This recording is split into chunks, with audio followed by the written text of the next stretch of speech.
Tarzan and the Ant-Men. By Edgar Rice Burroughs. Chapter 1. In the filth of a dark hut, in the village of Obib the cannibal, upon the banks of the Ugogo, Esteban Miranda squatted upon his haunches and gnawed upon the remnants of a half-cooked fish. About his neck was an iron slave collar from which a few feet of rusty chain ran to a stout post set deep in the ground near the low entranceway that led upon the village street not far from the hut of Obib himself. For a year Esteban Miranda had been chained thus, like a dog, and like a dog he sometimes crawled through the low doorway of his kennel and basked in the sun outside. Two diversions had he, and only two. One was the persistent idea that he was Tarzan of the apes, whom he had impersonated for so long and with such growing success that, like the good actor he was, he had come not only to act the part, but to live it, to be it. He was, as far as he was concerned, Tarzan of the apes, there was no other, and he was Tarzan of the apes to Obib, too, but the village witch doctor still insisted that he was the river devil and as such, one to propitiate rather than to anger. It had been this difference of opinion between the chief and the witch doctor that had kept Esteban Miranda from the fleshpots of the village, for Obib had wanted to eat him, thinking him his old enemy the ape-man. But the witch doctor had aroused the superstitious fears of the villagers by half convincing them that their prisoner was the river devil masquerading as Tarzan, and, as such, dire disaster would descend upon the village were he harmed. The result of this difference between Obib and the witch doctor had been to preserve the life of the Spaniard until the truth of one claim or the other was proved. If Esteban died a natural death he was Tarzan, the mortal. And Obib the chief was vindicated. If he lived on forever, or mysteriously disappeared, the claim of the witch doctor would be accepted as gospel. After he had learned their language and thus come to a realization of the accident of fate that had guided his destiny by so narrow a margin from the cooking pots of the cannibals, he was less eager to proclaim himself Tarzan of the apes. Instead he let drop mysterious suggestions that he was, indeed, none other than the river devil. The witch doctor was delighted, and everyone was fooled except Obib, who was old and wise and did not believe in river devils, and the witch doctor who was old and wise and did not believe in them either. But realized that they were excellent things for his parishioners to believe in. Esteban Miranda's other diversion, aside from secretly believing himself Tarzan, consisted in gloating over the bag of diamonds that Krasky the Russian had stolen from the ape-man. And that had fallen into the Spaniard's hands after he had murdered Krasky, the same bag of diamonds that the man had handed to Tarzan in the vaults beneath the Tower of Diamonds, in the Valley of the Palace of Diamonds. When he had rescued the Gomangani of the valley from the tyrannical oppression of the Balgani. For hours at a time Esteban Miranda sat in the dim light of his dirty kennel counting and fondling the brilliant stones.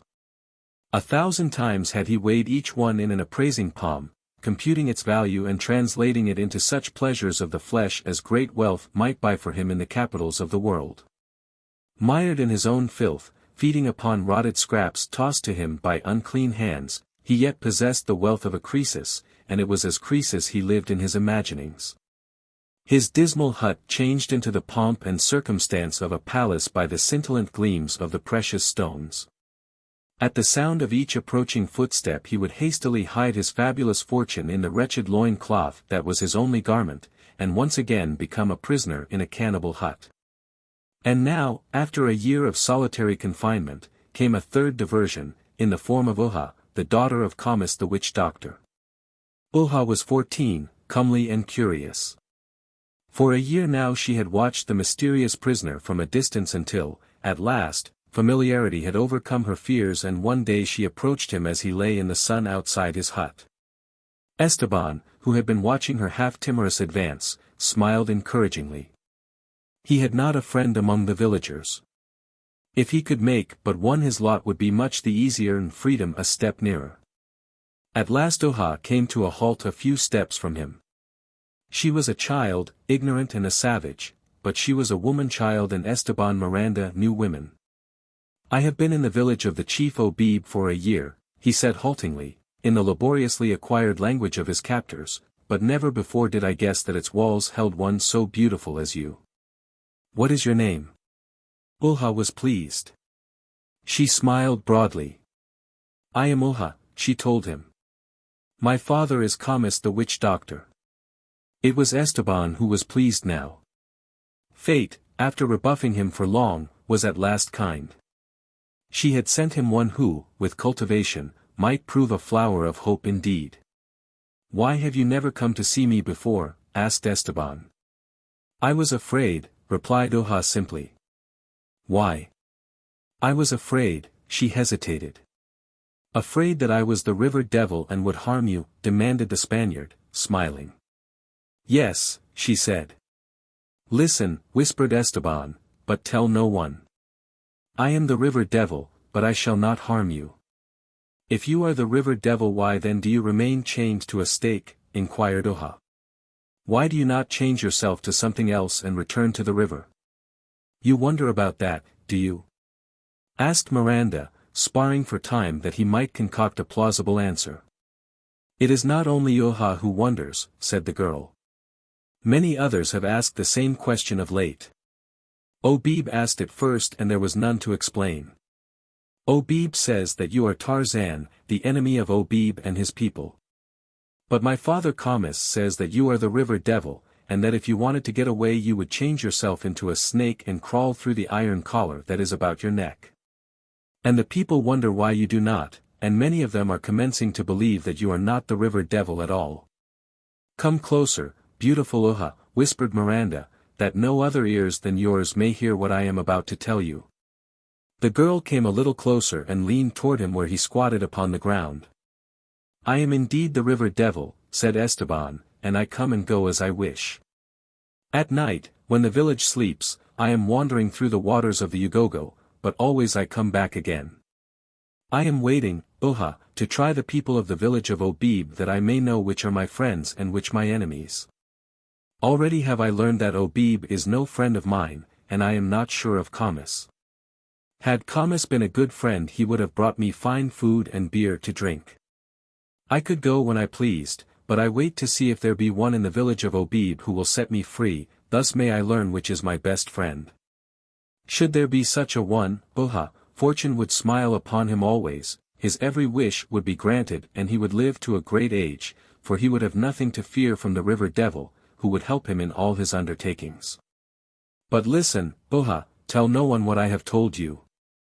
I shall wait a little longer and then if there be no such friend in the village of Obib I shall return to my father and mother, the Ugogo, and destroy the people of Obib. Not one shall remain alive. The girl drew away, terrified. It was evident that she was much impressed. Do not be afraid, he reassured her. I shall not harm you. But if you destroy all the people, she demanded.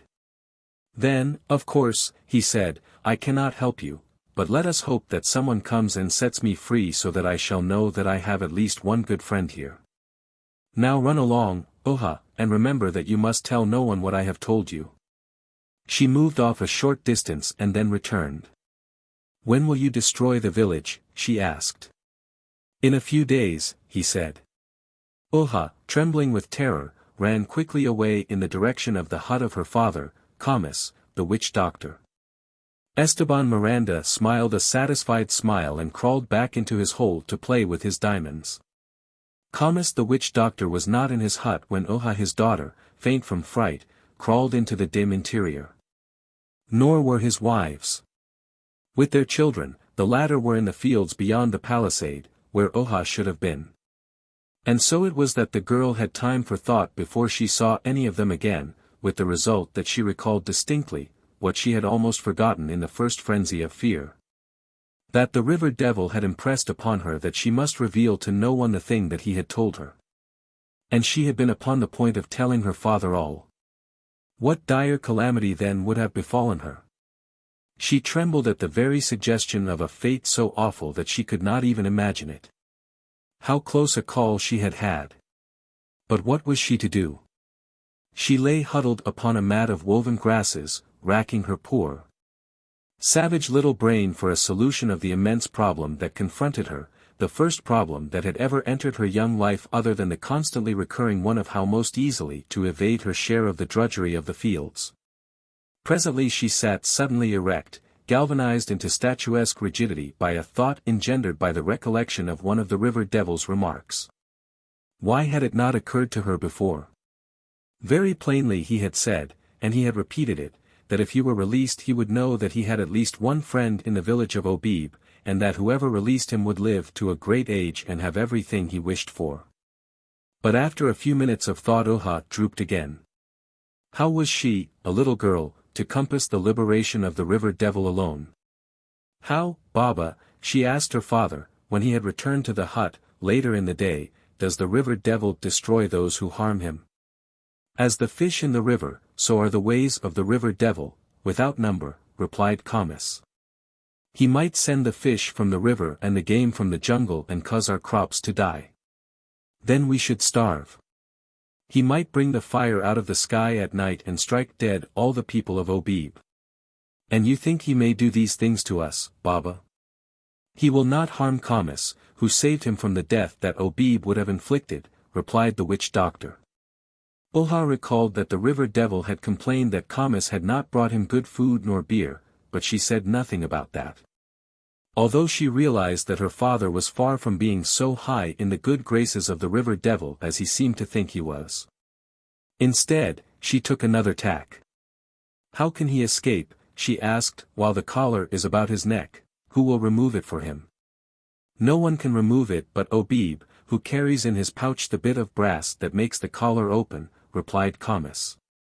But the river devil needs no help, for when the time comes that he wishes to be free he has but to become a snake and crawl forth from the iron band about his neck.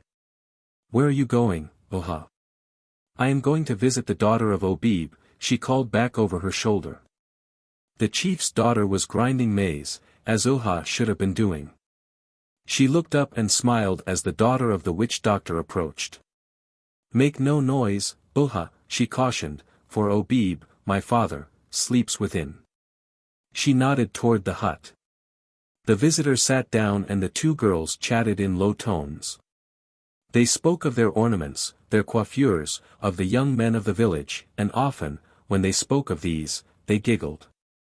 Their conversation was not unlike that which might pass between two young girls of any race or clime. As they talked, Oha's eyes often wandered toward the entrance to Obib's hut and many times her brows were contracted in much deeper thought than their idle passages warranted. Where, she demanded suddenly, is the armlet of copper wire that your father's brother gave you at the beginning of the last moon? Obib's daughter shrugged. He took it back from me, she replied, and gave it to the sister of his youngest wife. Oha appeared crestfallen.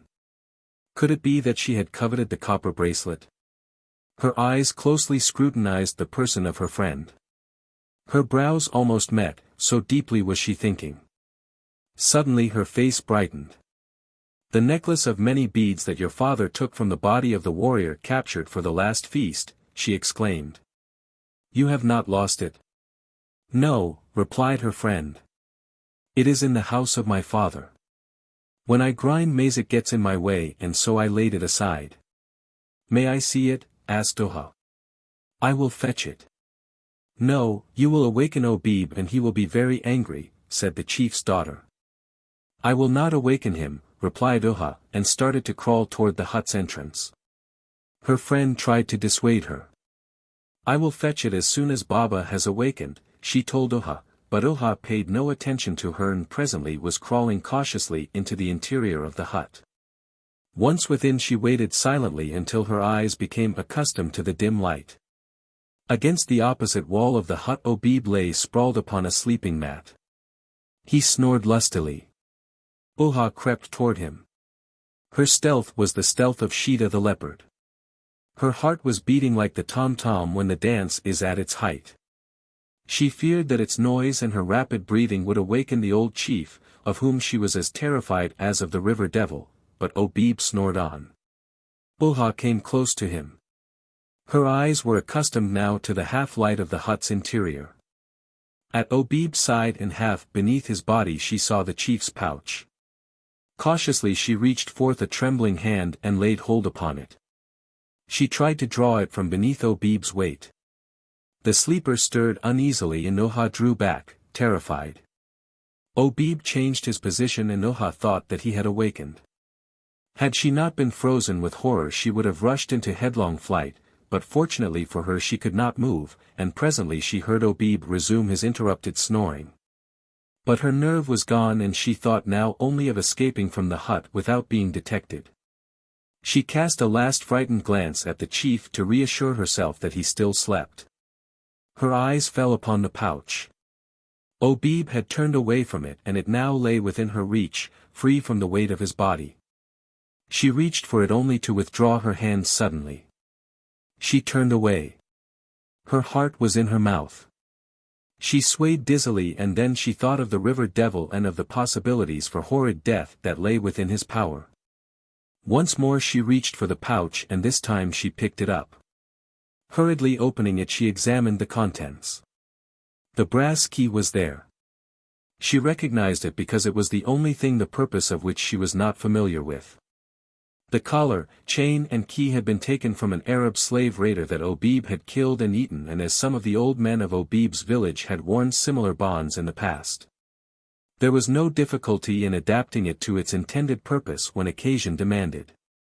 Oha hastily closed the pouch and replaced it at Obib's side. Then, clutching the key in a clammy palm, she crawled hurriedly toward the doorway. That night, after the cooking fires had died to embers and been covered with earth and the people of Obib had withdrawn into their huts, Esteban Miranda heard a stealthy movement at the entrance to his kennel. He listened intently. Someone was creeping into the interior, someone or something. "Who is it?" demanded the Spaniard in a voice that he tried hard to keep from trembling. "Hush," responded the intruder in soft tones. "It is I, Oha, the daughter of Kamis the witch doctor. I have come to set you free that you may know that you have a good friend in the village of Obib and will, therefore, not destroy us." Miranda smiled. His suggestion had borne fruit more quickly than he had dared to hope, and evidently the girl had obeyed his injunction to keep silent. In that matter he had reasoned wrongly, but of what moment that, since his sole aim in life, freedom, was to be accomplished. He had cautioned the girl to silence, believing this the surest way to disseminate the word he had wished spread through the village, where, he was positive, it would have come to the ears of some one of the superstitious savages with the means to free him now that the incentive was furnished. "And how are you going to free me?" demanded Miranda. "See," exclaimed Oha. "I have brought the key to the collar about your neck." "Good," cried the Spaniard. "Where is it?" Oha crawled closer to the man and handed him the key. Then she would have fled. "Wait," demanded the prisoner. "When I am free you must lead me forth into the jungle. Whoever sets me free must do this if he would win the favor of the river god."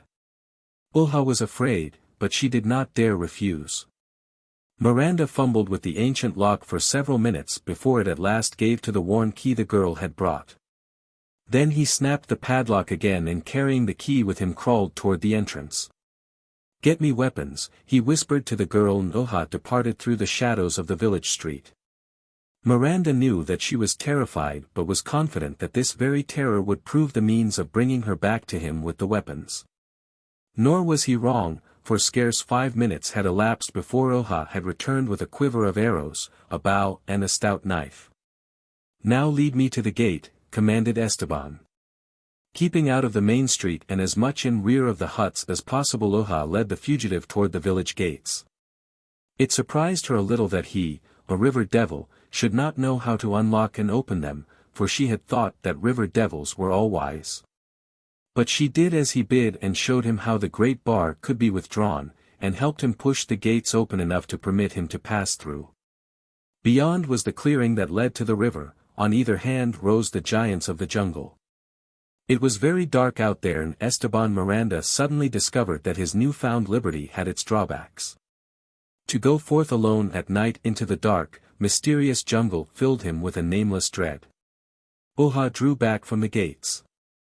She had done her part and saved the village from destruction. Now she wished to close the gates again and hasten back to the hut of her father, there to lie trembling in nervous excitement and terror against the morning that would reveal to the village the escape of the river devil. Esteban reached forth and took her by the arm. "Come," he said, "and receive your reward." Oha shrank away from him. "Let me go," she cried. "I am afraid." But Esteban was afraid, too, and he had decided that the company of this little Negro girl would be better than no company at all in the depths of the lonely jungle. Possibly when daylight came he would let her go back to her people, but tonight he shuddered at the thought of entering the jungle without human companionship. Oha tried to tear herself free from his grasp.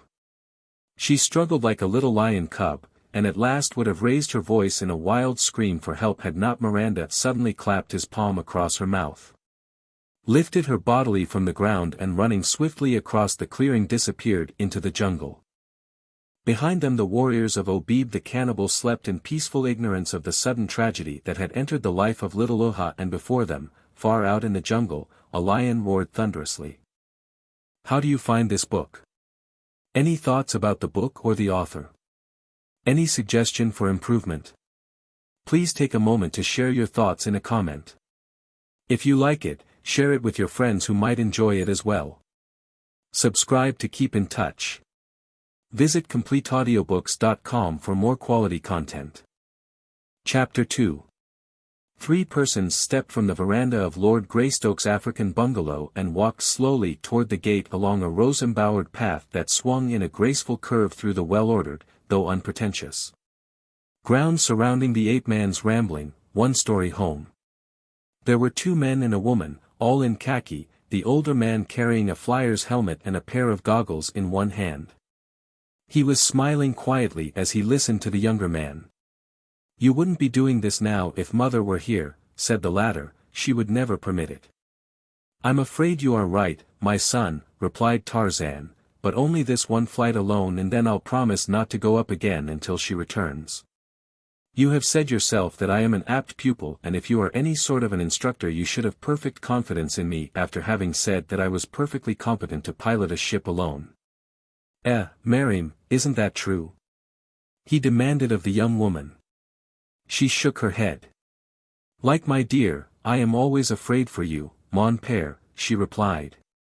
"You take such risks that one would think you considered yourself immortal. You should be more careful." The younger man threw his arm about his wife's shoulders. "Miriam is right," he said, "you should be more careful, father." Tarzan shrugged. "If you and Mother had your way my nerves and muscles would have atrophied long since. They were given me to use and I intend using them, with discretion. Doubtless I shall be old and useless soon enough, and long enough, as it is." A child burst suddenly from the bungalow, pursued by a perspiring governess, and raced to Miriam's side. "Muir," he cried, "Dakido! Dakido! Let him come along," urged Tarzan. "Dare!" exclaimed the boy, turning triumphantly upon the governess, "Daki do do yok." Out on the level plain, that stretched away from the bungalow to the distant jungle, the verdant masses and deep shadows of which were vaguely discernible to the northwest, lay a biplane, in the shade of which lolled 2 Waziri warriors who had been trained by Korak, the son of Tarzan, in the duties of mechanicians, and, later, to pilot the ship themselves. A fact that had not been without weight in determining Tarzan of the Apes to perfect himself in the art of flying, since, as chief of the Waziri, it was not meet that the lesser warriors of his tribe should excel him in any particular. Adjusting his helmet and goggles, Tarzan climbed into the cockpit. "Better take me along," advised Korak. Tarzan shook his head, smiling good-naturedly. Then one of the boys, "Here," urged his son. "You might develop some trouble that would force you to make a landing, and if you have no mechanician along to make repairs, what are you going to do?" "Walk," replied the ape-man. "Turn her over, Anjua," he directed one of the blacks. A moment later the ship was bumping over the veldt, from which, directly, it rose in smooth and graceful flight, circled, climbing to a greater altitude, and then sped away in an air line. While on the ground below the 6 strained their eyes until the wavering speck that it had dwindled to disappeared entirely from their view. "Where do you suppose he is going?" asked Miriam. Korak shook his head. "He isn't supposed to be going anywhere in particular, he replied, just making his first practice flight alone. But, knowing him as I do, I wouldn't be surprised to learn that he had taken it into his head to fly to London and see mother. But he could never do it, cried Mariam. No ordinary man could, with no more experience than he has had. But then, you will have to admit, father is no ordinary man. For an hour and a half Tarzan flew without altering his course and without realizing the flight of time or the great distance he had covered, so delighted was he with the ease with which he controlled the ship. And so thrilled by this new power that gave him the freedom and mobility of the birds, the only denizens of his beloved jungle that he ever had cause to envy.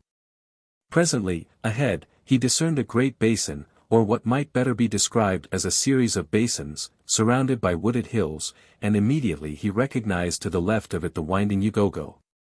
But the country of the basins was new to him and he was puzzled. He recognized, simultaneously, another fact, that he was over 100 miles from home, and he determined to put back at once. But the mystery of the basins lured him on, he could not bring himself to return home without a closer view of them. Why was it that he had never come upon this country in his many wanderings? Why had he never even heard of it from the natives living within easy access to it? He dropped to a lower level the better to inspect the basins, which now appeared to him as a series of shallow craters of long-extinct volcanoes. He saw forests, lakes and rivers, the very existence of which he had never dreamed. And then quite suddenly he discovered a solution of the seeming mystery that there should exist in a country with which he was familiar, so large an area of which he had been in total ignorance. In common with the natives of the country surrounding it. He recognized it now, the so-called Great Thorn Forest. For years he had been familiar with that impenetrable thicket that was supposed to cover a vast area of territory into which only the smallest of animals might venture, and now he saw it was but a relatively narrow fringe encircling a pleasant, habitable country, but a fringe so cruelly barbed as to have forever protected the secret that it held from the eyes of man. Tarzan determined to circle the long-hidden land of mystery before setting the nose of his ship toward home, and, to obtain a closer view, he accordingly dropped nearer the earth. Beneath him was a great forest, and beyond that an open veldt that ended at the foot of precipitous, rocky hills. He saw that absorbed as he had been in the strange, new country he had permitted the plane to drop too low. Coincident with the realization, and before he could move the control within his hand, the ship touched the leafy crown of some old monarch of the jungle, veered, swung completely around and crashed downward through the foliage amidst the snapping and rending of broken branches and the splintering of its own woodwork. Just for a second this noise, and then silence. Along a forest trail slouched a mighty creature, manlike in its physical attributes, yet vaguely inhuman, a great brute that walked erect upon 2 feet and carried a club in one horny, calloused hand. Its long hair fell, unkempt, about its shoulders, and there was hair upon its chest and a little upon its arms and legs, though no more than is found upon many males of civilized races. A strip of hide about its waist supported the ends of a narrow G-string, as well as numerous rawhide strands, to the lower ends of which were fastened round stones from 1 to 2 inches in diameter. Close to each stone were attached several small feathers, for the most part of brilliant hues. The strands supporting the stones being fastened to the belt at intervals of 1 to 2 inches, and the strands themselves being about 18 inches long, the whole formed a skeleton skirt, fringed with round stones and feathers. That fell almost to the creature's knees. Its large feet were bare and its white skin tanned to a light brown by exposure to the elements. The illusion of great size was suggested more by the massiveness of the shoulders and the development of the muscles of the back and arms than by height, though the creature measured close to 6 feet.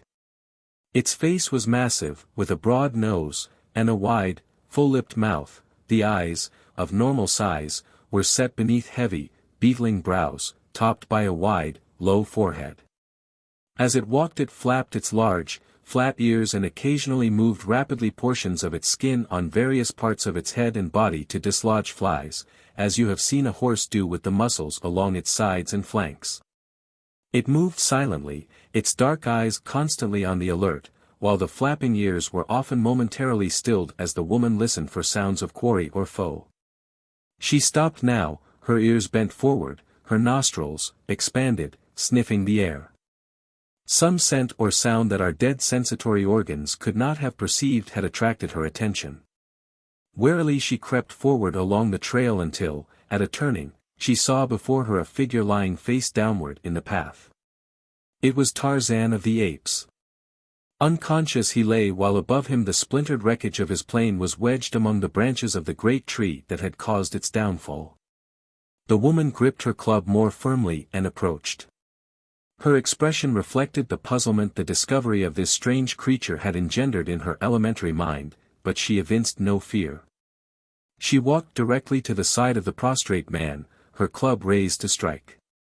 But something stayed her hand. She knelt beside him and fell to examining his clothing.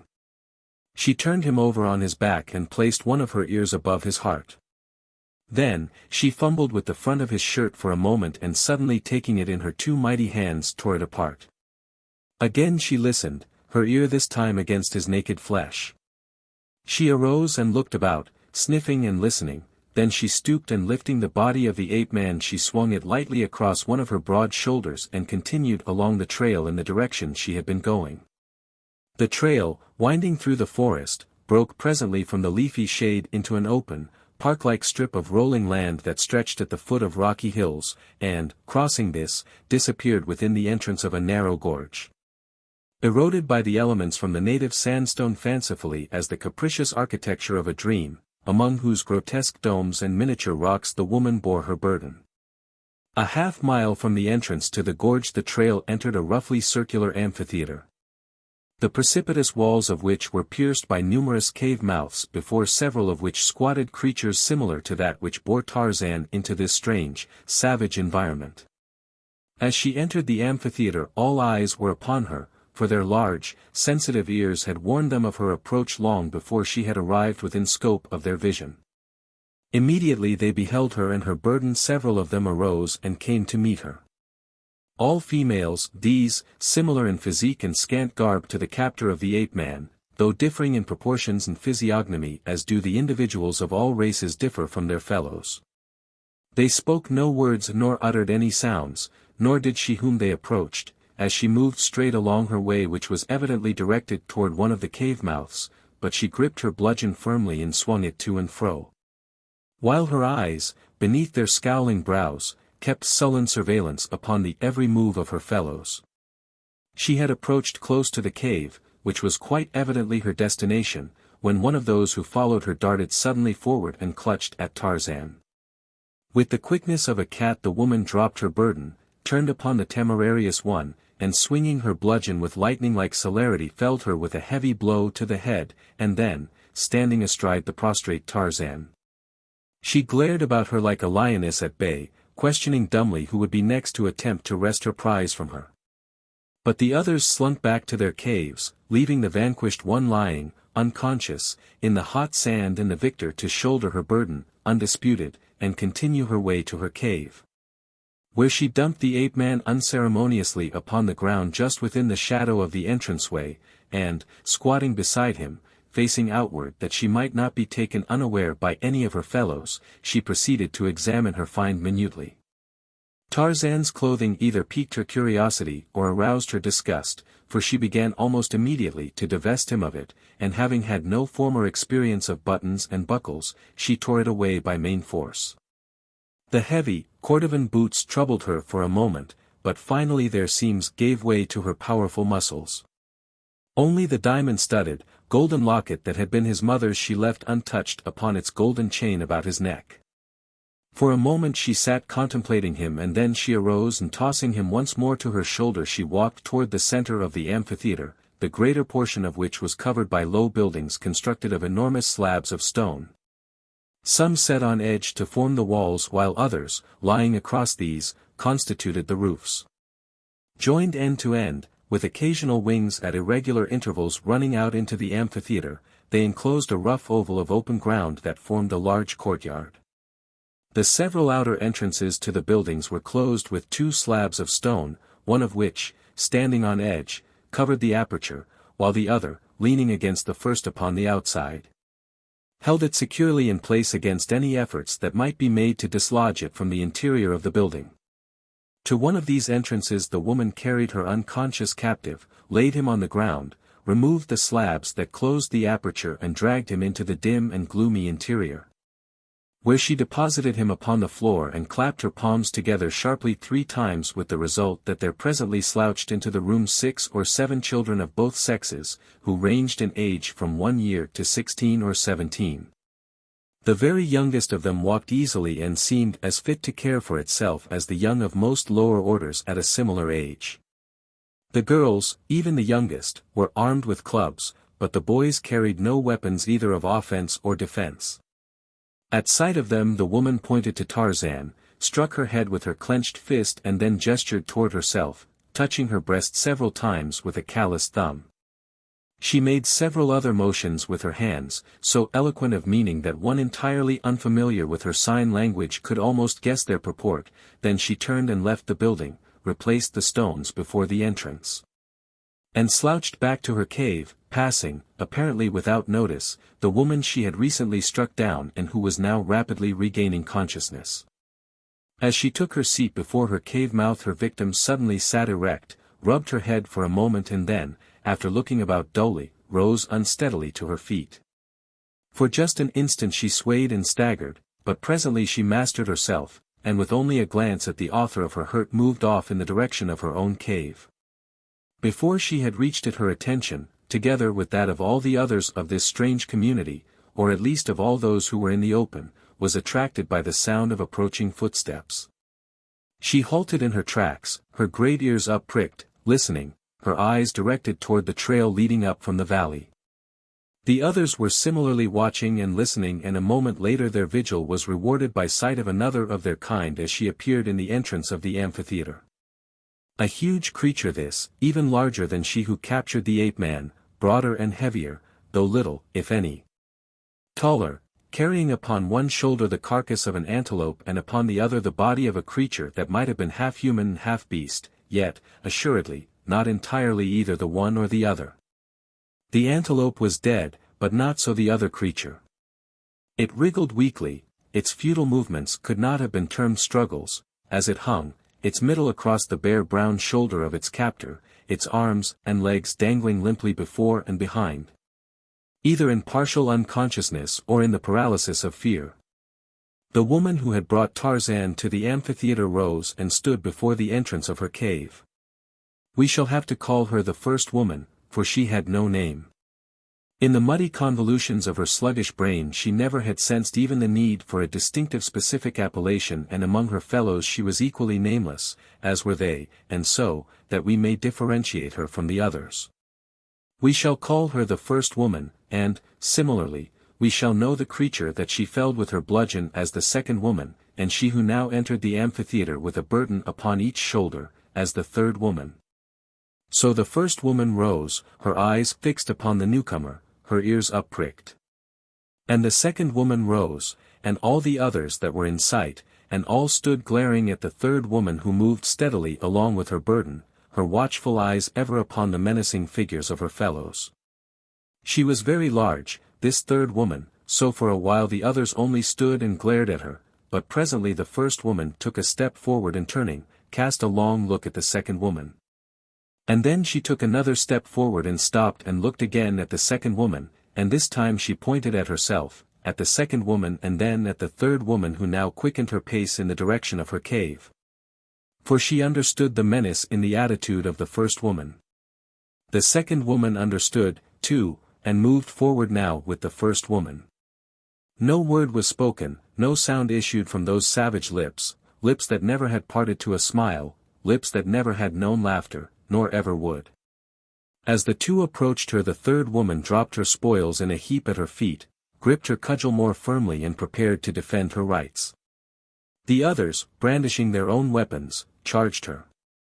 The remaining women were now but onlookers, their hands stayed, perhaps, by some ancient tribal custom that gauged the number of attackers by the quantity of spoil, awarding the right of contest to whoever initiated it. When the first woman had been attacked by the second woman the others had all held aloof, for it had been the second woman that had advanced first to try conclusively for the possession of Tarzan. And now the third woman had come with 2 prizes, and since the first woman and the second woman had stepped out to meet her, the others had held back. As the 3 women came together, it seemed inevitable that the third woman would go down beneath the bludgeons of the others. But she warded both blows with the skill and celerity of a trained fencer, and stepping quickly into the opening, she had dealt the first woman a terrific blow upon the head that stretched her motionless upon the ground, where a little pool of blood and brains attested the terrible strength of the wielder of the bludgeon, the while it marked the savage, unmourned passing of the first woman. And now the third woman could devote her undivided attention to the second woman, but the second woman, seeing the fate of her companion, did not wait to discuss the matter further. And instead of remaining to continue the fight, she broke and ran for the cave. While the creature that the third woman had been carrying along with the carcass of the antelope, apparently believing that it saw a chance for escape while its captor was engaged with her assailants, was crawling stealthily away in the opposite direction. Its attempt might have proved successful had the fight lasted longer. But the skill and ferocity of the third woman had terminated the whole thing in a matter of seconds, and now, turning about, she espied a portion of her prey seeking to escape and sprang quickly after it. As she did so, the second woman wheeled and darted back to seize the carcass of the antelope, while the crawling fugitive leaped to its feet and raced swiftly down the trail that led through the mouth of the amphitheater toward the valley. As the thing rose to its feet, it became apparent that it was a man, or at least a male, and evidently of the same species as the women of this peculiar race, though much shorter and of proportionately lighter build. It stood about 5 feet in height, had a few hairs on its upper lip and chin, a much lower forehead than the women, and its eyes were set closer together. Its legs were much longer and more slender than those of the women, who seemed to have been designed for strength rather than speed. And the result was that it was apparent from the start that the third woman could have no hope of overhauling her escaping quarry, and then it was that the utility of the strange skirt of thongs and pebbles and feathers became apparent. Seizing one of the thongs, she disengaged it easily and quickly from the girdle that supported them about her hips. And grasping the end of the thong between a thumb and forefinger, she whirled it rapidly in a vertical plane until the feathered pebble at its end was moving with great rapidity, then she let go the thong.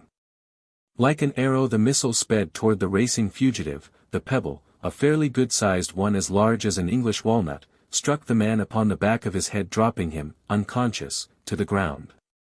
Then the third woman turned upon the second woman, who, by this time, had seized the antelope, and brandishing her bludgeon bore down upon her. The second woman, possessing more courage than good sense, prepared to defend her stolen flesh and took her stand, her bludgeon ready. As the third woman bore down upon her, a veritable mountain of muscle, the second woman met her with threatening cudgel, but so terrific was the blow dealt by her mighty adversary that her weapon, splintered, was swept from her hands, and she found herself at the mercy of the creature she would have robbed. Evidently she knew how much of mercy she might expect. She did not fall upon her knees in an attitude of supplication, not she.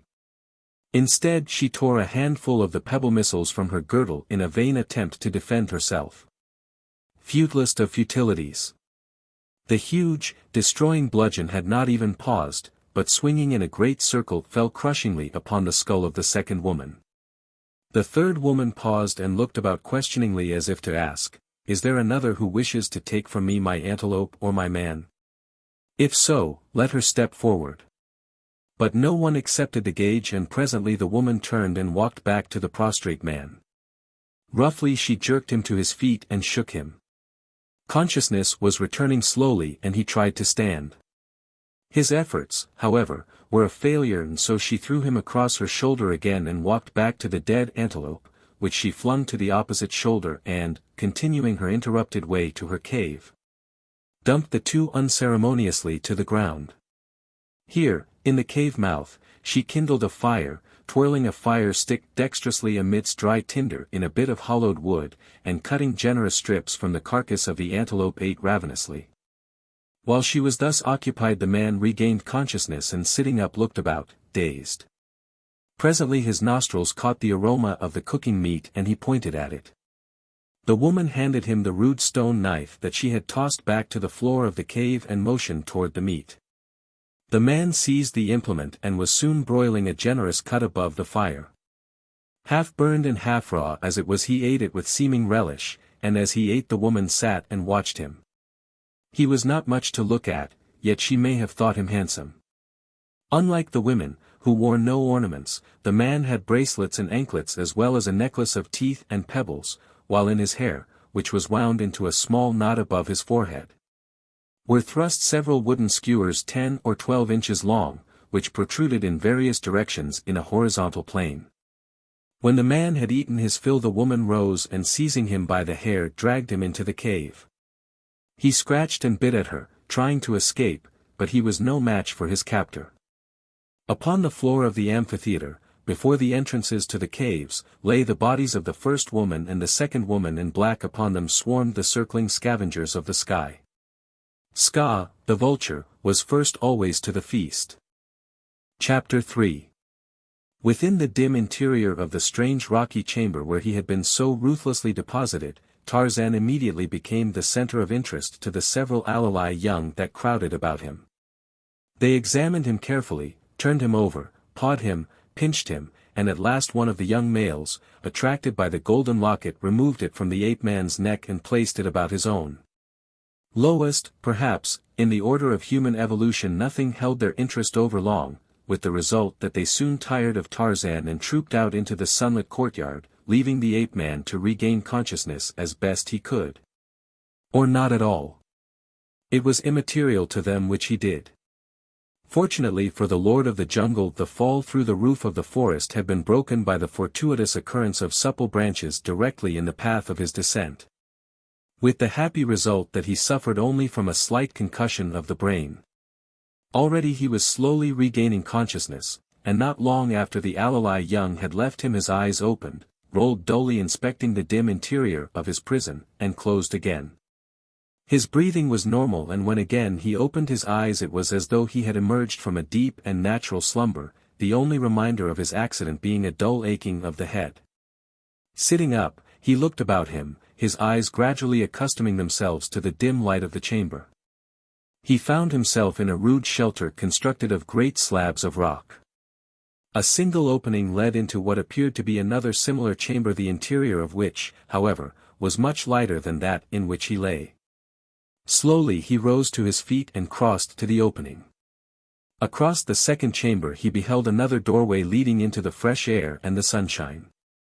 Except for filthy heaps of dead grasses on the floor, both the rooms were unfurnished and devoid of any suggestion that they were utilized as places of human habitation. From the second doorway, to which he crossed, he looked out upon a narrow courtyard walled by great slabs of stone, the lower ends of which, embedded in the ground, caused them to remain erect.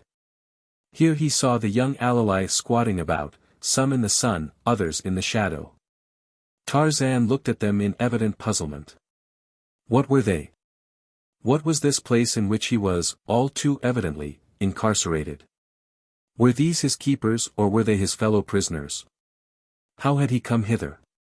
Running his fingers through his shock of black hair in a characteristic gesture of perplexity, he shook his head. He recalled the unfortunate termination of the flight, he even remembered falling through the foliage of the great tree, but beyond that all was blank. He stood for a moment examining the alali, who were all unconscious of his near presence or his gaze upon them, and then he stepped boldly out into the courtyard before them, as a lion, fearless, ignores the presence of jackals. Immediately they saw him, they rose and clustered about him, the girls pushing the boys aside and coming boldly close, and Tarzan spoke to them, first in one native dialect and then in another, but they seemed not to understand. For they made no reply, and then, as a last resort, he addressed them in the primitive language of the great apes, the language of Manu the monkey, the first language that Tarzan had learned when, as a babe, he suckled at the hairy breast of Kala, the she-ape, and listened to the gutturals of the savage members of the tribe of Kerchak. But again his auditors made no response, at least no audible response, though they moved their hands and shoulders and bodies, and jerked their heads in what the ape-man soon recognized as a species of sign language. Nor did they utter any vocal sounds that might indicate that they were communicating with one another through the medium of a spoken language. Presently they again lost interest in the newcomer and resumed their indolent lounging about the walls of the courtyard while Tarzan paced to and fro its length, his keen eye searching for whatever avenue of escape chance might provide. And he saw it in the height of the walls, to the top of which a long, running jump would take his outstretched fingers, he was sure. But not yet, he must wait for darkness to shield his attempt from those within the enclosure and those without. And as darkness approached, the actions of the other occupants of the courtyard became noticeably altered. They walked back and forth, constantly passing and repassing the entrance to the shelter at the end of the courtyard. And occasionally entering the first room and often passing to the second room where they listened for a moment before the great slab that closed the outer aperture, then back into the courtyard again and back and forth in restless movement. Finally one stamped a foot upon the ground and this was taken up by the others until, in regular cadence, the thud, thud, thud of their naked feet must have been audible for some distance beyond the confines of their narrow prison yard. Whatever this procedure might have been intended to accomplish, nothing, apparently, resulted, and presently one of the girls, her sullen face snarling in anger, seized her bludgeon more firmly in her two hands and stepping close to one of the walls began pounding violently upon one of its huge stone slabs. Instantly the other girls followed her example, while the young males continued beating time with their heels. For a while Tarzan was puzzled for an explanation of their behavior, but it was his own stomach that at last suggested an answer. The creatures were hungry and were attempting to attract the attention of their jailers. And their method of doing so suggested something else, as well, something of which his past brief experience with them had already partially convinced him. The creatures were without speech, even totally unvocal, perhaps.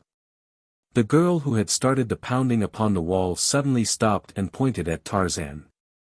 The others looked at him and then back at her, whereupon she pointed at her bludgeon and then at Tarzan again, after which she acted out a little pantomime, very quickly, very briefly, but none the less realistically.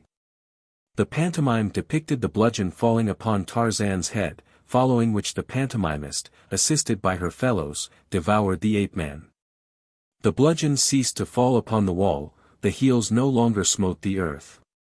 The assemblage was interested in the new suggestion. They eyed Tarzan hungrily. The mother who should have brought them food, the first woman, was dead. They did not know this. All they knew was that they were hungry and that the first woman had brought them no food since the day before. They were not cannibals. Only in the last stages of hunger, would they have devoured one another, even as shipwrecked sailors of civilized races have been known to do, but they did not look upon the stranger as one of their own kind. He was as unlike them as some of the other creatures that the first woman had brought them to feed upon. It was no more wrong to devour him than it would have been to devour an antelope. The thought, however, would not have occurred to most of them. The older girl it was who had suggested it to them, nor would it have occurred to her had there been other food, for she knew that he had not been brought here for that purpose. He had been brought as the mate of the first woman, who in common with the other women of this primitive race hunted a new mate each season among the forests and the jungles where the timid males lived their solitary lives except for the brief weeks that they were held captive in the stone corrals of the dominant sex, and where they were treated with great brutality and contempt even by the children of their temporary spouses. Sometimes they managed to escape, though rarely, but eventually they were turned loose, since it was easier to hunt a new one the following season than to feed one in captivity for a whole year. There was nothing approximating love in the family relations of these savage half-brutes. The young, conceived without love, knowing not their own fathers, possessed not even an elemental affection for one another, nor for any other living thing. A certain tie bound them to their savage mothers, at whose breasts they suckled for a few short months and to whom they looked for food until they were sufficiently developed to go forth into the forests and make their own kills or secure whatever other food bountiful nature provided for them. Somewhere between the ages of 15 and 17 the young males were liberated and chased into the forest, after which their mothers knew them not from any other male, and at a similar age the females were taken to the maternal cave, where they lived, accompanying their mothers on the daily hunt, until they had succeeded in capturing a first mate. After that they took up their abodes in separate caves and the tie between parent and child was cut as cleanly as though it never had existed, and they might, the following season, even become rivals for the same man. Or at any time quarrel to the death over the spoils of the chase. The building of the stone shelters and corrals in which the children and the males were kept was the only community activity in which the women engaged, and this work they were compelled to do alone. Since the men would have escaped into the forest at the first opportunity had they been released from the corrals to take part in the work of construction. While the children, as soon as they had become strong enough to be of any assistance, would doubtless have done likewise. But the great shes were able to accomplish their titanic labors alone. Equipped by nature with mighty frames and thews of steel, they quarried the great slabs from a side hill overlooking the amphitheater, slid them to the floor of the little valley, and pulled and pushed them into position by main strength and awkwardness, as the homely saying of our forefathers has it. Fortunately for them, it was seldom necessary to add to the shelters and corrals already built, since the high rate of mortality among the females ordinarily left plenty of vacant enclosures for maturing girls. Jealousy, greed, the hazards of the hunt, the contingencies of intertribal wars all took heavy toll among the adult shes. Even the despised male, fighting for his freedom, sometimes slew his captor. The hideous life of the alleless was the natural result of the unnatural reversal of sex dominance. It is the province of the male to initiate love, and by his masterfulness to inspire first respect, then admiration in the breast of the female he seeks to attract. Love itself developed after these other emotions. The gradually increasing ascendancy of the female alleless over the male eventually prevented the emotions of respect and admiration for the male from being aroused, with the result that love never followed.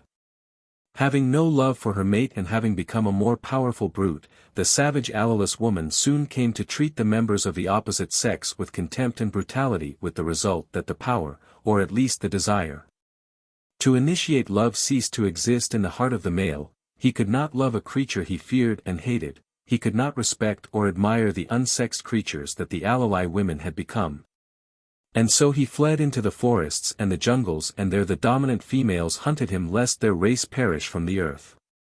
It was the offspring of such savage and perverted creatures that Tarzan faced, fully aware of their cannibalistic intentions. The males did not attack him at once, but busily engaged themselves in fetching dry grass and small pieces of wood from one of the covered chambers, and while the three girls, one of them scarce 7 years of age, approached the ape-man warily with ready bludgeons, they prepared a fire over which they expected soon to be broiling juicy cuts from the strange creature that their hairy dam had brought them. One of the males, a lad of 16, held back, making excited signs with hands, head and body. He appeared to be trying to dissuade or prevent the girls from the carrying out of their plan. He even appealed to the other boys for backing, but they merely glanced at the girls and continued their culinary preparations. At last, however, as the girls were deliberately approaching the ape-man, he placed himself directly in their path and attempted to stop them. Instantly the three little demons swung their bludgeons and sprang forward to destroy him. The boy dodged, plucked several of the feathered stones from his girdle and flung them at his assailants. So swift and so accurate did the missiles speed that 2 girls dropped, howling, to the ground. The third missed, striking one of the other boys on the temple, killing him instantly. He was the youth who had stolen Tarzan's locket, which, being like all his fellow males a timid creature, he had kept continually covered by a palm since the ape-man's return to consciousness had brought him out into the courtyard among them. The older girl, nothing daunted, leaped forward, her face hideous in a snarl of rage. The boy cast another stone at her and then turned and ran toward the ape-man. What reception he expected he himself probably did not know. Perhaps it was the recrudescence of a long-dead emotion of fellowship that prompted him to place himself at Tarzan's side. Possibly Tarzan himself, in whom loyalty to kind was strong, had inspired this reawakening of an atrophied soul sense. However that may be, the fact remains that the boy came and stood at Tarzan's side while the girl, evidently sensing danger to herself in this strange, new temerity of her brother, advanced more cautiously. In signs she seemed to be telling him what she would do to him if he did not cease to interpose his weak will between her and her gastronomic desires, but he signed back at her defiantly and stood his ground. Tarzan reached over and patted him on the back, smiling. The boy bared his teeth horribly, but it seemed evident that he was trying to return the ape-man's smile.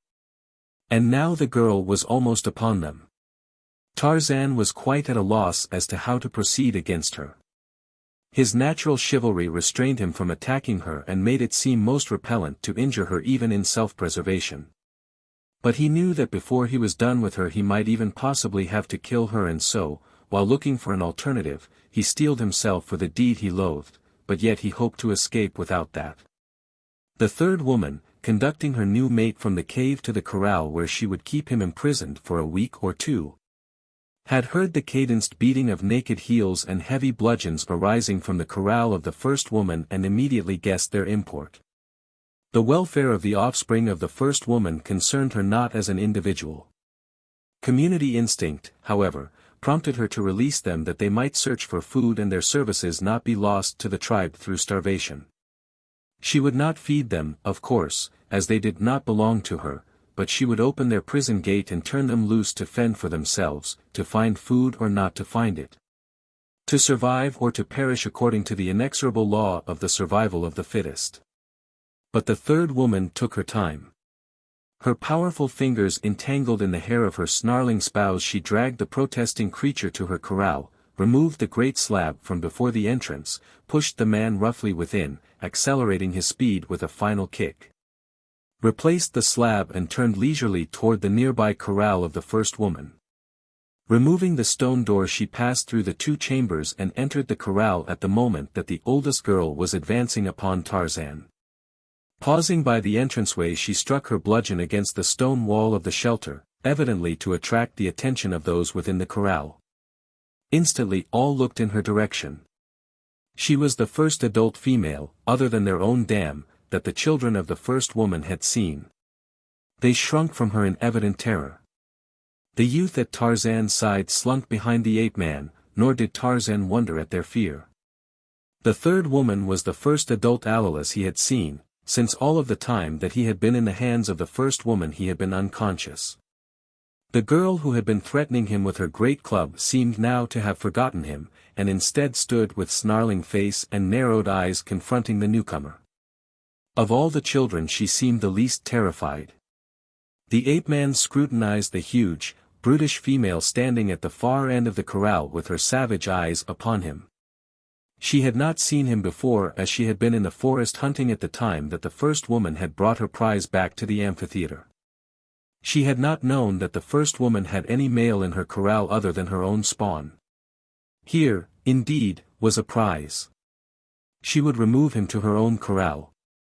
With this idea in mind, and knowing that, unless he succeeded in dodging past her and reaching the entranceway ahead of her, he could not escape her, she moved very slowly toward him, ignoring now the other occupants of the corral. Tarzan, not guessing her real purpose, thought that she was about to attack him as a dangerous alien in the sacred precincts of her home. He viewed her great bulk, her enormous muscular development and the huge bludgeon swinging in her ham-like hand and compared them with his own defenseless nakedness. To the jungle-born, flight from useless and uneven combat carries with it no stigma of cowardice, and not only was Tarzan of the apes jungle-born and jungle-raised, but the stripping of his clothes from him had now, as always before, stripped also away the thin and unnatural veneer of his civilization. It was, then, a savage beast that faced the oncoming Allalus woman, a cunning beast as well as a powerful one, a beast that knew when to fight and when to flee.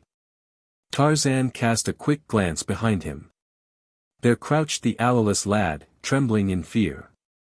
Beyond was the rear wall of the corral, one of the great stone slabs of which tilted slightly outward. Slow is the mind of man, slower his eye by comparison with the eye in the mind of the trapped beast seeking escape. So quick was the ape-man that he was gone before the third woman had guessed that he was contemplating flight, and with him had gone the eldest Allalus boy. Wheeling, all in a single motion, Tarzan had swung the young male to his shoulder, leaped swiftly the few paces that had separated him from the rear wall of the corral, and, cat-like, run up the smooth surface of the slightly tilted slab until his fingers closed upon the top, drawn himself over without a single backward glance, dropped the youth to the ground upon the opposite side, following him so quickly that they alighted almost together. Then he glanced about for the first time. He saw the natural amphitheater and the caves before several of which women still squatted. It would soon be dark. The sun was dropping behind the crest of the western hills. Tarzan saw but a single avenue of escape, the opening at the lower end of the amphitheater through which the trail led down into the valley and the forest below. Toward this he ran, followed by the youth.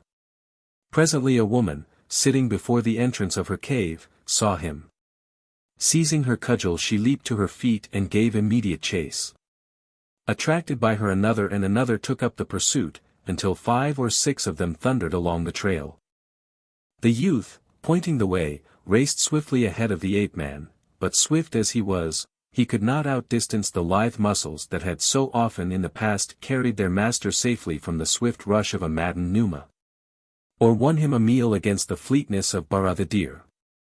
The heavy, lumbering women behind them had no chance of overhauling this swift pair if they were to depend entirely upon speed, but that they had no intention of doing. They had their stone missiles with which, almost from birth, they had practiced until approximate perfection was attained by each in casting them at either stationary or moving targets. But it was growing dark, the trail twisted and turned and the speed of the quarry made them elusive marks at which to cast an accurate missile that would be so timed as to stun rather than to kill. Of course more often than not a missile intended to stun did actually kill, but the quarry must take that chance.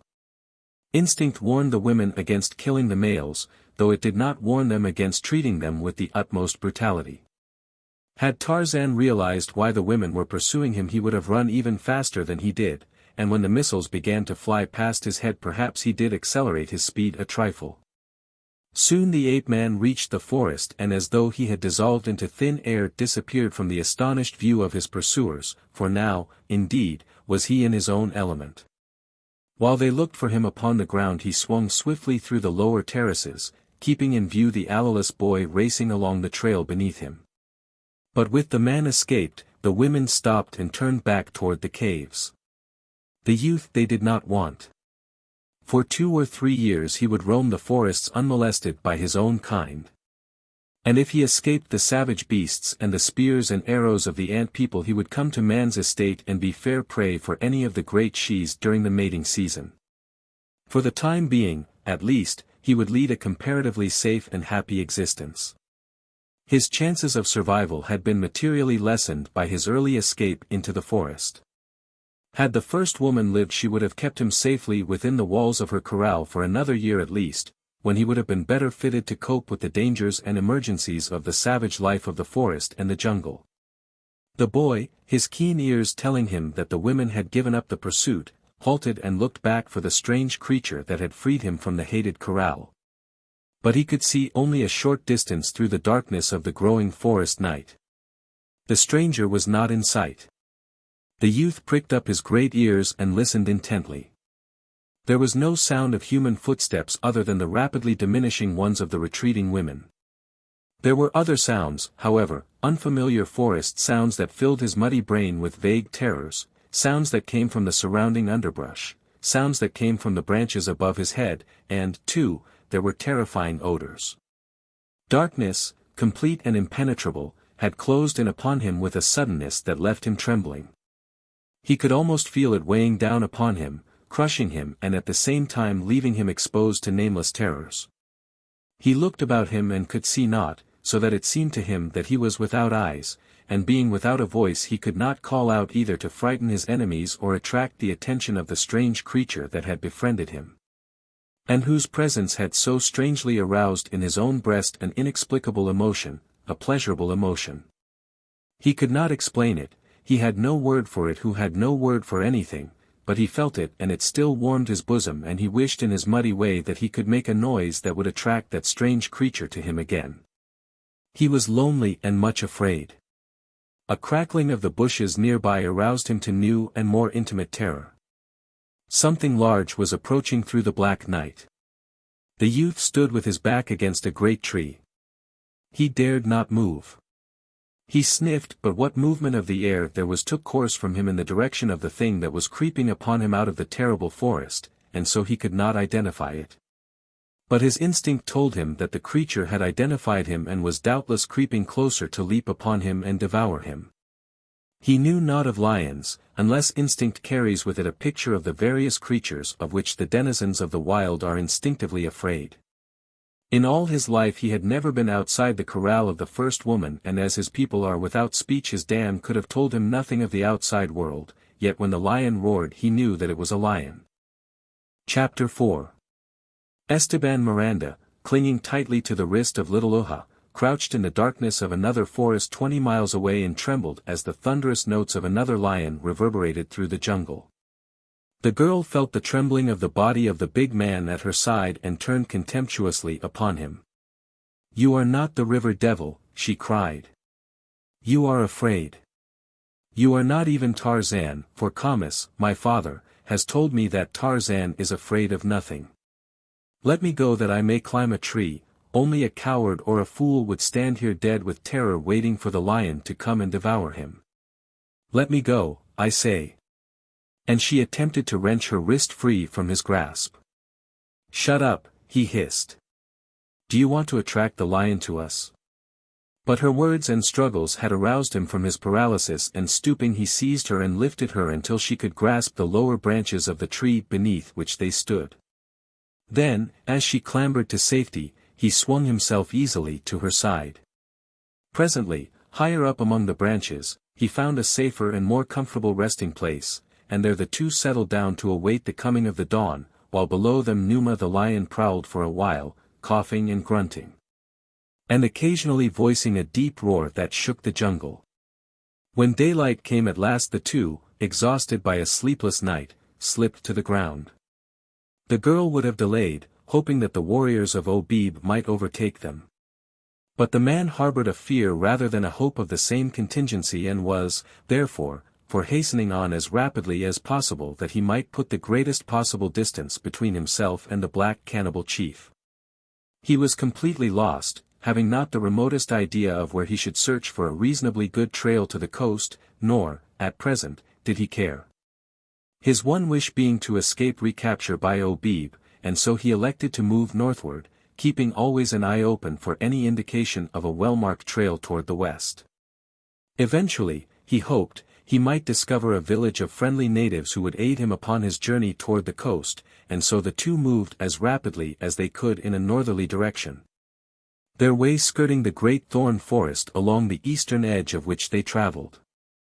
The sun beating down upon the hot corral of the first woman found it deserted of life.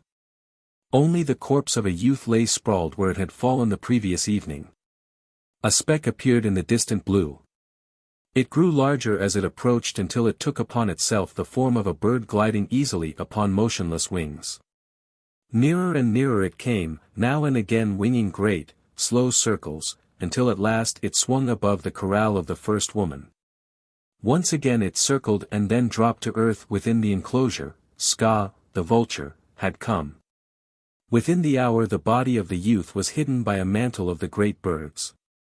It was a 2 days' feast, and when they left, only the clean-picked bones remained, and entangled about the neck of one of the birds was a golden chain from which depended a diamond-encrusted locket.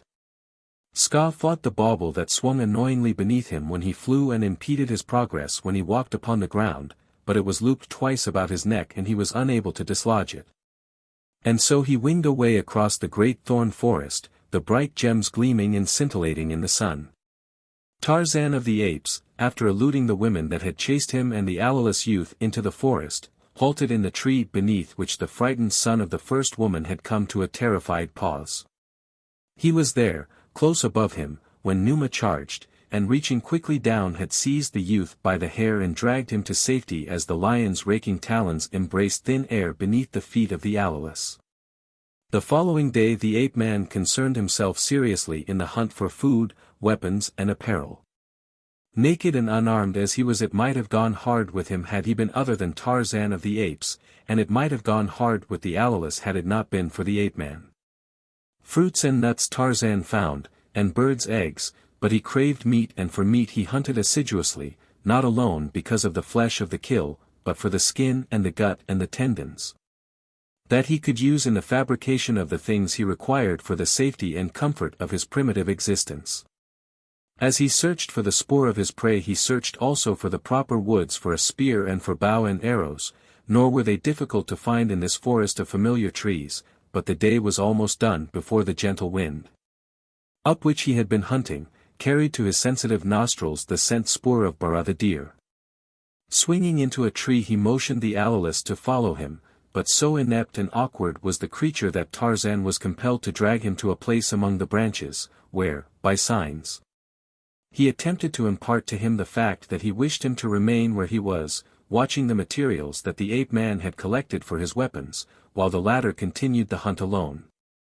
That the youth understood him he was not at all sure, but at least he did not follow when Tarzan swung off silently through the branches of the forest along the elusive trail of the ruminant, the scent of which was always translated to the foster son of Kala the she-ape as Bara the deer, though in fact, as practically always, the animal was an antelope. But strong are the impressions of childhood, and since that long-gone day upon which he had pored over the colored alphabet primer in the far-off cabin of his dead father beside the landlocked harbor on the west coast, and learned that D stands for deer, and had admired the picture of the pretty animal, the thing that most closely resembled it, with which he was familiar in his daily life, the antelope, became for him then, and always remained, Bara the deer. To approach sufficiently close to Bara to bring him down with spear or arrow requires cunning and woodcraft far beyond the limited range of civilized man's ability. The native hunter loses more often than he wins in this game of wits and percipience. Tarzan, however, must excel them both, and the antelope, too, in the keenness of his perceptive faculties and in coordination of mind and muscles if he were to lay Bara low with only the weapons with which nature had endowed him. As Tarzan sped silently through the jungle, guided by his nostrils, in the direction of Bara the deer, increasing strength of the familiar effluvium apprised him that not far ahead Bara foregathered in numbers, and the mouth of the savage ape-man watered in anticipation of the feast that but awaited his coming. And as the strength of the scent increased, more warily went the great beast, moving silently, a shadow among the shadows of the forest, until he came at last to the verge of an opening in which he saw a dozen antelope grazing. Squatting motionless upon a low-hanging limb, the ape-man watched the movements of the herd against the moment that one might come close enough to the encircling trees to give a charge at least a shadow of a chance for success. To wait patiently, oftentimes hour upon hour, for the quarry to expose itself to more certain death is a part of the great game that the hunters of the wild must play. A single ill-timed or thoughtless movement may send the timorous prey scampering off into the far distance from which they may not return for days. To avoid this, Tarzan remained in statuesque immobility, waiting for chance to send one of the antelope within striking distance, and while he waited there came to his nostrils, faintly, the scent of Numa the lion. Tarzan scowled. He was downwind from Bara, and the lion was not between him and the antelope. It must, therefore, be upwind from the quarry as well as from himself. But why had not the sensitive nostrils of the herbivores caught the scent of their archenemy before it had reached the ape-man? That they had not was evidenced by their placidity as they grazed contentedly, their tails switching and occasionally a head raised to look about with up-pricked ears, though with no symptom of the terror that would immediately follow the discovery of Numa in their vicinity. The ape-man concluded that one of those freaks of the air currents that so often leave a motionless pocket of air directly in the path of the flow had momentarily surrounded the antelope, insulating them, as it were, from their immediate surroundings. And while he was thinking these things and wishing that Numa would go away, he was shocked to hear a sudden crashing in the underbrush upon the opposite side of the clearing beyond the antelope, who were instantly upon the alert and poised for flight. Almost simultaneously there broke into view a young lion which, upon coming in sight of the antelope, set up a terrific roaring as it charged. Tarzan could have torn his hair in rage and disappointment. The blundering stupidity of a young lion had robbed him of his meat, the ruminants were scattering in all directions. The lion, charging futilely, had lost his own meat in Tarzan's too, but wait. What was this? A terrified buck, blind to all save the single thought of escape from the talons of the dread carnivore, was bolting straight for the tree in which Tarzan sat. As it came beneath him, a sleek brown body shot head foremost from the foliage, steel fingers gripped the throat of the buck, strong teeth fastened in its neck. The weight of the savage hunter carried the quarry to its knees, and before it could stumble to its feet again a quick wrench with those powerful hands had twisted and broken its neck. Without a backward glance the ape-man threw the carcass to his shoulder and leaped into the nearest tree.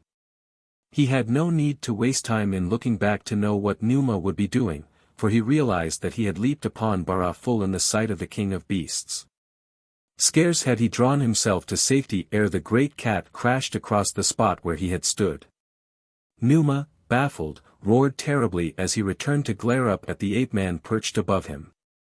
Tarzan smiled. "Son of Dango, the hyena," he taunted, "go hungry until you learn to hunt," and casting a broken branch contemptuously in the lion's face the ape-man vanished among the leafy branches bearing his kill lightly across one broad shoulder. It was still daylight when Tarzan returned to where the Alolus was awaiting him. The youth had a small stone knife, and with this the ape-man hacked off a generous portion of the antelope for the whelp of the first woman and another for himself. Into the raw flesh, hungrily, sank the strong white teeth of the English lord, while the Alolus youth, gazing at him in surprise, sought materials for fire-making. Amused, Tarzan watched him until the other had succeeded in preparing his food as he thought it should be prepared, the outside burned to a cinder, the inside raw. Yet it was cooked food and doubtless imparted to its partaker a feeling of great superiority over the low beasts that devoured their meat raw. Just as though he had been a civilized epicure eating decaying game and putrid cheeses at some fashionable club in London. Tarzan smiled as he thought how vague, after all, the line that separates primitive from civilized man in matters pertaining to their instincts and their appetites. Some of his French friends, with whom he was dining upon a certain occasion, were horrified when they learned that in common with many of the African tribes and the apes he ate caterpillars. And they voiced their horror between mouthfuls of the snails they were eating with relish at the time. The provincial American scoffs at the French for eating frogs' legs, the while he munches upon the leg of a pig. The Eskimo eat raw blubber, the Amazonians, both white and native, eat the contents of the stomachs of parrots and monkeys and consider them delicacies. The Chinese coolie asks not how his meat came by its death, nor how long since. And there is a man in New York, an estimable and otherwise harmless man, who eats Limburger cheese on Bartlett pears. The following day, with sufficient meat to last them several days, Tarzan set to work upon his weapons and his loincloth. Showing the Alolus how to scrape the antelope hide with his stone knife, the ape-man set to work, with nothing more in the way of tools than bits of stone picked from the bed of a stream. To fashion weapons with which to cope successfully with the Aloli women, the great carnivores and whatever other enemies time might reveal to him. And as he worked he watched the Alolus youth and wondered of what use the poor creature could be to him in finding his way through the encircling thorn forest that he must pass to reach familiar country and the trail for home. That the poor thing was timid had been evidenced by its manner when fleeing from the Aloli women and its terror when confronted by Numa. Its speechlessness made it useless as a companion, and it was entirely without woodcraft other than a certain crude, instinctive kind that was of no use to Tarzan. But it had placed itself at his side during the altercation in the corral, and although it could not have been of any help to him yet it had won a right to his consideration by its act. Moreover it was evident, quite evident, that the creature had attached itself to Tarzan and intended to remain with him. An idea occurred to Tarzan as he worked upon his weapons and thought upon the Alolus. He would make similar weapons for the youth and teach him how to use them. He had seen that the crude weapons of the Aloli would be no match against one armed with a bow and arrows, or even a good spear. Accurately they could not hope to throw their missiles as far as a good bowman could speed his shaft, and their bludgeons were helpless in the face of a well-thrown spear. Yes, he would make weapons for the youth and train him in their use, and then he could be made of service in the hunt and, if necessary, in the fight. And as Tarzan of the Apes thought upon the matter the Alolus suddenly paused in his work and bent an ear close to the ground, then he lifted his head and turned his eyes upon Tarzan, pointing at him, at his ear, and then at the ground. The ape-man understood that he was to listen as the other had, and when he did so he distinctly heard approaching footsteps resounding upon the hard-worn trail. Gathering up his belongings he carried them high among the trees to a safe cache with the remnants of Bara the deer, and then returning helped the youth into the tree beside him. Slowly, already, the Alolus was becoming more at ease in the trees and could help himself to a greater extent in climbing into them, but he was still practically helpless in Tarzan's estimation. The two had not long to wait before there swung down the trail one of the terrible women of the amphitheater, and behind her at 10 or 15 paces another, and behind the second a third. It was not often that they travelled thus, for theirs was a solitary existence, the Aloli being almost devoid of gregarious instincts, yet they did occasionally start out upon their hunts together. Especially when they were hunting some dangerous beast that had encroached upon their rights, or when, failing to collect sufficient men from the forest during the mating season, the unfortunate ones banded together to make a raid upon the corrals of a neighboring tribe. The three, slouching along the trail, passed directly beneath the tree from which Tarzan and the youth watched them. The great, flat ears flapped lazily, the dark eyes wandered from side to side, and from time to time they moved rapidly the skin upon some portions of their bodies as they sought to dislodge annoying insects. The two in the tree remained motionless while the three brute women passed along down the trail to be presently lost to their view at a turning of the forest highway, then, after a short interval of listening, they descended to the ground and resumed their interrupted labors. The ape-man smiled as he idly pondered the events of the past few minutes, Tarzan of the apes, lord of the jungle, hiding among the trees to escape the notice of three women. But such women! He knew little about them or their ways as yet. But what he did know was sufficient to convince him that they were as formidable foes as ever he had encountered and that while he remained weaponless he was no match against their great bludgeons and swift-thrown missiles. The days passed. The ape-man and his silent companion perfected the weapons that would more easily give them food, the latter working mechanically, following the instructions of his master. Until at last the time came when Tarzan and the Alolus were fully equipped and then they hunted together. The man training the youth in the use of bow and spear and the long grass rope that from boyhood had formed a unique feature of the ape-man's armament. During these days of hunting there came over the Alolus youth, quite suddenly, a great change. It had been his habit to glide stealthily through the forest, stopping often to look this way and that, fearful, apparently, of every creature that roamed the shadowed trails, his one great fear the ferocious females of his kind. But suddenly all this changed as by magic. Slowly he was mastering the bow and the spear. With deep interest and a sense of awe and respect he had watched Tarzan bring down many animals, great and small, for food. And once he had seen him dispatch Sabor the lioness with a single thrust of his great spear when Sabor had caught the ape-man in a clearing too far from the sanctuary of his beloved trees, and then his own day came.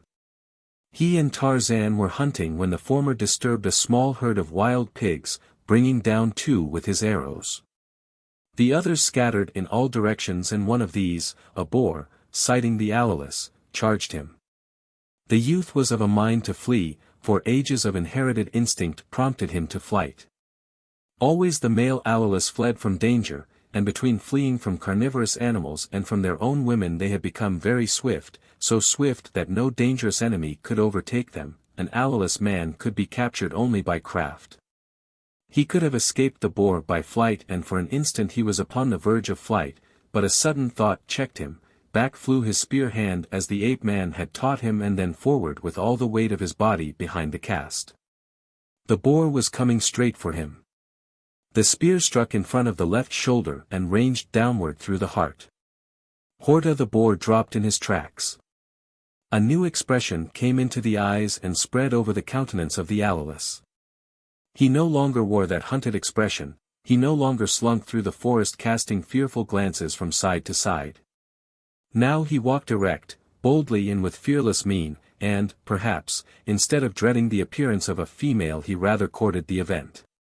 He was the personification of avenging manhood. Within him rankled countless ages of contemptuous treatment and abuse at the hands of his shes. Doubtless he never thought of the matter in this way at all, but the fact remained, and Tarzan realized it, that the first woman unfortunate enough to stumble upon this youth was going to get the surprise of her life. And while Tarzan and the Alolus roamed the strange land hemmed in by the great thorn forest and the ape-man sought for an avenue of escape, Esteban Miranda and Little Oja, daughter of Comus the witch doctor. Wandered along the forest's outer verge in search of a trail toward the west and the coast. Chapter 5. With dog-like devotion the alleless youth clung to Tarzan. The latter had mastered the meager sign language of his protégé, giving them a means of communication that was adequate for all their needs. The former, gaining confidence with a growing familiarity with his new weapons, became more independent, with the result that the two more often separated for the hunt, thus ensuring a more fully stocked larder. It was upon one of these occasions that Tarzan came suddenly upon a strange sight. He had been following the scent spoor of Bara the deer when it was suddenly crossed by that of one of the great female alali. That probably meant that another would attempt to rob him of his prey. The savage instinct of the jungle beast predominated in the guidance of the breech-clout ape-man. It was not the polished Lord Greystoke of London whose snarling upper lip revealed two gleaming fighting fangs, it was a primordial hunting brood about to be robbed of its quarry. Taking to the trees he moved rapidly in the direction of the alleless woman, but before he came within sight of her a new scent impinged upon his nostrils, a strange, new scent that puzzled him. It was the scent of man, yet strange and unfamiliar to a degree. Never before had anything like it arrested his attention. It was very faint and yet, somehow, he knew that it was close, and then, ahead of him, he heard voices, low musical voices, that came faintly to his ears. And though they were low and musical there was something in the quality and pitch of them that suggested excitement. Now Tarzan went more carefully, Bara, the deer, all but forgotten.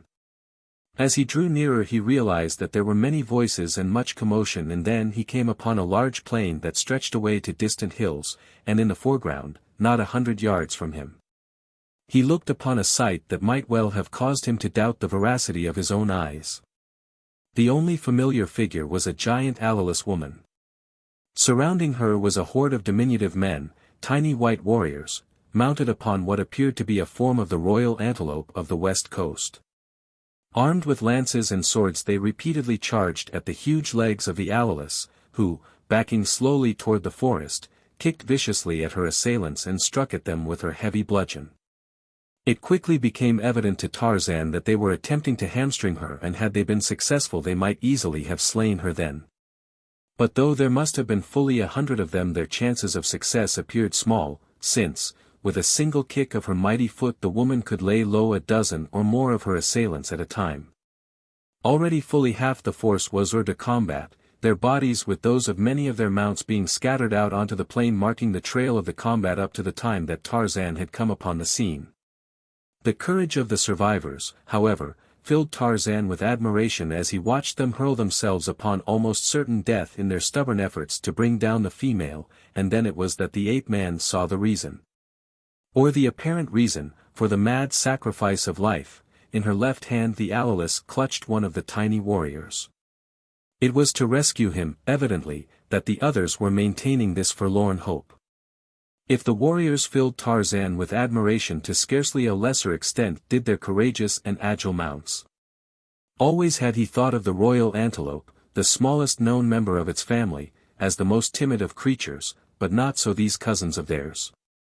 Slightly larger, standing perhaps 15 inches at the withers, they were in all other outward respects identical. Yet, at the guidance of their riders, they leaped fearlessly into close range of those enormous feet and the great, slashing bludgeon. Perfectly reined were they, too. So perfectly that their muscles seemed to have coordinated with the minds of their riders. In and out they bounded, scarcely touching the ground before they were out of harm's way again. 10 or a dozen feet they covered at a leap, so that Tarzan wondered not only at their agility but at the almost marvelous riding ability of the warriors who could keep their seats so perfectly upon these leaping, bounding, turning, twisting mounts. It was a pretty sight and an inspiring one. And however unreal it had at first appeared to him, he was not long in realizing that he was looking upon a race of real pygmies, not members of the black tribe with which all African explorers are more or less familiar, but with that lost white race of diminutive men reference to which is occasionally to be found in ancient manuscript of travel and exploration, of myth and legend. While the encounter interested him and he viewed it at first as a disinterested neutral, he soon found his sympathies gravitating to the tiny warriors, and when it became evident that the allaless woman was going to make good her escape into the forest with her captive, the ape-man decided to take a hand in the affair himself. As he stepped from the concealment of the forest, the little warriors were the first to see him. Evidently they mistook him at first for another of their giant enemies, for a great cry of disappointment rose from them, and they fell back for the first time since Tarzan had been watching the unequal struggle. Wishing to make his intentions clear before the little men set upon him, he moved quickly in the direction of the woman, who, the instant that her eyes fell upon him, made imperative signs for him to join her in dispatching the balance of the pygmies. She was accustomed to being feared and obeyed by her mankind, when she had them in her power. Perhaps she wondered a little at the temerity of this for as a rule they all ran from her. But she needed him badly, and that was the idea that dominated her thoughts. As Tarzan advanced, he commanded her in the sign language he had learned from the youth that she was to release her captive and go away, molesting the little men no more. At this she made an ugly grimace and raising her bludgeon came forward to meet him. The ape-man fitted an arrow to his bow. "Go back," he signed her. "Go back, or I will kill you. Go back, and put down the little man." She snarled ferociously and increased her pace. Tarzan raised the arrow to the level of his eye and drew it back until the bow bent. The pygmies, realizing that for the moment at least this strange giant was their ally, sat their mounts and awaited the outcome of the duel. The ape-man hoped that the woman would obey his commands before he was compelled to take her life, but even a cursory glance at her face revealed anything but an intention to relinquish her purpose, which now seemed to be to annihilate this presumptuous meddler as well. On she came. Already she was too close to make further delay safe, and the ape-man released his shaft. Straight into her savage heart it drove, and as she stumbled forward Tarzan leaped to meet her, seizing the warrior from her grasp before she might fall upon the tiny body and crush it, and as he did so the other warriors, evidently mistaking his intentions, spurred forward with loud shouts and brandishing weapons. But before they had reached him he had set the rescued man upon the ground and released him. Instantly the attitude of the charging pygmies changed again, and from war cries their tones turned to cheers. Riding forward they drew rein before the warrior that Tarzan had rescued, and several of their number leaped from their mounts and, kneeling, raised his hand to their lips. It was evident then to the ape-man that he had rescued one who stood high among them, their chief, perhaps. And now he wondered what would be their attitude toward him, as, with a look of amused tolerance upon his grim features, he watched them as one might watch the interesting doings of a swarm of ants. As they felicitated their fellow upon his miraculous escape, Tarzan had an opportunity to inspect them more closely. The tallest of them stood about 18 inches in height, their white skins were tanned by exposure to a shade a trifle darker than his own, yet there was no question but that they were white men. Their features were regular and well proportioned, so that by any standards of our race they would have been considered handsome. There were, of course, variations and exceptions, but on the whole those that he saw before him were fine-looking men. All were smooth-faced, and there seemed to be no very old men among them, while he whom Tarzan had saved from the allaless woman was apparently younger than the average, and much younger than those who had dismounted to do him homage. As Tarzan watched them, the young man bade the others rise and then addressed them for a moment, after which he turned toward the ape-man and directed his remarks to him, none of which, of course, Tarzan could understand. By his manner, however, he guessed that the other was thanking him and possibly too asking his further intentions toward them, and in reply the ape-man endeavored to assure them that he desired their friendship. Further to emphasize his peaceful intentions he cast his weapons aside and took a step toward them, his arms thrown slightly outward, his open palms in their direction. The young man seemed to understand his friendly overtures, for he too advanced, offering his hand to Tarzan. The ape-man knew that the other meant that he should kiss it, but this he did not do, preferring to assume a role of equality with their highest. Instead, he kneeled upon one knee that he might more easily reach the proffered hand of the pygmy, and pressing the tiny fingers gently, inclined his head slightly in a formal bow which carried no suggestion of servility. The other seemed satisfied, returned the bow with equal dignity and then attempted to convey to the ape-man that he and his party were about to ride off across the plain, inviting him to accompany them. Rather curious to see more of these remarkable little people, Tarzan was nothing loath to accept the invitation. Before the party set out, however, they dispersed to gather up their dead and wounded and to put out of their misery any of the injured antelope that were too severely hurt to travel. This they did with the relatively long, straight sword which was part of the armament of each. Their lances they left resting in cylindrical boots attached to the right side of their saddles. For other weapons Tarzan could discover nothing but a tiny knife carried in a scabbard at the right side by each warrior. The blade, like the blade of the rapier, was two-edged but only about 1.5 inches long, with a very sharp point. Having gathered the dead and wounded, the latter were examined by the young leader of the party, who was accompanied by the 5 or 6 who had gathered about him at the time that Tarzan had released him. These Tarzan took to be lieutenants or under-chiefs. He saw them question the wounded and in 3 cases, each evidently a hopeless one, the leader ran his sword quickly through the hearts of the unhappy men. While this seemingly cruel, yet unquestionably sound, military measure was being carried out, the balance of the warriors, directed by under-officers, were excavating a long trench beside the dead, of which there were 20.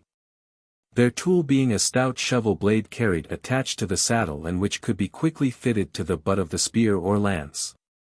The men worked with extreme rapidity and under a plan that seemed to abhor lost motion, of which there was the absolute minimum, until in an incredibly short time they had excavated a trench 50 inches in length, 18 inches wide and 9 inches deep, the equivalent of which to men of normal size would have been nearly 17 feet long, 6 feet wide and 3 feet deep.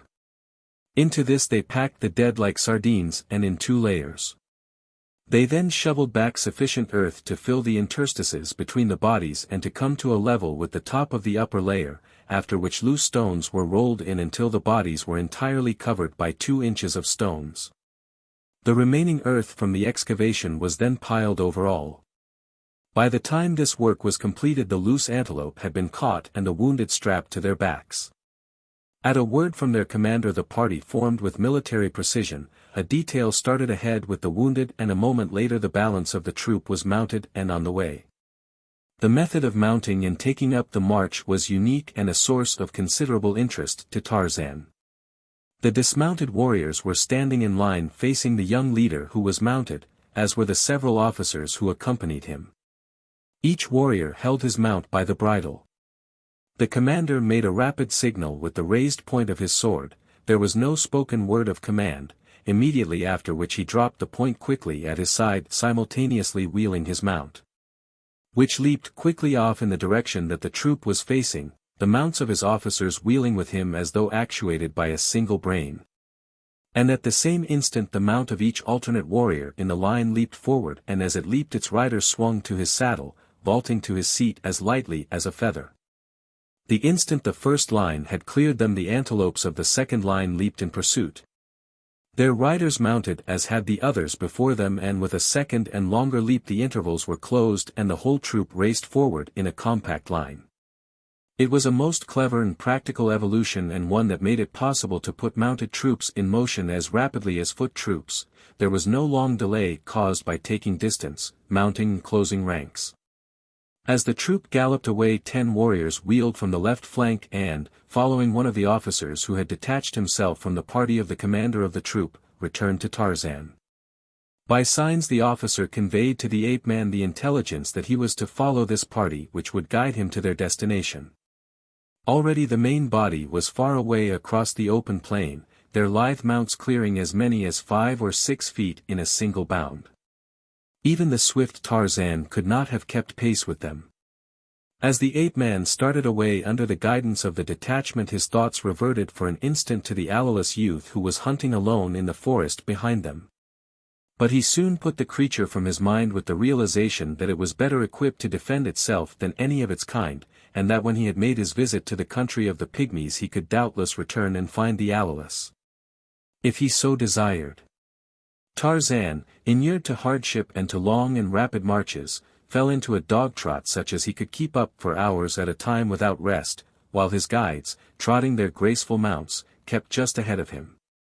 The plain was more rolling than it had appeared from the verge of the forest, with here and there a clump of trees. The grass was plentiful and there were occasional bands of the larger species of antelope grazing at intervals. At sight of the approaching riders and the comparatively giant-like figure of Tarzan, they broke and ran. Once they passed a rhinoceros, the party making only a slight detour to avoid it, and later, in a clump of trees. The leader halted his detachment suddenly and seizing his lance advanced again slowly toward a clump of bushes, at the same time transmitting an order to his men which caused them to spread and surround the thicket. Tarzan halted and watched the proceedings. The wind was blowing from him in the direction of the thicket, so that he could not determine what manner of creature, if any, had attracted the attention of the officer.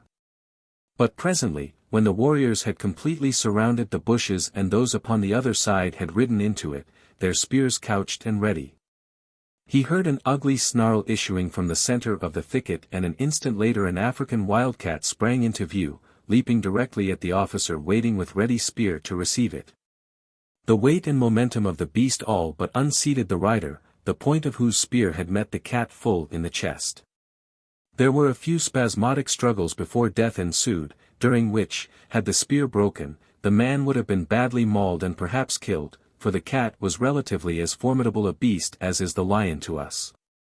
The instant that it died, 4 warriors leaped forward and with their sharp knives removed the head and skin in an incredibly short time.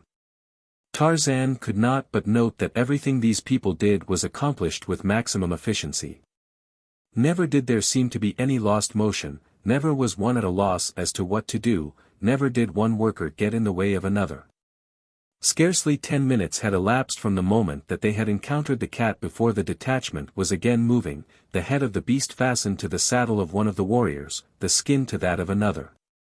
The officer who commanded the detachment was a young fellow, not much, if any, older than the commander of the troop. That he was courageous Tarzan could bear witness from the manner in which he had faced what must have been, to so diminutive a people, a most deadly and ferocious beast. But then, the entire party's hopeless attack upon the allowless woman had proved that they all were courageous, and the ape-man admired and respected courage. Already he liked these little men, though it was at times still difficult for him to accept them as a reality. So prone are we to disbelieve in the possibility of the existence of any form of life with which we are not familiar by association or credible repute. They had been traveling for almost 6 hours across the plain. The wind had changed and there was borne to Tarzan's nostrils clearly the scent of Bara the deer, ahead. The ape-man, who had tasted no food that day, was ravenous, with the result that the odor of meat aroused all the savage instincts fostered by his strange upbringing. Springing forward abreast the leader of the detachment that was escorting him, he signed them to halt, and then as clearly as he could through the comparatively laborious and never quite satisfactory medium of further signs explained that he was hungry, that there was meat ahead and that they should remain in the rear until he had stalked his prey and made his kill. The officer having understood and signified his assent, Tarzan crept stealthily forward toward a small clump of trees beyond which his keen scent told him there were several antelope, and behind Tarzan followed the detachment. So noiselessly that even the keen ears of the ape-man heard them not. Sheltered by the trees, Tarzan saw a dozen or more antelope grazing a short distance beyond, the nearest being scarce 100 feet from the small grove. Unslinging his bow and taking a handful of arrows from his quiver, the ape-man moved noiselessly to the tree nearest the antelope. The detachment was not far behind him, though it had stopped the moment the officer saw the game that Tarzan was stalking, lest it be frightened away. The pygmies knew not of bows and arrows, and so they watched with deep interest every move of the ape-man. They saw him fit an arrow to his bow, draw it far back and release it almost all in a single movement, so quick with this weapon was he. And they saw the antelope leap to the impact of the missile, which was followed in rapid succession by a second and a third, and as he shot his bolts Tarzan leaped forward in pursuit of his prey. But there was no danger that he would lose it. With the second arrow the buck was upon his knees, and when Tarzan reached him he was already dead. The warriors who had followed close behind Tarzan the instant that there was no further need for caution were already surrounding the antelope. where they were talking with much more excitement than Tarzan had seen them display upon any previous occasion, their interest seemingly centered about the death-dealing projectiles that had so easily laid the great animal low. For to them this antelope was as large as would be the largest elephant to us. And as they caught the ape-man's eye they smiled and rubbed their palms together very rapidly with a circular motion, an act which Tarzan assumed to be in the nature of applause. Having withdrawn his arrows and returned them to his quiver, Tarzan signed to the leader of the detachment that he would borrow his rapier. For an instant the man seemed to hesitate and all his fellows watched him intently, but he drew the sword and passed it hilt foremost to the ape-man. If you are going to eat flesh raw while it is still warm, you do not bleed the carcass, nor did Tarzan in this instance. Instead he merely cut off a hind quarter, sliced off what he wanted and fell to devouring it hungrily. The little men viewed his act with surprise not unmixed with horror, and when he offered them some of the flesh they refused it and drew away. What their reaction was he could not know, but he guessed that they held a strong aversion to the eating of raw meat. Later he was to learn that their revulsion was due to the fact that within the entire range of their experience, heretofore, the only creatures that devoured raw meat devoured the pygmies as well. When, therefore, they saw this mighty giant eating the flesh of his kill raw, they could not but draw the conclusion that should he become sufficiently hungry he would eat them. Wrapping some of the meat of the antelope in its own skin, Tarzan secured it to his back and the party resumed its journey. The warriors now seemed troubled, and as they conversed in low tones they cast many backward glances in the direction of the ape-man. They were not afraid for themselves, for these warriors scarcely knew the meaning of fear. The question that caused them apprehension related to the wisdom of leading among their people such a huge devourer of raw flesh, who, at a single hurried meal, had eaten the equivalent of a grown man. The afternoon was drawing to a close when Tarzan discerned in the far distance what appeared to be a group of symmetrical, dome-shaped hillocks, and later, as they approached these, he saw a body of mounted warriors galloping to meet them. From his greater height he saw these before the others saw them, and attracting the officer's attention made signs apprising the latter of his discovery. But the oncoming warriors were hidden from the view of their fellows by the inequalities of the ground. Realizing this, Tarzan stooped and, before the officer could guess his intention, had gathered antelope and rider gently in his powerful hands and lifted them high above the ground. For an instant consternation held the remaining warriors. Swords flashed and a warning cry arose, and even the plucky pygmy in his grasp drew his own diminutive weapon, but a smile from the ape-man reassured them all, and an instant later the officer saw why Tarzan had raised him aloft. He called down to the others below him then, and from their manner as from that of him whom he held the ape-man guessed that the approaching party was composed of friends of his escort, and so, a few minutes later, it proved when he was surrounded by several hundreds of the pygmies, all friendly, eager and curious. Among them was the leader whom he had rescued from the allowless woman, and him he greeted with a handshake. A consultation now took place between the leader of the detachment that had escorted the ape-man, the young commander of the larger party, and several older warriors. By the expressions of their faces and the tone of their voices Tarzan judged that the matter was serious and that it concerned him. He was sure from the numerous glances that were cast in his direction. He could not know, though, that the subject of their discussion was based upon the report of the commander of the escort that their mighty guest was an eater of raw flesh and the consequent danger of bringing him among their people. The chief among them, the young commander, settled the question, however, by reminding them that though the giant must have been very hungry to have devoured as much flesh as they told him he had, nevertheless he had traveled for many hours with only a small number of their warriors always within easy reach of him and had not offered to molest them. This seemed a conclusive argument of his good intentions, and consequently the cavalcade set forth without further delay in the direction of the hillocks that were now in plain view a mile or two away. As they neared them Tarzan saw what appeared to be literally innumerable little men moving about among the hillocks. And as he came nearer still he realized that these seeming hillocks were symmetrical mounds of small stones quite evidently built by the pygmies themselves, and that the hordes of pygmies moving about among them were workers.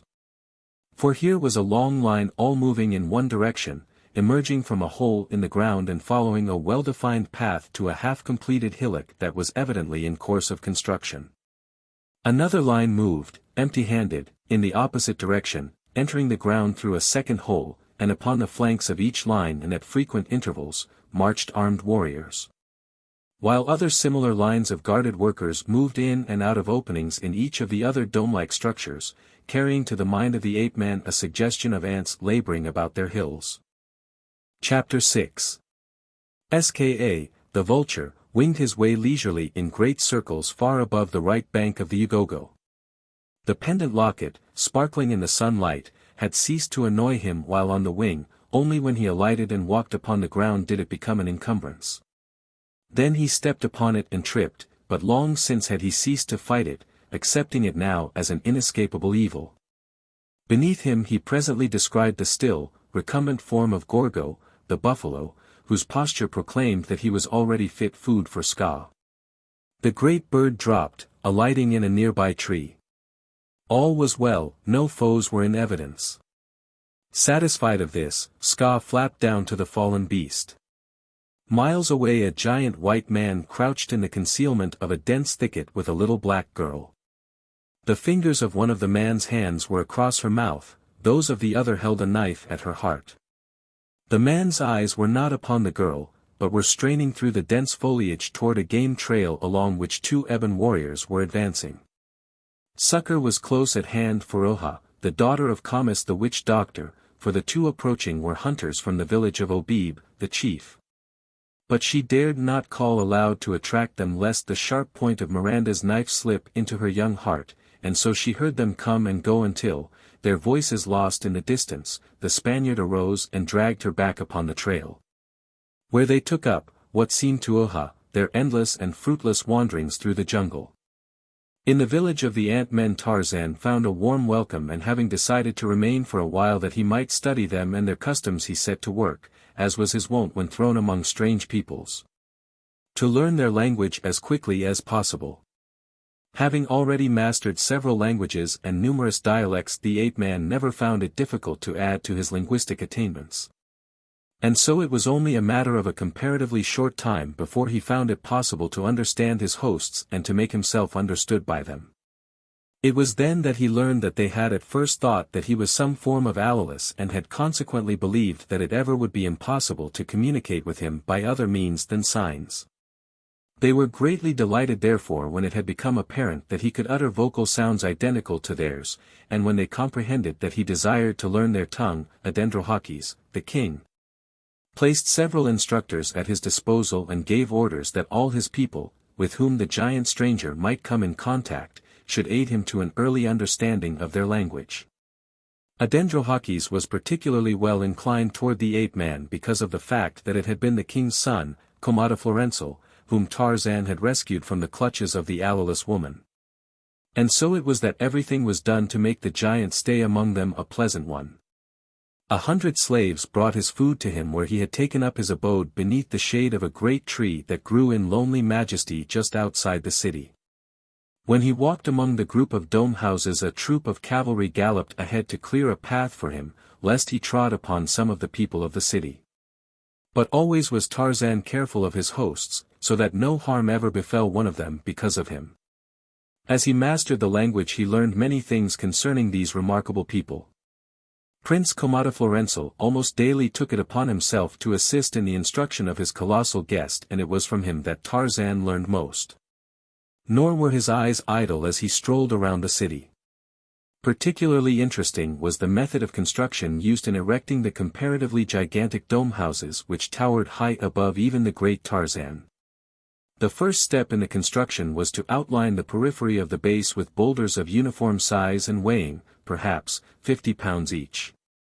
2 slaves easily carried such a boulder when it was slung in a rope hammock, and as thousands of slaves were employed the work progressed with rapidity. The circular base, with a diameter of 150 to 200 feet, having been outlined, another, smaller circle was laid about 10 feet inside the first. 4 openings being left in each circle to mark the location of the 4 entrances to the completed building and corresponding to the 4 principal cardinal points of the compass. The walls of the entrances were then outlined upon the ground with similar large boulders, these being a little more carefully selected for uniformity, after which the 4 enclosures thus formed were packed closely with boulders. The corridors and chambers of the first floor were then outlined and the spaces between filled with boulders, each being placed with the utmost care and nicety in relation to those touching it and those that should rest upon it when the second course was laid, for these were to support a tremendous weight when the edifice was completed. The corridors were generally 3 feet wide, the equivalent of 12 feet by our standards, while the chambers varied in dimensions according to the uses to which they were to be put. In the exact center of the building a circular opening was left that measured 10 feet in diameter, and this was carried upward as the building progressed until the whole formed an open shaft from ground floor to roof in the completed edifice. The lower course having been built up in this manner to a height of 6 inches, wooden arches were placed at intervals the lengths of the corridors, which were now sealed over by the simple expedient of fastening thin wooden strips lengthways of the corridors from arch to arch until the corridors were entirely roofed. The strips, or boards, which overlapped one another, were fastened in place by wooden dowels driven through them into the peripheries of the arches. As this work was progressing, the walls of the various chambers and the outer wall of the building were raised to a height of 24 inches, bringing them to the level of the ceilings of the arched corridors. And the spaces between chambers and corridors were packed with boulders, the interstices between which were filled with smaller stones and gravel. The ceiling beams were then placed across the other chambers, timbers 6 inches square hewn from a hard, tough wood being used, and in the larger chambers these were further supported, at intervals, by columns of the same dimensions and material. The ceiling beams being in place, they were covered over with tight-fitting boards, doweled to place. The ceilings of the chambers now projected 6 inches above the surrounding course of the structure. And at this juncture hundreds of cauldrons were brought in which a crude asphalt was heated until it became liquid, and the interstices of the next 6-inch course were filled with it, bringing the entire completed course to the same level at a height of 30 inches, over all of which a second 6-inch course of rock and asphalt was laid, and the second story laid out and completed in a similar manner. The palace of Adendrohahkis, constructed in this way, was 220 feet in diameter, and 110 feet high, with 36 floors capable of housing 80,000 people, a veritable anthill of humanity. The city consisted of 10 similar domes, though each slightly smaller than the king's, housing a total of 500,000 people, 2/3 of whom were slaves, these being for the most part the artisans and body servants of the ruling class. Another 500,000 slaves, the unskilled laborers of the city, dwelt in the subterranean chambers of the quarries from which the building material was obtained. The passageways and chambers of these mines were carefully shored and timbered as the work progressed, resulting in fairly commodious and comfortable quarters for the slaves upon the upper levels at least. And as the city was built upon the surface of an ancient ground moraine, on account of the accessibility of building material, the drainage was perfect, the slaves suffering no inconvenience because of their underground quarters. The domes themselves were well ventilated through the large central air shaft and the numerous windows that pierced the outer walls at frequent intervals at each level above the ground floor, in which, as previously explained, there were but 4 openings. The windows, which were 6¼ inches wide by 18½ inches high, admitted a certain amount of light as well as air. But the interior of the dome, especially the gloomy chambers midway between the windows and the central light and air shaft, was illuminated by immense, slow-burning, smokeless candles. Tarzan watched the construction of the new dome with keenest interest, realizing that it was the only opportunity that he ever would have to see the interior of one of these remarkable, human hives. And as he was thus engaged, Komodoflorensal and his friends hastened to initiate him into the mysteries of their language. And while he learned the language of his hosts, he learned many other things of interest about them. The slaves, he discovered, were either prisoners of war or the descendants of prisoners of war. Some had been in bondage for so many generations that all trace of their origin had become lost, and they considered themselves as much citizens of Trohanadalmakus, the city of King Adendrohahkis, as did any of the nobility. On the whole they were treated with kindness and were not overworked after the second generation. The recent prisoners and their children were, for the most part, included in the caste of unskilled labor from which the limit of human endurance was exacted. They were the miners, the quarriers, and the builders, and fully 50% of them were literally worked to death. With the second generation the education of the children commenced, those who showed aptitude for any of the skilled crafts being immediately transferred from the quarries to the domes, where they took up the relatively easy life of a prosperous and indulged middle class. In another manner might an individual escape the quarries, by marriage, or rather by selection as they choose to call it, with a member of the ruling class. In a community where class consciousness was such a characteristic of the people and where caste was almost a fetish, it was rather remarkable that such connections brought no odium upon the inferiors, but, on the contrary, automatically elevated the lesser to the caste of the higher contracting party.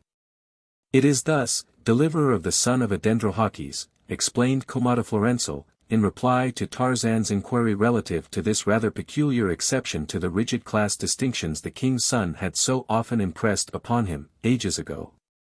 During the reign of Komodoflorensal in the city of Trohanadalmakus, the warriors of Veltopismakus, king of the city of Veltopismakus, marched upon our fair Trohanadalmakus, and in the battle that ensued the troops of our ancestors were all but annihilated. Thousands of our men and women were carried away into slavery, and all that saved us from being totally wiped out was the courageous defense that our own slaves waged for their masters.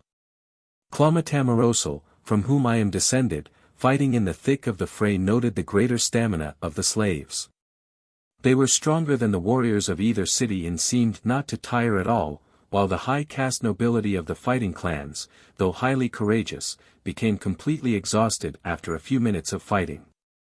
After the battle was over, Komodoflorensal called together all the chief officers of the city, or rather all who had not been killed or taken prisoner, and pointed out to them that the reason our city had been defeated was not so much because of the greater numbers of the forces of the king Veltopismakus as due to the fact that our own warriors were physical weaklings.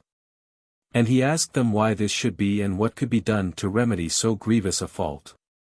The youngest man among them, wounded and weak from loss of blood, was the only one who could offer a reasonable explanation, or suggest a means of correcting the one obvious weakness of the city. He called their attention to the fact that of all the race of Minunians the people of the city of Trohanadalmakus were the most ancient, and that for ages there had been no infusion of new blood.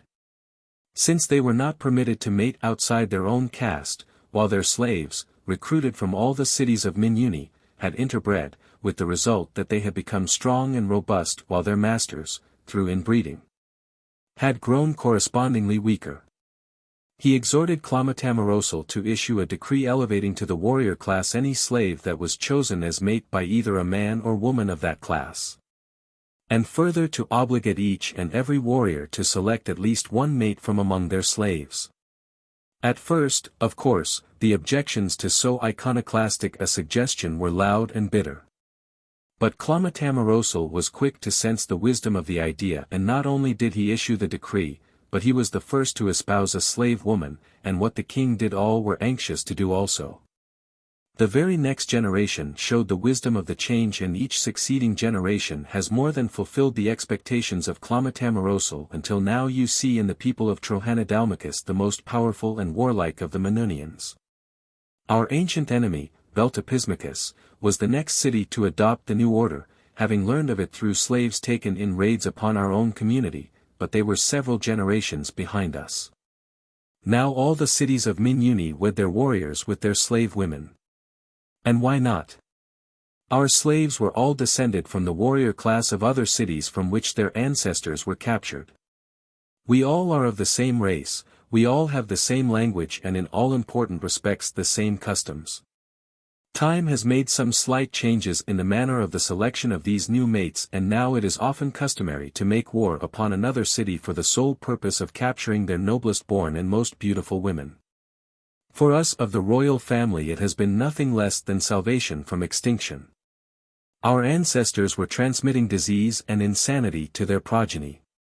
The new, pure, virile blood of the slaves has washed the taint from our veins, and so altered has our point of view become that whereas, in the past, the child of a slave woman and a warrior was without caste the lowest of the low, now they rank highest of the high, since it is considered immoral for one of the royal family to wed other than a slave. "And your wife?" asked Tarzan. "You took her in a battle with some other city?" "I have no wife," replied Komodoflorensal. "We are preparing now to make war upon Veltopismakus, the daughter of whose king, we are told by slaves from that city, is the most beautiful creature in the world. Her name is Janzara, and as she is not related to me, except possibly very remotely, she is a fit mate for the son of Adendrohahkis." "How do you know she is not related to you?" asked the ape-man. "We keep as accurate a record of the royal families of Veltopismakus and several others of the nearer cities of Minuni as we do of our own," replied Komodoflorensal, "obtaining our information from captives. Usually from those who are chosen in marriage by our own people. For several generations the kings of Veltopismakus have not been sufficiently powerful or fortunate to succeed in taking royal princesses from us by either force of arms or strategy, though they never have ceased attempting to do so. And the result has been that they have been forced to find their mates in other and oftentimes distant cities. The present king of Veltopismakus, Komodoflorensal, the father of the princess Janzara, took his mate, the mother of the princess, from a far distant city that has never, within historic times, taken slaves from Trohanadalmakus. Nor have our warriors visited that city within the memory of any living man. Janzara, therefore, should make me an excellent mate." "But what about love? Suppose you should not care for one another?" asked Tarzan. Komodoflorensal shrugged his shoulders. "She will bear me a son who will someday be king of Trohanadalmakus," he replied, "and that is all that can be asked." While the preparations for the expedition against Veltopismakus were being carried on, Tarzan was left much to his own devices. The activities of these diminutive people were a never-ending source of interest to him.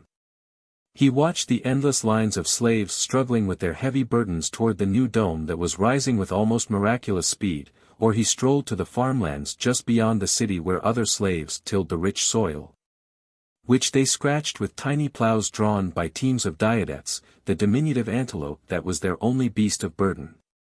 Always were the slaves accompanied by armed warriors if they were slaves of the first or second generation, lest they should attempt escape or revolution, as well as a protection against beasts of prey and human enemies. Since the slaves were not permitted to bear arms and, consequently, could not protect themselves, these slaves of the first and second generations were always easily recognizable by the vivid green tunic, reaching almost to the knees, which was the single garment of their caste, and which carried upon both its front and back an emblem or character in black that denoted the city of the slave's birth and the individual to whom he now belonged. The slaves employed upon public works all belonged to the king, Adendrohahkis, but in the fields many families were represented by their chattels. Moving about the city upon their various duties were thousands of white-tunicked slaves.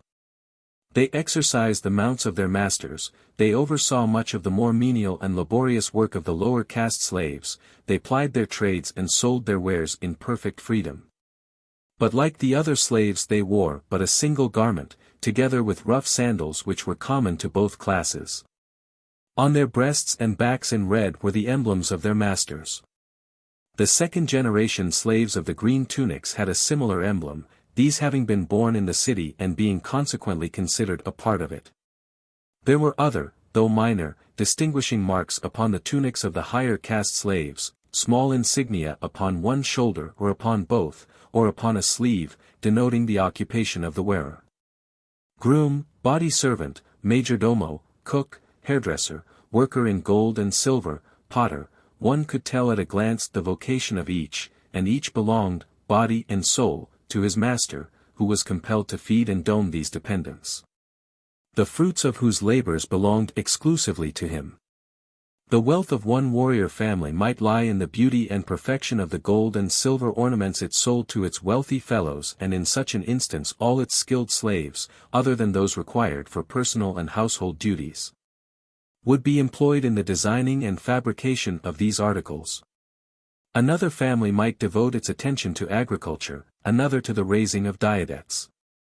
But all the work was done by the slaves, with the single exception of the breaking of the diodetes that were bred for riding, an occupation that was not considered beneath the dignity of the warrior class, but rather, on the contrary, looked upon as a fitting occupation for nobles.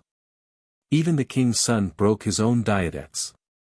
As an interested spectator, Tarzan whiled the lazy days away. To his repeated queries as to the possibility of a way out of this bizarre, thorn-infested world, his hosts replied that it was not to penetrate the forest of thorn trees, but that as it continued indefinitely to the uttermost extremities of matter, it was quite useless to attempt to penetrate it at all, their conception of the world being confined to what they actually had seen, a land of hills, valleys and forest, surrounded by thorn trees. To creatures of their size the thorn forest was far from impenetrable, but Tarzan was not their size.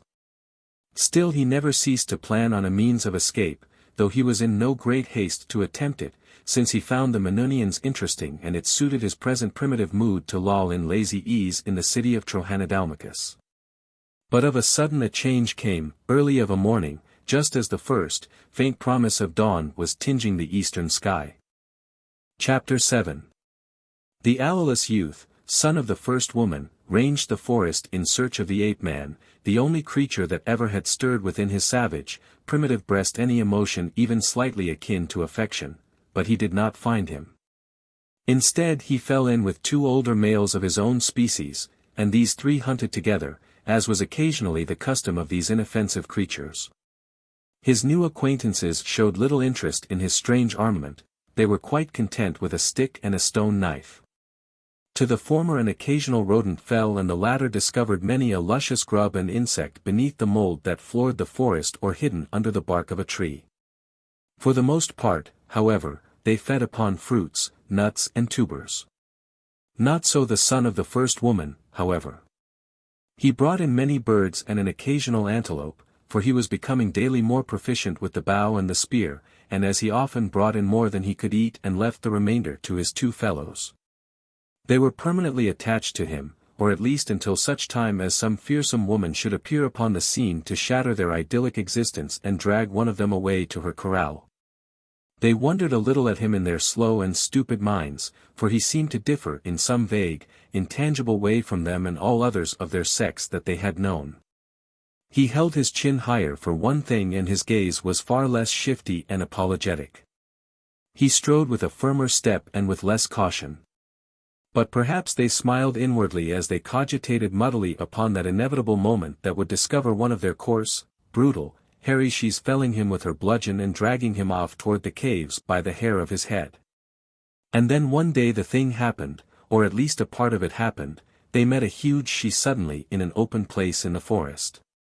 The two who accompanied the son of the first woman turned in flight, but when they had reached the vantage ground of close-growing timber they paused and looked back to see if the woman was pursuing them and what had become of their companion. To their relief they saw that the woman was not following them and to their consternation that their fellow had not fled, but was facing her defiantly, and motioning her to go away, or be killed. Such crass stupidity! He must have been whelped without brains. It never occurred to them to attribute his act to courage.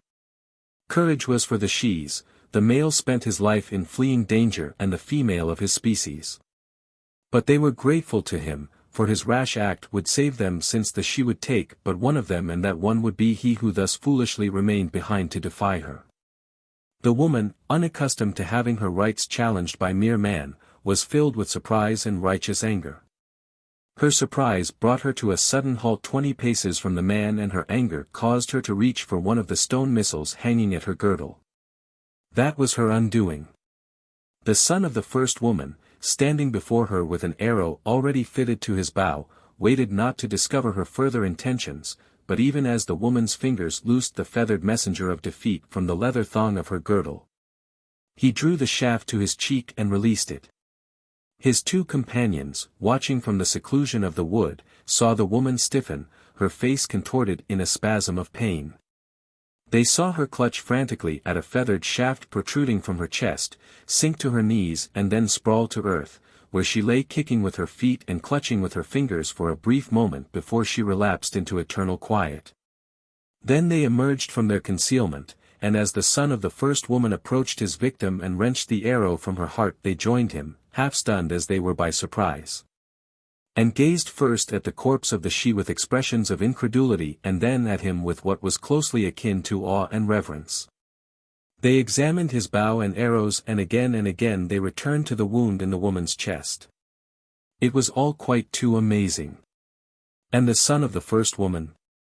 He held his head high and his chest out and strutted proudly. Never before had he or any other man been cast in the role of hero and he enjoyed it. But he would impress them further. Seizing the corpse of the woman he dragged it to a nearby tree where he propped it in a sitting posture against the bole. Then he walked away some 20 feet and, signing his fellows to observe him closely, he raised his heavy spear and hurled it at his realistic target, through which it passed to embed itself in the tree behind. The others were greatly excited.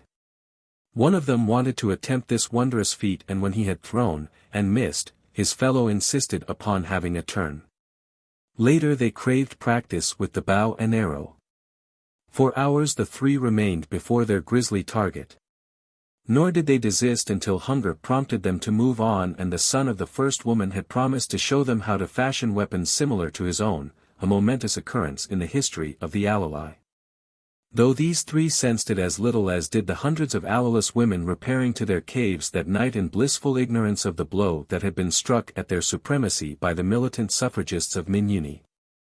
And as suddenly, with more immediate results, the even tenor of Tarzan's existence in the city of Trohanadalmakus was altered and a series of events initiated that were to lead to the maddest and most unbelievable denouement. The ape-man lay upon a bed of grasses beneath a great tree that grew beside the city of King Adendrohahkis. Dawn was flushing the sky above the forest to the east of Trohanadalmakus, when Tarzan, his ear close to the ground, was suddenly awakened by a strange reverberation that seemed to come faintly from the bowels of the earth. It was such a dim and distant sound that it would scarce have been appreciable to you or to me had we placed an ear flat against the ground after having been told that the noise existed. But to Tarzan it was an interruption of the ordinary noises of the night and, therefore, however slight, of sufficient import to impinge upon his consciousness even in sleep. Awakened, he still lay listening intently. He knew that the sound did not come from the bowels of the earth, but from the surface and he guessed that it originated at no great distance, and also, he knew, that it was coming closer rapidly. For just a moment it puzzled him and then a great light dawned upon him and he sprang to his feet. The dome of the king, Adendrohahkis, lay 100 yards away and toward it he bent his steps. Just before the south entrance he was challenged by a tiny sentinel. "Take word to your king," the ape-man directed him, "that Tarzan hears many diadettes galloping toward Trohanadalmakus and that unless he is much mistaken each carries a hostile warrior upon its back." The sentinel turned and hallooed down the corridor leading from the entrance, and a moment later an officer and several other warriors appeared. At sight of Tarzan they halted. "What is wrong?" demanded the officer. "The king's guest says that he heard many diadettes approaching," replied the sentinel. "From what direction?" demanded the officer, addressing Tarzan. "From that direction the sounds appeared to come," replied the ape-man, pointing toward the west. "The Veltopismakusians," exclaimed the officer, and then, turning to those who had accompanied him from the interior of the king's dome, "Quick! Arouse Trohanadalmakus, I will warn the king's dome and the king," and he wheeled and ran quickly within, while the others sped away to awaken the city. In an incredibly short space of time Tarzan saw thousands of warriors streaming from each of the 10 domes. From the north and the south doors of each dome rode mounted men, and from the east and west marched the foot soldiers. There was no confusion, everything moved with military precision and evidently in accordance with a plan of defense in which each unit had been thoroughly drilled. Small detachments of cavalry galloped quickly to the 4 points of the compass. These were scouts each detail of which spread fan-wise just beyond the limits of the domes until the city was encircled by a thin line of mounted men that would halt when it had reached a predetermined distance from the city, and fall back with information before an advancing enemy. Following these, stronger detachments of mounted men moved out to north and south and east and west to take positions just inside the line of scouts. These detachments were strong enough to engage the enemy and impede his progress as they fell back upon the main body of the cavalry, which might by this plan be summoned in time to the point at which the enemy was making his boldest effort to reach the city. And then the main body of the cavalry moved out, and in this instance toward the west, from which point they were already assured the foe was approaching. While the infantry, which had not paused since it emerged from the domes, marched likewise toward the 4 points of the compass in 4 compact bodies, of which by far the largest moved toward the west. The advance foot troops took their stations but a short distance outside the city, while within the area of the domes the last troops to emerge from them, both cavalry and infantry, remained evidently as a reserve force. And it was with these troops that Adendrohahkis took his post, that he might be centrally located for the purpose of directing the defense of his city to better advantage. Komodoflorensal, the prince, had gone out in command of the main body of cavalry that was to make the first determined stand against the oncoming foe. This body consisted of 7,500 men, and its position lay 2 miles outside the city, half a mile behind a cavalry patrol of 500 men, of which there were 4, one at each point of the compass, and totaling 2,000 men. The balance of the 10,000 advance troops consisted of the 500 mounted scouts or vedettes who, in turn, were half a mile in advance of the picket patrols, at 200-foot intervals, entirely surrounding the city at a distance of 3 miles. Inside the city 15,000 mounted men were held in reserve. In the increasing light of dawn Tarzan watched these methodical preparations for defense with growing admiration for the tiny Minunians. There was no shouting and no singing, but on the face of every warrior who passed close enough for the ape-man to discern his features was an expression of exalted rapture. No need here for war cries or battle hymns to bolster the questionable courage of the weak. There were no weak. The pounding of the hoofs of the advancing Veltopismakusian horde had ceased. It was evident that their scouts had discovered that the intended surprise had failed. Were they altering the plan or point of attack, or had they merely halted the main body temporarily to await the result of a reconnaissance? Tarzan asked a nearby officer if, perchance, the enemy had abandoned his intention of attacking at all. The man smiled and shook his head. "Minunians never abandon an attack," he said. As Tarzan's eyes wandered over the city's 10 domes, illuminated now by the rays of the rising sun, he saw in each of the numerous window embrasures, that pierced the domes at regular intervals at each of their 30-odd floors, a warrior stationed at whose side lay a great bundle of short javelins, while just to his rear was piled a quantity of small, round stones. The ape-man smiled. They overlook no possible contingency, he thought. But the quarry slaves? What of them? Would they not turn against their masters at the first opportunity for escape that an impending battle such as this would be almost certain to present to them? He turned again to the officer and put the question to him. The latter turned and pointed toward the entrance to the nearest quarry, where Tarzan saw hundreds of white-tunicked slaves piling rocks upon it, while a detachment of infantry leaned idly upon their spears as their officers directed the labor of the slaves. "There is another detachment of warriors bottled up inside the quarry entrance," explained the officer to Tarzan. "If the enemy gains the city and this outer guard is driven into the domes or killed or captured, the inner guard can hold off an entire army, as only one man can attack them at a time. Our slaves are safe, therefore, unless the city falls, and that has not happened to any Minunian city within the memory of man. The best that the Veltopismakusians can hope for now is to pick up a few prisoners, but they will doubtless leave behind as many as they take." Had their surprise been successful, they might have forced their way into one of the domes and made away with many women and much loot. Now, though, our forces are too well disposed to make it possible for any but a greatly superior force to seriously threaten the city itself. I even doubt if our infantry will be engaged at all."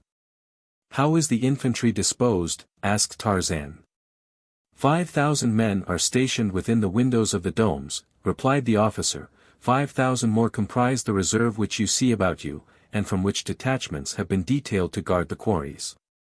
A mile from the city are 4 other bodies of infantry, those to the east, north and south having a strength of 1,000 men each, while the one to the west, facing the probable point of attack, consists of 7,000 warriors. Then you think the fighting will not reach the city? Asked Tarzan. No. The lucky men today are in the advance cavalry, they will get whatever fighting there is. I doubt if an infantryman draws a sword or casts a spear. But that is usually the case, it is the cavalry that fights, always. I take it that you feel unfortunate in not being attached to a cavalry unit. Could you not be transferred? Oh, we must all take our turns of duty in each branch, explained the officer. We are all mounted except for defense of the city, and for that purpose we are assigned to the foot troops for 4 moons. Followed by 5 moons in the cavalry, the word he used was diatatax, 5,000 men being transferred from one to the other the night of each new moon. Tarzan turned and looked out across the plain toward the west. He could see the nearer troops standing at ease, awaiting the enemy. Even the main body of cavalry, 2 miles away, he could discern, because there were so many of them. But the distant pickets and vedettes were invisible. As he stood leaning upon his spear watching this scene, a scene such as no other man of his race ever had witnessed, and realized the seriousness of these little men in the business of war that confronted them, he could not but think of the people of his own world lining up their soldiers for purposes usually far less momentous to them than the call to arms that had brought the tough little warriors of Adendrohahkis swarming from their pallets in the defense of home and city. No chicanery of politics here, no thinly veiled ambition of some potential tyrant, no mad conception of harebrained dreamers seized by the avaricious criminal for self-aggrandizement and riches. None of these, but patriotism of purest strain energized by the powerful urge of self-preservation. The perfect fighters, the perfect warriors, the perfect heroes these. No need for blaring trumpets. Of no use to them the artificial aids to courage conceived by captains of the outer world who send unwilling men to battle for they know not what, deceived by lying propaganda, enraged by false tales of the barbarity of the foe, whose anger has been aroused against them by similar means. During the lull that followed the departure from the city of the last of the advanced troops, Tarzan approached Adendrohahkis where he sat astride his jedet surrounded by a number of his high officers. The king was resplendent in golden jerkin, a leathern garment upon which small discs of gold were sewn, overlapping one another. About his waist was a wide belt of heavy leather, held in place by 3 buckles of gold, and of such dimensions as to have almost the appearance of a corset. This belt supported his rapier and knife, the scabbards of which were heavily inlaid with gold and baser metals in intricate and beautiful designs. Leather cuisses protected his upper legs in front, covering the thighs to the knees, while his forearms were encased in metal armlets from wrists almost to elbows. Upon his feet were strapped tough sandals, with a circular golden plate protecting each ankle bone. A well-shaped leather casque fitted his head closely. As Tarzan stopped before him the king recognized the ape-man with a pleasant greeting. The captain of the guard reports that it is to you we owe the first warning of the coming of the Veltopismakusians. Once again have you placed the people of Trohanadalmakus under deep obligations. However are we to repay our debt? Tarzan gestured deprecatively. You owe me nothing, king of Trohanadalmakus, he replied. Give me your friendship and tell me that I may go forward and join your noble son, the prince, then all the obligations shall be upon my head. Until the worms of death devour me I shall be your friend always, Tarzan, returned the king graciously. Go where you will and that you choose to go where there should be fighting surprises me not. It was the first time that any Minunian had addressed him by his name. Always had he been called savior of the prince, guest of the king, giant of the forest and by other similar impersonal appellations. Among the Minunians a man's name is considered a sacred possession, the use of which is permitted only his chosen friends and the members of his family, and to be called Tarzan by Adendrohahkis was equivalent to an invitation, or a command, to the closest personal friendship with the king. The ape-man acknowledged the courtesy with a bow. The friendship of Adendrohahkis is a sacred honor, ennobling those who wear it. I shall guard it always with my life, as my most treasured possession, he said in a low voice. Nor was the lord of the jungle moved by any maudlin sentimentality as he addressed the king. For these little people he had long since acknowledged to himself a keen admiration, and for the personal character of Adendrohahkis he had come to have the most profound respect. Never since he had learned their language had he ceased his inquiries concerning the manners and the customs of these people. And he had found the personality of Adendrohahkis so inextricably interwoven with the lives of his subjects that in receiving the answers to his questions he could not but absorb unquestionable evidence of the glories of the king's character. Adendrohahkis seemed pleased with his words, which he acknowledged graciously, and then the ape-man withdrew and started toward the front. On the way he tore a leafy branch from a tree that grew beside his path, for the thought had occurred to him that such a weapon might be useful against Minunians, and he knew not what the day might hold. He had just passed the advanced infantry when a courier sped by him on a mad race toward the city. Tarzan strained his eyes ahead, but he could see no sign of battle, and when he reached the main cavalry advance there was still no indication of an enemy as far ahead as he could see. Prince Komodoflorensal greeted him warmly and looked a little wonderingly, perhaps, at the leafy branch he carried across one shoulder. "What news?" asked Tarzan. "I have just sent a messenger to the king," replied the prince, "reporting that our scouts have come in touch with those of the enemy, who are, as we thought, the Veltopismakusians. A strong patrol from the outpost in our front pushed through the enemy's scout line, and one courageous warrior even managed to penetrate as far as the summit of the hill of Gartolas, from which he saw the entire main body of the enemy forming for attack. He says there are between 20 and 30,000 of them." As Komodoflorensal ceased speaking, a wave of sound came rolling toward them from the west. "They are coming," announced the prince. Chapter 8. Ska, perched upon the horn of dead Gorgo, became suddenly aware of a movement in a nearby thicket. He turned his head in the direction of the sound and saw Sabor the lioness emerge from the foliage and walk slowly toward him. Ska was not terrified. He would leave, but he would leave with dignity. He crouched to spring upward, and extended his great wings to aid him in taking off. But Ska, the vulture, never rose. As he essayed to do so, something pulled suddenly upon his neck and held him down. He scrambled to his feet and, violently this time, strove to fly away. Again he was dragged back. Now Ska was terrified. The hateful thing that had been dangling about his neck for so long was holding him to earth. The swinging loop of the golden chain had caught around the horn of Gorgo, the buffalo. Ska was trapped. He struggled, beating his wings. Sabor stopped to regard him and his wild antics. Ska was flopping around in a most surprising manner. Sabor had never seen Ska behave thus before, and lions are sensitive, temperamental animals. So Sabor was not surprised only, she was inclined to be frightened. For another moment she watched the unaccountable antics of Ska, and then she turned tail and slunk back into the undergrowth, turning an occasional growling countenance back upon the vulture, as much as to say, "Pursue me at your peril." But Ska had no thought of pursuing Sabor. Never again would Ska, the vulture, pursue aught. "They are coming," announced Komodoflorensal, Prince of Trohanadalmakus. As Tarzan looked out across the rolling country in the direction of the enemy, he presently saw, from his greater height, the advance of the Veltopismakusians. "Our scouts are falling back," he announced to Komodoflorensal. "You can see the enemy?" demanded the prince. "Yes. Keep me advised as to their movements." "They are advancing in several long lines, deployed over a considerable front," reported the ape-man. "The scouts are falling back upon the outpost, which seems to be standing its ground to receive them. It will be overwhelmed, if not by the first line then by those that succeed it." Komodoflorensal gave a short command. 1,000 mounted men leaped forward, urging their diadettes into bounding leaps that cleared 5, 6, and even 7 feet at a time. Straight for the outpost ahead of them they raced, deploying as they went.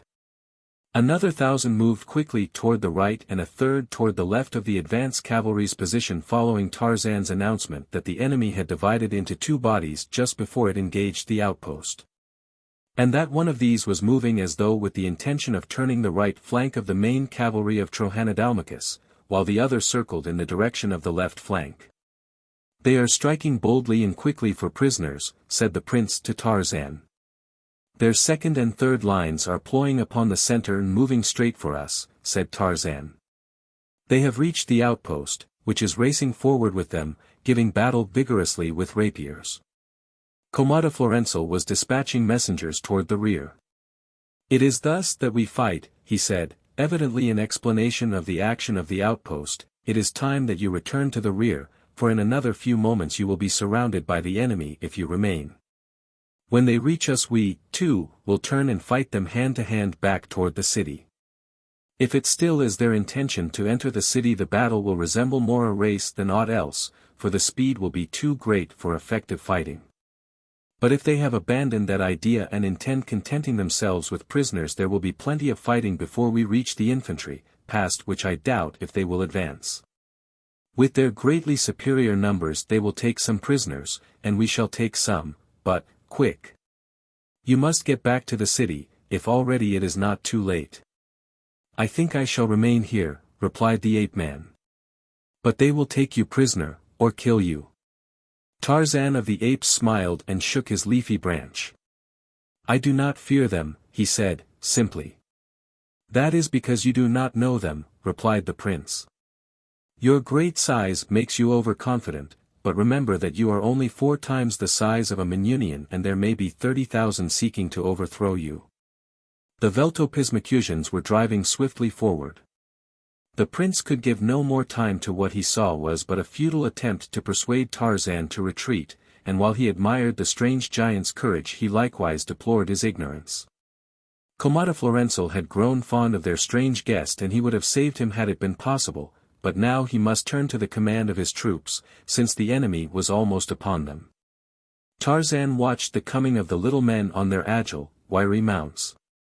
Line after line poured across the rolling country toward him, carrying to his mind a suggestion of their similarity to the incoming rollers of the ocean's surf, each drop of which was soft and harmless.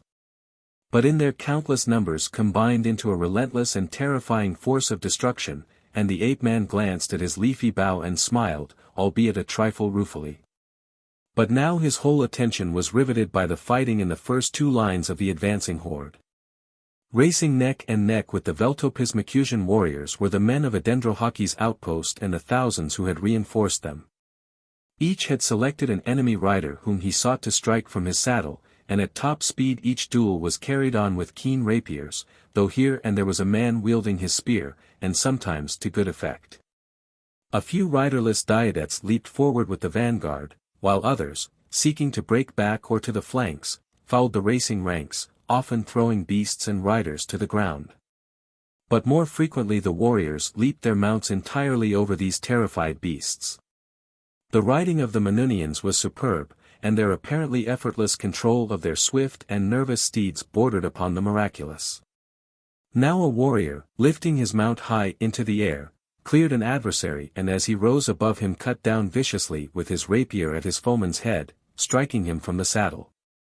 But there was scarce time to catch more than a fleeting, kaleidoscopic impression of the swift-moving spectacle before the great horde swarmed down upon him. With his leafy bough, Tarzan had thought to sweep the little men from his path, but now friend and foe were so intermingled that he dared not attempt it for fear of unseating and injuring some of the warriors of his hosts. He raised the bough above their heads and waited until the first lines should have passed him, and then, with only the enemies of Adendrohahkis about him, he would brush them aside and break the center of their charge. He saw the surprised expressions upon the faces of the men of Veltopismakus as they passed near him, surprise. But no fear, and he heard their shouts as one more fortunate than his fellows was able to rein closer to him and cut viciously at his legs as he sped past. Then indeed it became not other than a matter of self-preservation to attempt to fend these off with his bow, nor was this impossible as the first lines moved past in loose ranks. But presently the solid mass of the Veltopismakusian cavalry was upon him. There was no veering aside to avoid him. In unbroken ranks, file after file, they bore down upon him. He threw his useless bow before him to impede their progress and grappled them with his fingers, tearing the riders from their mounts and hurling them back upon their onrushing fellows, but still they came. They jumped their diadetes over every obstruction.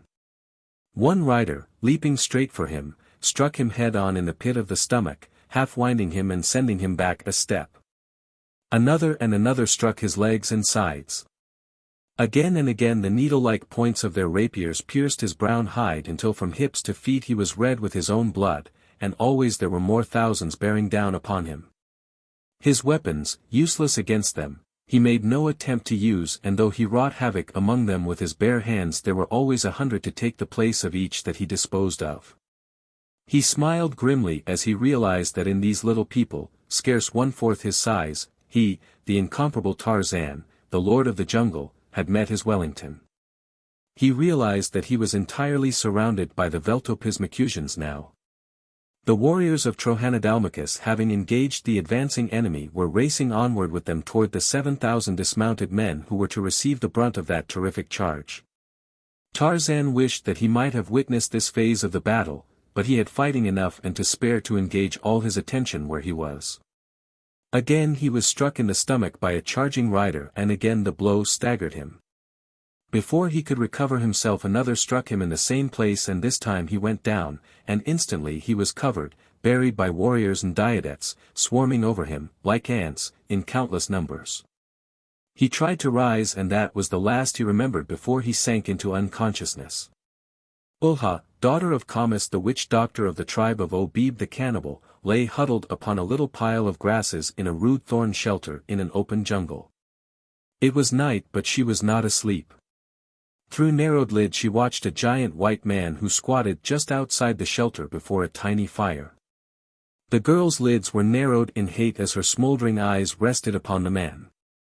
There was no fear of the supernatural in her expression, just hate, undying hate. Long since had Ulha ceased to think of Esteban Miranda as the river devil. His obvious fear of the greater beasts of the jungle and of the black men beasts had at first puzzled and later assured her that her companion was an impostor. River devils do not fear anything. She was even commencing to doubt that the fellow was Tarzan, of whom she had heard so many fabulous stories during her childhood that she had come to look upon him as almost a devil himself. Her people had no gods. Only devils, which answer just as good a purpose among the ignorant and superstitious as do gods among the educated and superstitious. And when Esteban Miranda quite conclusively proved by his actions that he feared lions and that he was lost in the jungle, these things did not square at all with her preconceived estimate of the powers and attributes of the famous Tarzan. With the loss of her respect for him she lost, also, nearly all her fear. He was stronger than she and brutal. He could and would hurt her if she angered him, but he could not harm her in any other way than physically, and not at all if she could keep out of his clutches. Many times had she rehearsed plans for escape, but always she had hesitated because of the terrible fear she had of being alone in the jungle. Recently, however, she had been coming to realize more and more clearly that the white man was little or no protection to her. In fact, she might be better off without him, for at the first hint of danger it had been Miranda's habit to bolt for the nearest tree. And where trees were not numerous, this habit of his had always placed Ulha under a handicap in the race for self-preservation, since Esteban, being stronger, could push her aside if she impeded his progress towards safety. Yes, she would be as well off alone in the jungle as in the company of this man whom she thoroughly despised and hated, but before she left him she must, her savage little brain assured her, revenge herself upon him for having tricked her into aiding him in his escape from the village of Obib the chief, as well as for having forced her to accompany him. Ulha was sure that she could find her way to the village, albeit they had traveled long and far, and she was sure too that she could find the means for subsistence along the way and elude the fiercer beasts of prey that might beset the way. Only man she feared, but in this she was not unlike all other created things. Man alone of all the creations of God is universally hunted and feared, and not only by the lower orders but by his own kind, for of them all man alone joys in the death of others, the great coward who, of all creation, fears death the most. And so the little Negro girl lay watching the Spaniard, and her eyes glittered, for in his occupation she saw a means to her revenge. Squatting before his fire, leaning far forward, Esteban Miranda gloated over the contents of a small buckskin bag which he had partially emptied into the palm of one of his hands. Little Oha knew how highly the white man prized these glittering stones, though she was entirely ignorant of their intrinsic worth. She did not even know them for diamonds. All she knew was that the white man loved them, that he valued them more highly than his other possessions, and that he had repeatedly told her that he would die sooner than he would part with them. For a long time Miranda played with the diamonds, and for a long time Oha watched him, but at last he returned them to their bag, which he fastened securely inside his loincloth. Then he crawled beneath the thorn shelter, dragged a pile of thorns into the entrance to close it against the inroads of prowling beasts, and lay down upon the grasses beside Oha. How was this little girl going to accomplish the theft of the diamonds from the huge, Amazonian Spaniard? She could not filch them by stealth, for the bag that contained them was so fastened inside his loincloth that it would be impossible to remove it without awakening him. And certainly this frail child could never wrest the jewels from Esteban by physical prowess. No, the whole scheme must die where it was born, inside Oha's thick little skull. Outside the shelter the fire flickered, lighting the jungle grasses about it and casting weird, fantastic shadows that leaped and danced in the jungle night. Something moved stealthily among the lush vegetation a score of paces from the tiny camp. It was something large, for the taller grasses spread to its advance. They parted and a lion's head appeared. The yellow-green eyes gazed uneasily at the fire. From beyond came the odor of man, and Numa was hungry. Too, upon occasion he had eaten of man and found him good, also of all his prey the slowest and the least able to protect himself, but Numa did not like the looks of things here, and so he turned and disappeared from whence he had come. He was not afraid of the fire. Had he been, he would have been afraid of the sun by day, for the sun he could not even look at without discomfort, and to Numa the fire and the sun might have been one. For he had no way of knowing which was 60 feet away and which 93 million miles. It was the dancing shadows that caused his nervous apprehension. Huge, grotesque creatures of which he had had no experience seemed to be leaping all about him, threatening him from every side. But Oha paid no attention to the dancing shadows, and she had not seen Numa the lion. She lay very still now, listening. The fire flared less high as the slow minutes dragged their leaden feet along. It was not so very long that she lay thus, but it seemed long to Oha, for she had her plan all matured and ready for execution. A civilized girl of 12 might have conceived it, but it is doubtful that she would have carried it to its conclusion. Oha, however, was not civilized, and being what she was not hampered by any qualms of conscience. Presently the Spaniard's breathing indicated that he was asleep. Oha waited a little longer to make assurance doubly sure, then she reached beneath the grasses just beside her, and when she withdrew her hand again she brought forth a short, stout cudgel. Slowly and cautiously she rose until she kneeled beside the recumbent form of the sleeping Spaniard. Then she raised her weapon above her head and brought it down once, heavily, upon Esteban's skull. She did not continue to beat him, the one blow was enough. She hoped that she had not killed him, for he must live if her scheme of revenge was to be realized, he must live and know that Oha had stolen the bag of pebbles that he so worshipped. Oha appropriated the knife that swung at Miranda's hip, and with it she cut away his loincloth and took possession of the buckskin bag and its contents. Then she removed the thorns from the entrance to the shelter, slipped out into the night and vanished into the jungle. During all her wanderings with the Spaniard she had not once lost her sense of the direction which pointed toward her home, and now, free, she set her face resolutely toward the southwest and the village of Obib the cannibal. An elephant trail formed a jungle highway along which she moved at a swinging walk, her way lighted by the rays of a full moon that filtered through the foliage of a sparse forest. She feared the jungle night and the nocturnal beasts of prey, but she knew that she must take this chance, that she might put as great a distance as possible between herself and the white man before he regained consciousness and started in pursuit. 100 yards ahead of her, in the dense thicket that bordered the trail, Numa the lion sniffed, and listened with up-pricked ears bent in her direction. No dancing shadows here to suggest menacing forms to Numa's high-strung nervous system, only the scent of man coming closer and closer, a young she-man, most tender of its kind. Numa licked his slavering jowls and waited. The girl came rapidly along the trail. Now she was abreast the lion, but the king of beasts did not spring. There is something in the scent of the man-thing and the sight of the man-thing that awakens strange terrors in the breast of Numa. When he stalks Horta the boar or Bara the deer, there is nothing in the near presence of either that arouses a similar sensation in the savage carnivore, then he knows no hesitancy when the instant comes to spring upon his prey. It is only the man-thing, helpless and leaden-footed, that causes him to pause in indecision at the crucial moment. Bulha passed, ignorant of the fact that a great lion, hunting and hungry, stood within 2 paces of her. When she had passed, Numa slunk into the trail behind her, and there he followed, stalking his tender quarry until the moment should come when the mists of his indecision should be dispelled. And so they went through the jungle night, the great lion, creeping on stealthy, noiseless paths, and just ahead of him the little black girl, unconscious of the grim death stalking her through the dappled moonlight. Chapter 9.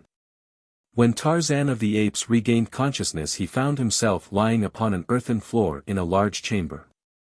As he first opened his eyes, before complete consciousness returned, he noticed that the room was well, but not brilliantly, lighted, and that there were others there besides himself.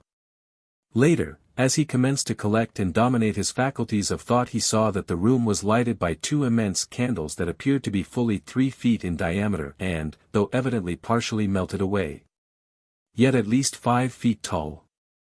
Each supported a wick fully as large as a man's wrist, and though the manner of their burning was similar to the candles with which he was familiar, yet they gave off no smoke. Nor were the beams and boards of the ceiling directly above them smoke-blackened. The lights, being the most noticeable things in the room, had been the first to attract the ape-man's attention, but now his eyes wandered to the other occupants of the room. There were 50 or 100 men of about his own height. But they were garbed and armed as had been the little men of Trohanadalmakus and Veltopismakus. Tarzan knit his brows and looked long and steadily at them. Who were they? Where was he? As consciousness spread slowly throughout his body, he realized that he was in pain and that his arms felt heavy and numb. He tried to move them, only to discover that he could not, they were securely bound behind his back. He moved his feet, they were not secured. At last, after considerable effort, for he found that he was very weak, he raised himself to a sitting posture and looked about him. The room was filled with warriors who looked precisely like the little Veltopismakusians, but they were as large as normal men, and the room itself was immense. There were a number of benches and tables standing about the floor, and most of the men either were seated upon the benches or lay stretched upon the hard earth. A few men moved about among them and seemed to be working over them. Then it was that Tarzan saw that nearly all within the chamber were suffering from wounds, many of them severe ones. The men who moved about among them were evidently attending to the wounded, and those, who might have been the nurses, were garbed in white tunics like the high-caste slaves of Trohanadalmakus. In addition to the wounded and the nurses, there were a half-dozen armed warriors who were uninjured. One of these was the first to espy Tarzan after he had raised himself to a sitting posture. "Ho!" shouted he. "The giant has come to his senses," and crossing the room he approached the ape-man. Standing before him, his feet widespread, he eyed Tarzan with a broad grin upon his face. "Your great bulk availed you little," he taunted, "and now we are as large as you. We, too, are giants, and he turned to his fellows with a laugh in which they joined him. Seeing that he was a prisoner, surrounded by enemies, the ape-man fell back upon that lifelong characteristic of the wild beast, sullen silence. He made no reply, but only sat there regarding them with the savage, level gaze of the brute at bay. "He is dumb like the great beast-women of the caves," said the warrior to his fellows. "Perhaps he is one of them," suggested another. "Yes," seconded a third, "perhaps he is one of the Zoanthrohagos." "But their men are all cowards," urged the first speaker, "and this one fought like a warrior born. Yes, with his bare hands he fought till he went down. You should have seen how he threw diadetes and warriors as one might pick up tiny pebbles and hurl them afar. He would not give a step, or run, and always he smiled. He does not look like the men of the Zertalakalals, ask him if he is. He who had first addressed him put the question to Tarzan, but the ape-man only continued to glare at them. He does not understand me, said the warrior. I do not think that he is a Zertalakalal, though. What he is, however, I do not know. He approached and examined Tarzan's wounds. These will soon be healed. In 7 days, or less, he will be fit for the quarries. They sprinkled a brown powder upon his wounds and brought him food and water and the milk of antelopes, and when they found that his arms were swelling badly and becoming discolored they brought an iron chain and, fastening one end about his waist with a clumsy padlock, secured him to a ring in the stone wall of the chamber, and cut the bonds from his wrists. As they believed that he did not understand their language they spoke freely before him, but as their tongue was almost identical with that employed by the Trohanadalmakusians Tarzan understood everything that they said. And thus he learned that the battle before the city of Adendrohahkis had not gone as well for the Veltopismakusians as Komodoflorensal, their king, had desired. They had lost many in killed and prisoners and in return had not killed near so many of the enemy and had taken comparatively few prisoners, though Komodoflorensal, he learned, considered him worth the entire cost of the brief war. How they had changed themselves into men of his own stature Tarzan could not comprehend, nor did any of the remarks he overheard shed any light upon this mystery of mysteries. But the climax of improbability was attained a few days later when he saw pass through the corridor, upon which the room of his incarceration was located, a file of warriors as large as he. Each of whom was mounted upon a huge antelope fully as tall at the shoulder as the great eland, though obviously, from its contour and markings, a royal antelope, which is the smallest known. Tarzan ran his brown fingers through his thatch of black hair and gave up attempting to solve the enigmas that surrounded him. His wounds healed quickly, as did those of the Veltopismakusians who were convalescing about him, and upon the 7th day a half-dozen warriors came for him and the chain was removed from about his waist that he might accompany them. His captors had long since ceased to address him, believing that he was ignorant of their language, which meant to them that he was as speechless as an owlus, since they could conceive of no language other than their own. But from their conversation, as they led him from the chamber and along a circular corridor, he discovered that he was being taken before their king, Komodoflorensal, who had expressed a desire to see this remarkable captive after he had recovered from his wounds. The long corridor, through which they were proceeding, was lighted partially by small candles set in niches and by the light from illuminated chambers the doors of which opened upon it. Slaves and warriors moved in 2 continuous and opposing lines through this corridor and every one that crossed it. There were high-caste slaves in white tunics with the red emblems of their owners and their own occupation insignia upon them. There were green-tunicked slaves of the 2nd generation with their masters' insignia upon breast and back in black. And green-tunicked slaves of the 1st generation with a black emblem upon their breasts denoting the city of their nativity and their master's emblem upon their backs. There were warriors of every rank and position, there were the plain leather trappings of the young and poor, and the jewel-studded harness of the rich. And passing all these in both directions and often at high speed were other warriors mounted upon the mighty antelopes that were still the greatest wonder that had confronted Tarzan since his incarceration in the city of Veltopismakus. At intervals along the corridor Tarzan saw ladders extending to a floor above, but as he never saw one descending to a lower level he assumed that they were then upon the lowest floor of the structure. From the construction that he noted he was convinced that the building was similar to the dome he had seen in the course of construction in the city of Adendrohahkis.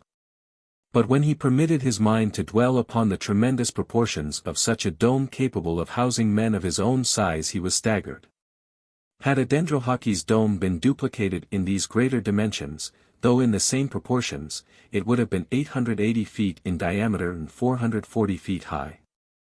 It seemed preposterous to think that any race existed capable of accomplishing such an architectural feat with only the primitive means that these people might be able to command, yet here were the corridors with the arched roofs. The walls of neatly laid boulders and the great chambers with their heavy ceiling beams and stout columns, all exactly as he had seen the dome in Trohanadalmakus, but on a vastly larger scale. As his eyes and mind dwelt upon these enigmas which confronted them, his escort led him from the circular corridor into one that ran at right angles to it, where presently they stopped at the entrance to a chamber filled with row upon row of shelving, packed full with all manner of manufactured articles. There were large candles and small candles, candles of every conceivable size and shape.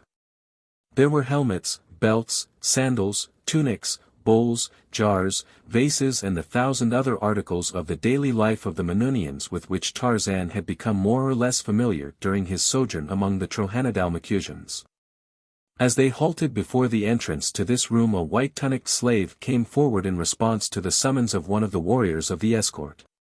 "A green tunic for this fellow from Trohanadalmakus," he ordered. "Whose insignia upon his back?" inquired the slave. "He belongs to Zoanthrohago," replied the warrior. The slave ran quickly to one of the shelves from which he selected a green tunic. From another he took 2 large, wooden blocks upon the face of each of which was carved a different device.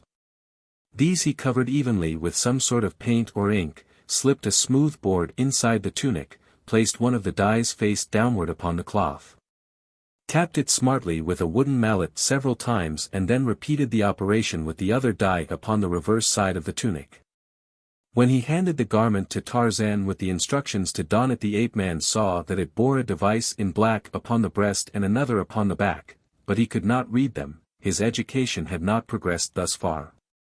The slave then gave him a pair of sandals, and when he had strapped these to his feet, the warriors motioned him on down the corridor, which, as they proceeded, he was aware changed rapidly in appearance.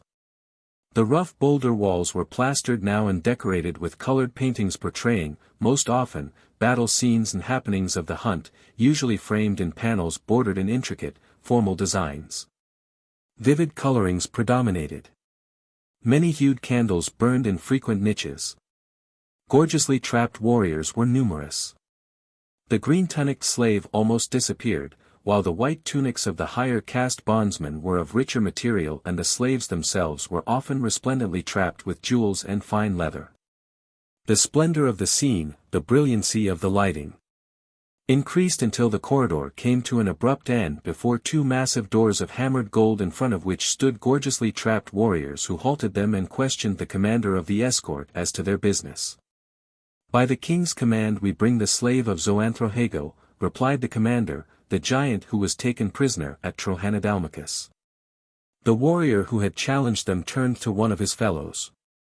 "Go with this message and deliver it to the king," he said. After the messenger had departed, the warriors fell to examining Tarzan and asking many questions concerning him, to few of which could his guard give more than speculative answers, and then, presently, the messenger returned with word that the party was immediately to be admitted to the king's presence. The heavy doors were swung wide and Tarzan found himself upon the threshold of an enormous chamber, the walls of which converged toward the opposite end, where a throne stood upon a dais. Massive wooden columns supported the ceiling, which was plastered between its beams. The beams as well as the columns were ornamented with carving, while the plastered portions of the ceiling carried gorgeous arabesques in brilliant colors. The walls were paneled to half their height, and above the paneling of wood were painted panels which Tarzan assumed depicted historical events from the history of Veltopismakus and her kings. The room was vacant except for 2 warriors who stood before doors that flanked the throne dais. And as the party moved down the broad center aisle toward the throne, one of these warriors signaled the leader and motioned to the door which he was guarding and which he now threw open before them, revealing a small antechamber in which were half a dozen handsomely trapped warriors seated on small, carved benches, while a 7th lolled in a high-backed chair, his fingers tapping upon its broad arms as he listened to the conversation of the others, into which he threw an occasional word that always was received with deepest attention.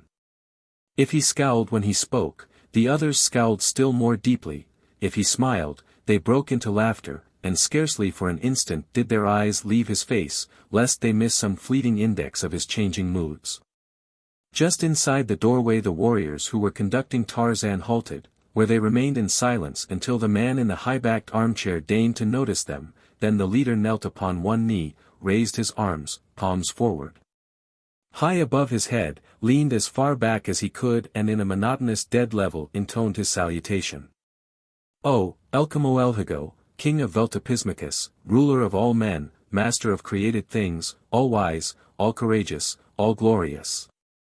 We bring these, as thou hast commanded, the slave of Zoanthrohago. Arise and bring the slave closer," commanded the man in the high-backed armchair, and then to his companions, "This is the giant that Zoanthrohago brought back from Trohanadalmakus." "We have heard of him, all-glorious," they replied. "And of Zoanthrohago's wager?" questioned the king. "And of Zoanthrohago's wager, all-wise," replied one. "What think you of it?" demanded Elkamoelhago. "Even as you think, ruler of all men," quickly spoke another. "And how is that?" asked the king. The six looked quickly and uneasily, one at the others. "How does he think?" whispered he who was farthest from Elkamoelhago to his neighbor, who shrugged his shoulders hopelessly and looked to another. "What was that, Gafaloso?" demanded the king. "What was that you said?"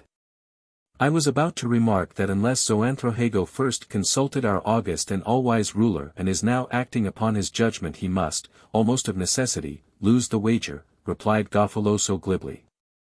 "Of course," said the king, "there is something in what you say, Gafaloso. Zoanthrohago did consult me. It was I who discovered the vibratory principle which made the thing possible. It was I who decided just how the first experiments were to be carried out. Heretofore it has not been enduring. But we believe that the new formula will have a persistency of 39 moons at least. It is upon this that Zoanthrohago has made his wager. If he is wrong he loses 1,000 slaves to Dalfastamolo." "Wonderful," exclaimed Gafaloso. "Blessed indeed are we above all other peoples, with a king so learned and so wise as Elkamoelhago." "You have much to be thankful for, Gafaloso," agreed the king. "But nothing compared to what will follow the success of my efforts to apply this principle of which we have been speaking, but with results diametrically opposite to those we have so far achieved, but we work upon it, we work upon it. Some day it will come and then I shall give to Zoanthrohago the formula that will revolutionize Minuni, then with 100 men might we go forth and conquer the world." Elkamoelhago now turned his attention suddenly upon the green-tunicked slave standing a short distance before him. He scrutinized him closely and in silence for several minutes. "From what city do you come?" demanded the king, at last. "Oh, all-glorious Elkamoelhago," spoke up the leader of the escort, "the poor ignorant creature is without speech." "Utters he any sound?" inquired the king. "None since he was captured, master of men," replied the warrior. "He is a Zertalikalal," stated Elkamoelhago. "Why all this silly excitement over one of these low, speechless creatures?" "See now!" exclaimed Gafaloso, "how quickly and surely the Father of Wisdom grasps all things, probing to the bottom of all mysteries, revealing their secrets. Is it not marvelous? Now that the Son of Science has shone upon him even the dullest may see that the creature is indeed a Zertalikalal," cried another of the king's companions. "How simple, how stupid of us all! Ah, what would become of us were it not for the glorious intelligence of the All-Wise?" Elkamoelhago was examining Tarzan closely. He seemed not to have heard the eulogies of his courtiers. Presently he spoke again. "He has not the features of the Zertalikalals," he pondered musingly. "See his ears. They are not the ears of the speechless ones, nor his hair. His body is not formed as theirs and his head is shaped for the storing of knowledge and the functioning of reason. No, he cannot be a Zertalikalal." "Marvelous," cried Gafaloso. "Did I not tell you? Elkamoelhago, our king, is always right. The most stupid of us may easily see that he is not a Zertalikalal, now that the king's divine intelligence has made it go plain," exclaimed the second courtier. At this juncture a door, opposite that through which Tarzan had been brought into the apartment, opened and a warrior appeared. "Oh, Elkamoelhago, king of Veltopismakus," he droned, "thy daughter, the Princess Janzara, has come. She would see the strange slave that Zoanthrohago brought from Trohanadalmakus and craves the royal permission to enter. Komodoflorensal nodded his assent. "Conduct the princess to us," he commanded. The princess must have been waiting within earshot immediately outside the door, for scarcely had the king spoken when she appeared upon the threshold, followed by 2 other young women, behind whom were a half-dozen warriors. At sight of her the courtiers rose, but not the king. "Come in, Janzara," he said, "and behold the strange giant who is more discussed in Veltopismakus than Veltopismakus king." The princess crossed the room and stood directly in front of the ape-man, who remained standing, as he had since he had entered the chamber, with arms folded across his broad chest, an expression of absolute indifference upon his face. He glanced at the princess as she approached him and saw that she was a very beautiful young woman. Except for an occasional distant glimpse of some of the women of Trohanadalmakus, she was the first Minunian female Tarzan had seen. Her features were faultlessly chiseled, her soft, dark hair becomingly arranged beneath a gorgeous, jeweled headdress, her clear skin shaming the down of the peach in its softness. She was dressed entirely in white, befitting a virgin princess in the palace of her sire. Her gown, of a soft, clinging stuff, fell in straight and simple lines to her arched insteps. Tarzan looked into her eyes. They were grey, but the shadows of her heavy lashes made them appear much darker than they were. He sought there an index to her character, for here was the young woman whom his friend, Komodoflorensal, hoped some day to espouse and make queen of Trohanadalmakus, and for this reason was the ape-man interested. He saw the beautiful brows knit into a sudden frown. "What is the matter with the beast?" cried the princess. "Is it made of wood?" "It speaks no language, nor understands any," explained her father. "It has uttered no sound since it was captured." "It is a sullen, ugly brute," said the princess.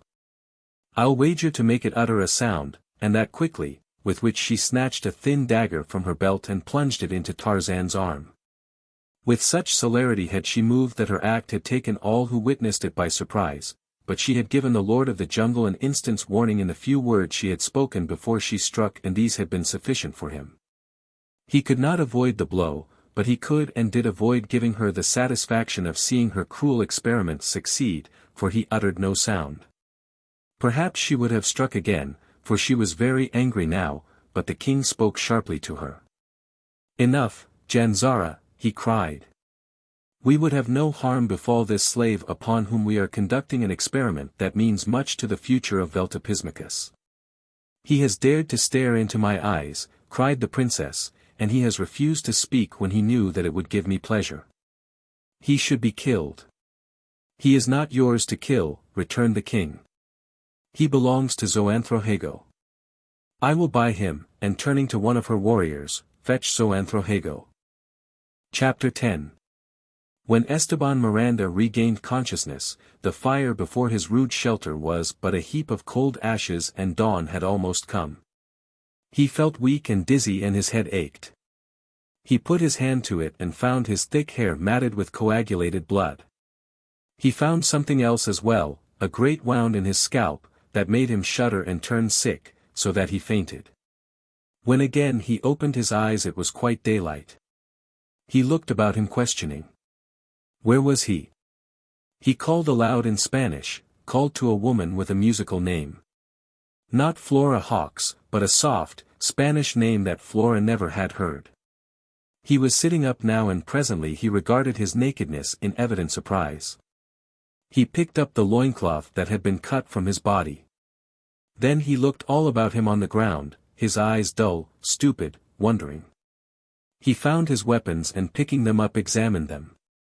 For a long time he sat fingering them and looking at them, his brows puckered in thought. The knife, the spear, the bow and arrows he went over time and time again. He looked out upon the jungle scene before him and the expression of bewilderment on his face but increased. He half rose, remaining upon his knees. A startled rodent scurried across the clearing. At sight of it the man seized his bow and fitted an arrow, but the animal was gone before he could loose his shaft. Still kneeling, the bewildered expression upon his countenance deepening. He gazed in mute astonishment upon the weapon he held so familiarly in his hand. He arose, gathered up his spear and knife and the balance of his arrows, and gathered up his spear and knife and the balance of his arrows and started off into the jungle. 100 yards from his shelter he came upon a lion feeding upon the carcass of its kill that it had dragged into the bushes beside the wide elephant trail along which the man made his way. The lion growled ominously. The man halted, listening intently. He was still bewildered, but only for an instant did he remain motionless in the trail. With the spring of a panther he gained the low swinging limb of the nearest tree. There he squatted for a few minutes. He could see Numa the lion feeding upon the carcass of some animal, what the animal had been he could not determine. After a while the man dropped silently from the tree and went off into the jungle in the opposite direction from that he had at first chanced upon. He was naked, but he did not know it. His diamonds were gone, but he would not have known a diamond had he seen one. Ulha had left him, but he did not miss her, for he knew not that she ever had existed. Blindly and yet well, his muscles reacted to every demand made upon them in the name of the first law of nature. He had not known why he leaped to a tree at the sound of Numa's growl, nor could he have told why he walked in the opposite direction when he saw where Numa lay up with his kill. He did not know that his hand leaped to a weapon at each new sound or movement in the jungle about him. Ulha had defeated her own ends. Esteban Miranda was not being punished for his sins for the very excellent reason that he was conscious of no sins nor of any existence. Ulha had killed his objective mind. His brain was but a storehouse of memories that would never again be raised above the threshold of consciousness. When acted upon by the proper force they stimulated the nerves that controlled his muscles, with results seemingly identical with those that would have followed had he been able to reason. An emergency beyond his experience would, consequently, have found him helpless, though ignorant of his helplessness. It was almost as though a dead man walked through the jungle. Sometimes he moved along in silence, again he babbled childishly in Spanish, or, perhaps, quoted whole pages of Shakespeare in English. Could Ulha have seen him now, even she, savage little cannibal, might have felt remorse at the horror of her handiwork, which was rendered even more horrible because its miserable object was totally unconscious of it. But Ulha was not there to see, nor any other mortal. And the poor clay that once had been a man moved on aimlessly through the jungle, killing and eating when the right nerves were excited, sleeping, talking, walking as though he lived as other men live. And thus, watching him from afar, we see him disappear amidst the riotous foliage of a jungle trail. The Princess Janzara of Veltopismakus did not purchase the slave of Zoanthrohago. Her father, the king, would not permit it, and so, very angry, she walked from the apartment where she had come to examine the captive, and when she had passed into the next room and was out of her royal sire's range of vision, she turned and made a face in his direction, at which all her warriors and the two handmaidens laughed. "Fool," she whispered in the direction of her unconscious father. "I shall own the slave yet and kill him, too, if I mind." The warriors and the handmaidens nodded their heads approvingly. King Komodoflorensal arose languidly from his chair. "Take it to the quarries," he said, indicating Tarzan with a motion of his thumb, "but tell the officer in charge that it is the king's wish that it be not overworked, nor injured," and as the ape-man was led away through one doorway, the king quitted the chamber by another, his 6 courtiers bowing in the strange, Minunian way until he was gone. Then one of them tiptoed quickly to the doorway through which Komodoflorensal had disappeared, flattened himself against the wall beside the door and listened for a moment. Apparently satisfied, he cautiously insinuated his head beyond the doorframe until he could view the chamber adjoining with one eye, then he turned back toward his fellows. "The old half-wit has gone," he announced, though in a whisper that would have been inaudible beyond the chamber in which it was breathed, for even in Minuni they have learned that the walls have ears, though they express it differently, saying, "Instead, trust not too far the loyalty of even the stones of your chamber." "Saw you ever a creature endowed with such inordinate vanity?" exclaimed one. "He believes that he is wiser than, not any man, but all men combined," said another. "Sometimes I feel that I can abide his arrogance no longer."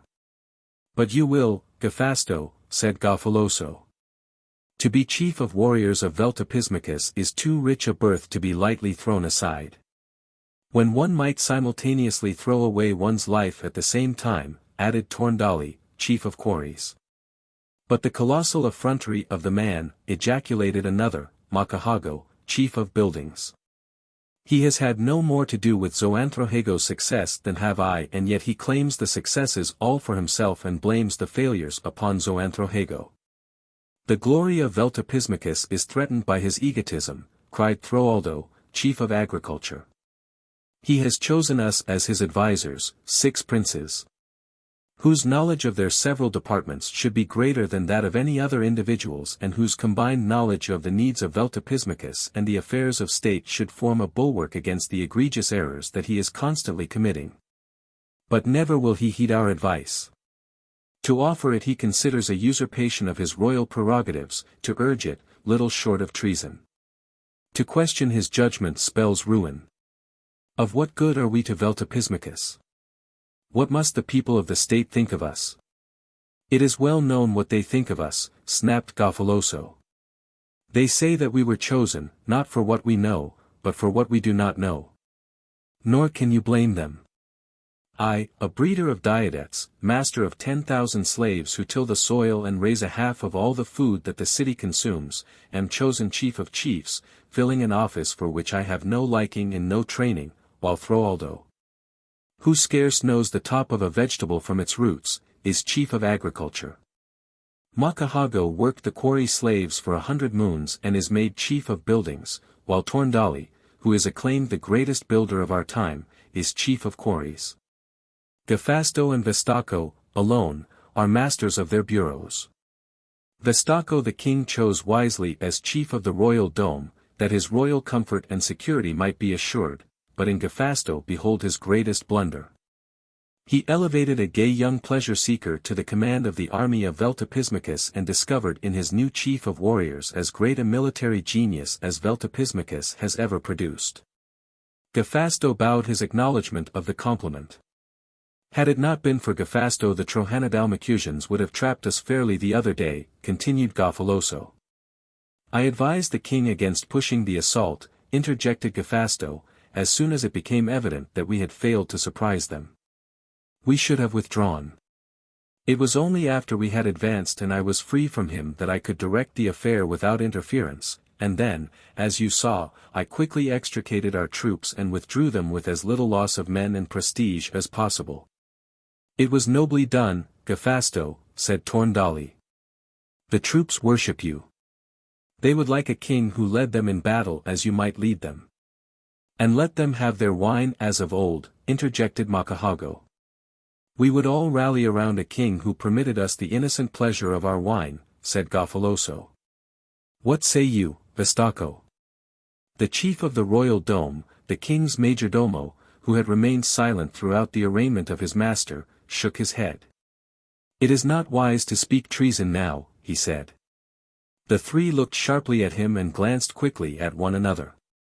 Who has spoken treason, Vestako? Demanded Gafaloso. You have all come too close to it for safety, said the oily Vestako. He spoke in a much louder voice than the others had spoken, as though, far from being fearful of being overheard, he rather hoped that he would be. Komodoflorensal has been good to us. He has heaped honors and riches upon us. We are very powerful. He is a wise ruler. Who are we to question the wisdom of his acts? The others looked uneasily about. Gafaloso laughed nervously. You were ever slow to appreciate a joke, my good Vestako, he said. Could you not see that we were hoaxing you? I could not, replied Vestako, but the king has a fine sense of humor. I will repeat the joke to him, and if he laughs then I shall laugh, too, for I shall know that it was indeed a joke. But I wonder upon whom it will be. Oh, Vestako, do not repeat what we have said, not to the king. He might not understand. We are good friends and it was said only among friends. Gafaloso was evidently perturbed in spirit, he spoke rapidly.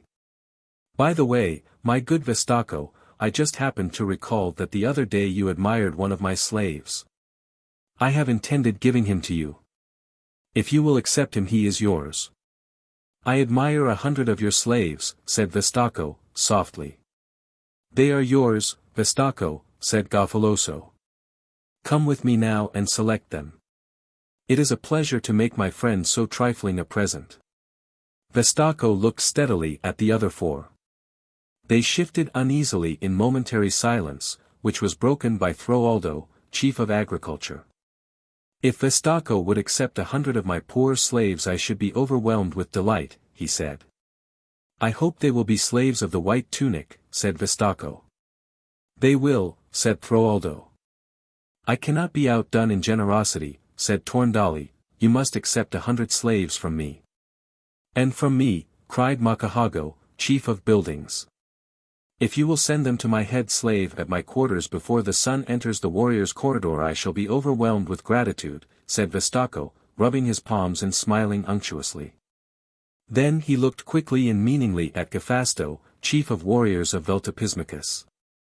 Best can I show my friendship for the noble Vestako, said Gafasto, unsmiling, by assuring him that I shall, if possible, prevent my warriors from slipping a dagger between his ribs.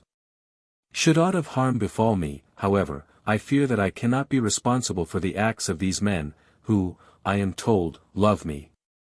For a moment longer he stood looking straight into the eyes of Vestako, then he turned upon his heel and strode from the room. Of the 6 men who composed the royal council, Gafasto and Gafaloso were the most fearless, though even they flattered the vain and arrogant Komodoflorensal, whose despotic powers rendered him a most dangerous enemy. Custom and inherent loyalty to the royal family, in addition to that most potent of human instrumentalities, self-interest, held them, to the service of their king. But so long had they been plotting against him and so rife was discontent throughout the city, that each now felt that he might become bolder with impunity. Trohanadalmakus, Makahago and Trohanadalmakus having been chosen by the king for their supposed pliability and having, unlike Gafasto and Gafaloso, justified his expectations, counted for little one way or another. Like the majority of the Veltopismakusian nobles under the reign of Komodoflorensal they had become corrupt, and self-interest guided their every act and thought. Gafasto did not trust them, for he knew that they could be bought even while professing their virtue. And Gafasto had taken to the study of men since his success with the warriors of his city, a success that was fully as much a surprise to him as to others, and his knowledge of the mounting restlessness of the people had implanted in the fertile soil of a virile brain the idea that Veltopismakus was ripe for a new dynasty. Vestako he knew for a self-acknowledged and shameless bribe-taker. He did not believe that there was an honest hair in the man's head, but he had been surprised at the veiled threat of exposure he had used to mulct his fellows. Low indeed have fallen the fortunes of Veltopismakus, he said to Gafaloso as the two walked along the warrior's corridor after quitting the council chamber of the king. As exemplified by, queried the chief of chiefs. By Vestako's infamy. He cares neither for king nor for people. For slaves or gold he would betray either, and Vestako is typical of the majority of us. No longer is friendship sacred, for even from Trohanadalmakus he exacted the toll of his silence, and Trohanadalmakus has ever been accounted his best friend. What has brought us to such a pass, Gafasto? Asked Gafaloso, thoughtfully. Some attribute it to one cause and some to another, and though there should be no man in Veltopismakus better able than myself to answer my own question, I confess that I am at a loss. There are many theories, but I doubt me the right one has yet been expounded. If one should ask me, Gafaloso, and you have asked me, I should say to him as I am about to say to you that the trouble with Veltopismakus is too much peace. Prosperity follows peace, prosperity and plenty of idle time. Time must be occupied. Who would occupy it in labor, even the labor of preparing one's self to defend one's peace and prosperity, when it may so easily be occupied in the pursuit of pleasure? The material prosperity that has followed peace has given us the means to gratify our every whim. We have become satiated with the things we looked upon in the days of yesterday as luxuries to be sparingly enjoyed upon rare occasion. Consequently we have been forced to invent new whims to be gratified, and you may rest assured that these have become more and more extravagant and exaggerated in form and idea until even our wondrous prosperity has been taxed to meet the demands of our appetites. Extravagance reigns supreme. It rests, like a malign incubus, upon the king and his government, to mend its inroads upon the treasury. The burden of the incubus is shifted from the back of the government to the back of the people in the form of outrageous taxes which no man can meet honestly and have sufficient remaining wherewith to indulge his appetites. And so by one means or another, he passes the burden on to those less fortunate or less shrewd. But the heaviest taxation falls upon the rich, Gafaloso reminded him. In theory, but not in fact, replied Gafasto. It is true that the rich pay the bulk of the taxes into the treasury of the king, but first they collect it from the poor in higher prices and other forms of extortion. In the proportion of 2 jetaks for every one that they pay to the tax collector. The cost of collecting this tax added to the loss in revenue to the government by the abolition of wine and the cost of preventing the unscrupulous from making and selling wine illicitly would, if turned back into the coffers of the government, reduce our taxes so materially that they would fall as a burden upon none. And that, you think, would solve our problems and restore happiness to Veltopismakus? Asked Gafaloso. No, replied his fellow prince. We must have war. As we have found that there is no enduring happiness in peace or virtue, let us have a little war and a little sin. A pudding that is all of one ingredient is nauseating, it must be seasoned, it must be spiced, and before we can enjoy the eating of it to the fullest we must be forced to strive for it. War and work, the 2 most distasteful things in the world, are, nevertheless, the most essential to the happiness and the existence of a people. Peace reduces the necessity for labor, and induces slothfulness. War compels labor, that her ravages may be effaced. Peace turns us into fat worms. War makes men of us. War and wine, then, would restore Veltopismakus to her former pride and happiness, you think, laughed Gafaloso. What a firebrand you have become since you came to the command of all the warriors of our city. You misunderstand me, Gafaloso, said Gafasto, patiently. War and wine alone will accomplish nothing but our ruin. I have no quarrel with peace or virtue or temperance. My quarrel is with the misguided theorists who think that peace alone, or virtue alone, or temperance alone will make a strong, a virile, a contented nation. They must be mixed with war and wine and sin and a great measure of hard work, especially hard work, and with nothing but peace and prosperity there is little necessity for hard work, and only the exceptional man works hard when he does not have to. But come, you must hasten to deliver the 100 slaves to Vestako before the sun enters the warrior's corridor, or he will tell your little joke to Komodoflorensal. Gafaloso smiled ruefully. Some day he shall pay for these 100 slaves, he said, and the price will be very high. If his master falls, said Gafasto. When his master falls. Gafaloso corrected. The chief of warriors shrugged his shoulders, but he smiled contentedly, and he was still smiling after his friend had turned into an intersecting corridor and gone his way. Chapter 11. Tarzan of the Apes was led directly from the royal dome to the quarries of Veltopismakus, which lie a quarter of a mile from the nearer of the 8 domes which constitute the city. A 9th dome was in course of construction and it was toward this that the line of burdened slaves wound from the entrance to the quarry to which the ape-man was conducted.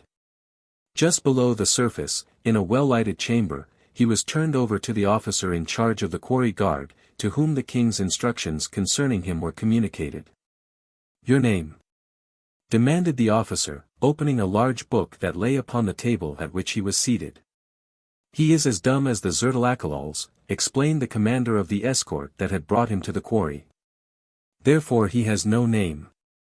We will call him the giant, then, said the officer, for as such has he been known since his capture, and he wrote in his book, Zoanthrohagos, with Zoanthrohago as the owner, and Trohanadalmakus as the city of his origin.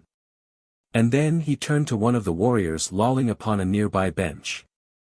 Take him to the timbering crew in the extension of Tunnel 13 at the 36th level and tell the Vental in charge to give him light work and see that no harm befalls him, for such are the commands of the Thagostagol. But wait. Here is his number. Fasten it upon his shoulder. The warrior took the circular piece of fabric with black hieroglyphics stamped upon it and affixed it with a metal clasp to the left shoulder of Tarzan's green tunic and then, motioning the ape-man to precede him, quit the chamber. Tarzan now found himself in a short, dark corridor which presently opened into a wider and lighter one along which innumerable, unladen slaves were moving in the same direction that his guard now escorted him. He noticed that the floor of the corridor had a constant downward gradient and that it turned ever to the right, forming a great spiral leading downward into the earth. The walls and ceiling were timbered and the floor paved with flat stones, worn smooth by the millions of sandaled feet that had passed over them. At sufficiently frequent intervals candles were set in niches in the left-hand wall, and, also at regular intervals, other corridors opened out of it. Over each of these openings were more of the strange hieroglyphics of Minuni. As Tarzan was to learn later, these designated the levels at which the tunnels lay and led to circular corridors which surrounded the main spiral runway. From these circular corridors ran the numerous horizontal tunnels leading to the workings at each level. Shafts for ventilation and emergency exit pierced these tunnels at varying distances, running from the surface to the lowest levels of the quarry. At almost every level a few slaves turned off into these lateral tunnels which were well lighted, though not quite as brilliantly as the spiral. Shortly after they had commenced the descent, Tarzan, accustomed from infancy to keen observation, had taken note of the numbers of tunnel entrances they passed. But he could only conjecture at the difference in the depths of the levels into which they opened. A rough guess placed them at 15 feet, but before they reached the 36th, into which they turned, Tarzan felt that there must be an error in his calculations. For he was sure that they could not be 540 feet below the earth's surface with open flames and no forced ventilation. The horizontal corridor they now entered after leaving the spiral curved sharply to the right and then back to the left. Shortly afterward it crossed a wide, circular corridor in which were both laden and unladen slaves, beyond which were two lines, those laden with rock moving back in the direction from which Tarzan had come, while others, bearing lumber, moved in the same direction that he did. With both lines there were unladen slaves. After traversing the horizontal tunnel for a considerable distance they came at last upon the working party, and here Tarzan was turned over to the Vental, a warrior who, in the military organizations of the Minunians, commands 10 men. "So this is the giant," exclaimed the Vental. "And we are not to work him too hard." His tone was sneering and disagreeable. "Such a giant," he cried. "Why, he is no larger than I and they are afraid to let him do any work into the bargain. Mark you, he will work here or get the lash. Kalfastaban permits no sluggards," and the fellow struck his chest vauntingly. He who had brought Tarzan appeared disgusted. "You will do well, Kalfastaban," he said, as he turned away to retrace his steps to the guard-room, to heed the king's commands. "I should hate to be wearing your harness if aught befell this speechless slave that has set every tongue in Veltopismakus going and made Komodoflorensal so jealous of Zoanthrohago that he would slip steel between his ribs were it not that he could then no longer steal the great wizard's applause." "Kalfastaban fears no king," blustered the Vental, "least of all the sorry specimen that befouls the throne of Veltopismakus. He fools no one but himself. We all know that Zoanthrohago is his brain and Gafasto his sword. However," warned the other, "be careful of Zoanthral," and he departed. Kalfastaban Vental set the new slave to work upon the timbering of the tunnel as it was excavated from the great moraine that formed the quarry.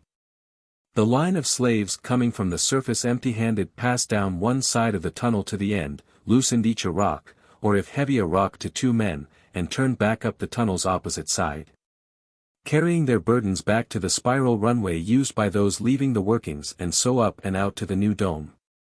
The earth, a light clay, that filled the interstices between the rocks in the moraine was tamped into the opening behind the wall timbers, the tunnel being purposely made sufficiently large to permit this.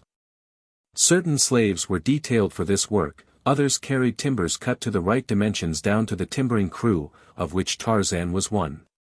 It was only necessary for this crew of 3 to scoop a narrow, shallow trench in which to place the foot of each wall board, set them in place and slip the ceiling board on top of them.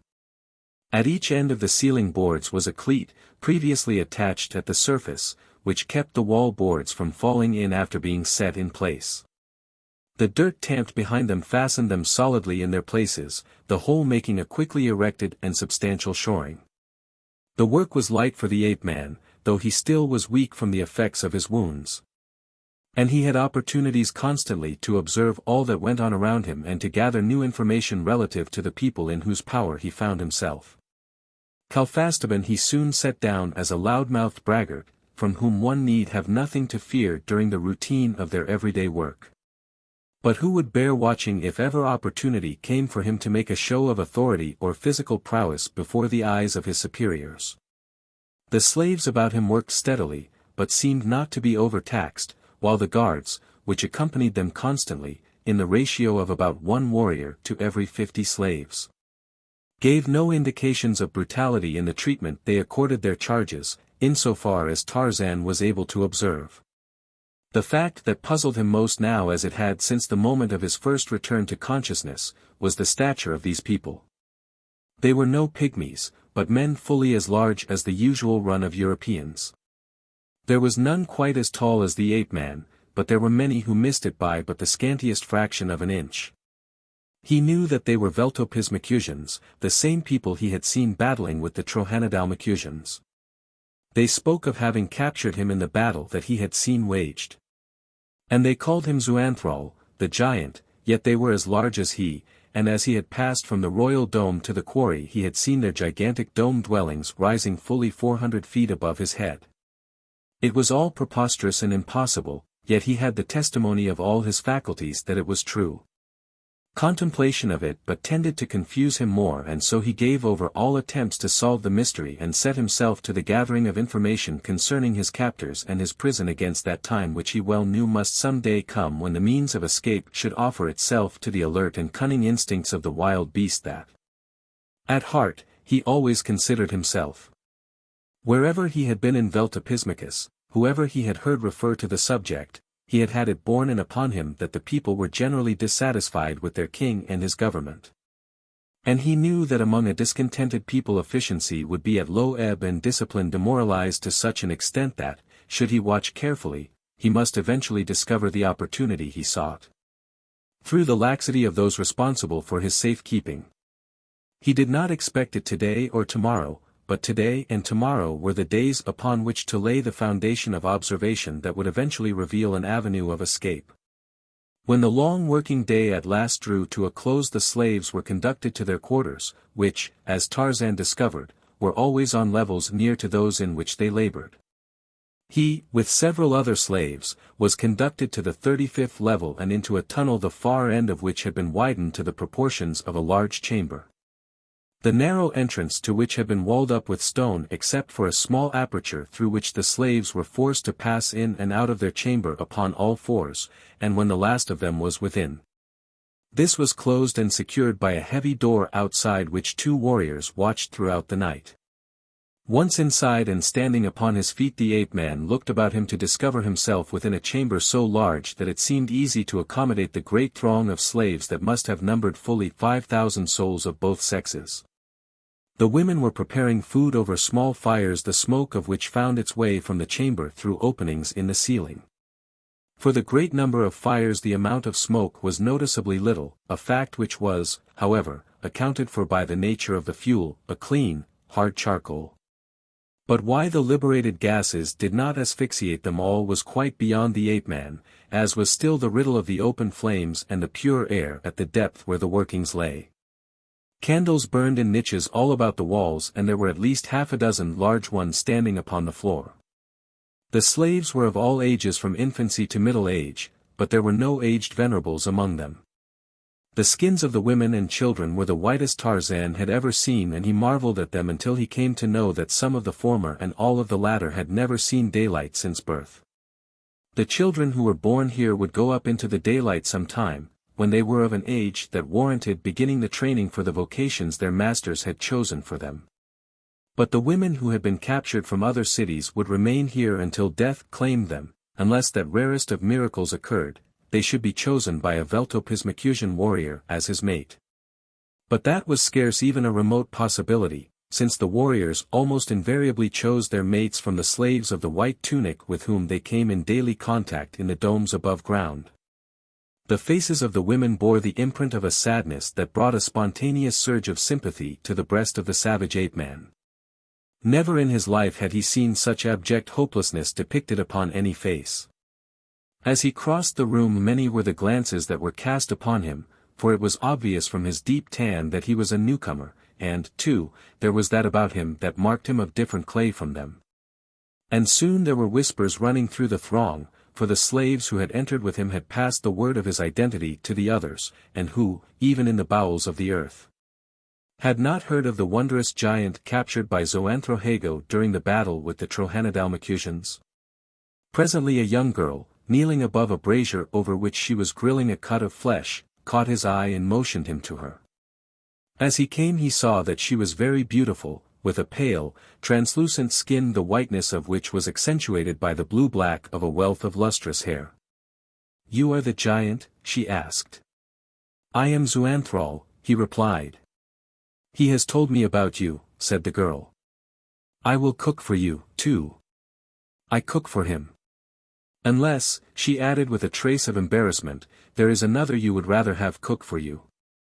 "There is no one I would rather have cook for me," Tarzan told her, "but who are you and who is he?" "I am Talasker," she replied, "but I know him only by his number. He says that while he remains a slave he has no name, but will go always by his number, which is 800 cubed, plus 19. I see that you are 800 cubed, plus 21. She was looking at the hieroglyphics that had been fastened upon his shoulder. "Have you a name?" "They call me Zoanthrohago." "Ah," she said, "you are a large man, but I should scarcely call you a giant. He, too, is from Trohanadalmakus and he is about your height. I never heard that there were any giants in Minuni except the people they call Zertalakalals." "I thought you were a Zertalakalal," said a man's voice at Tarzan's ear. The ape-man turned to see one of the slaves with whom he had been working eyeing him quizzically, and smiled. "I am a Zertalakalal to my masters," he replied. The other raised his brows. "I see," he said. "Perhaps you are wise. I shall not be the one to betray you," and passed on about his business. "What did he mean?" asked the girl.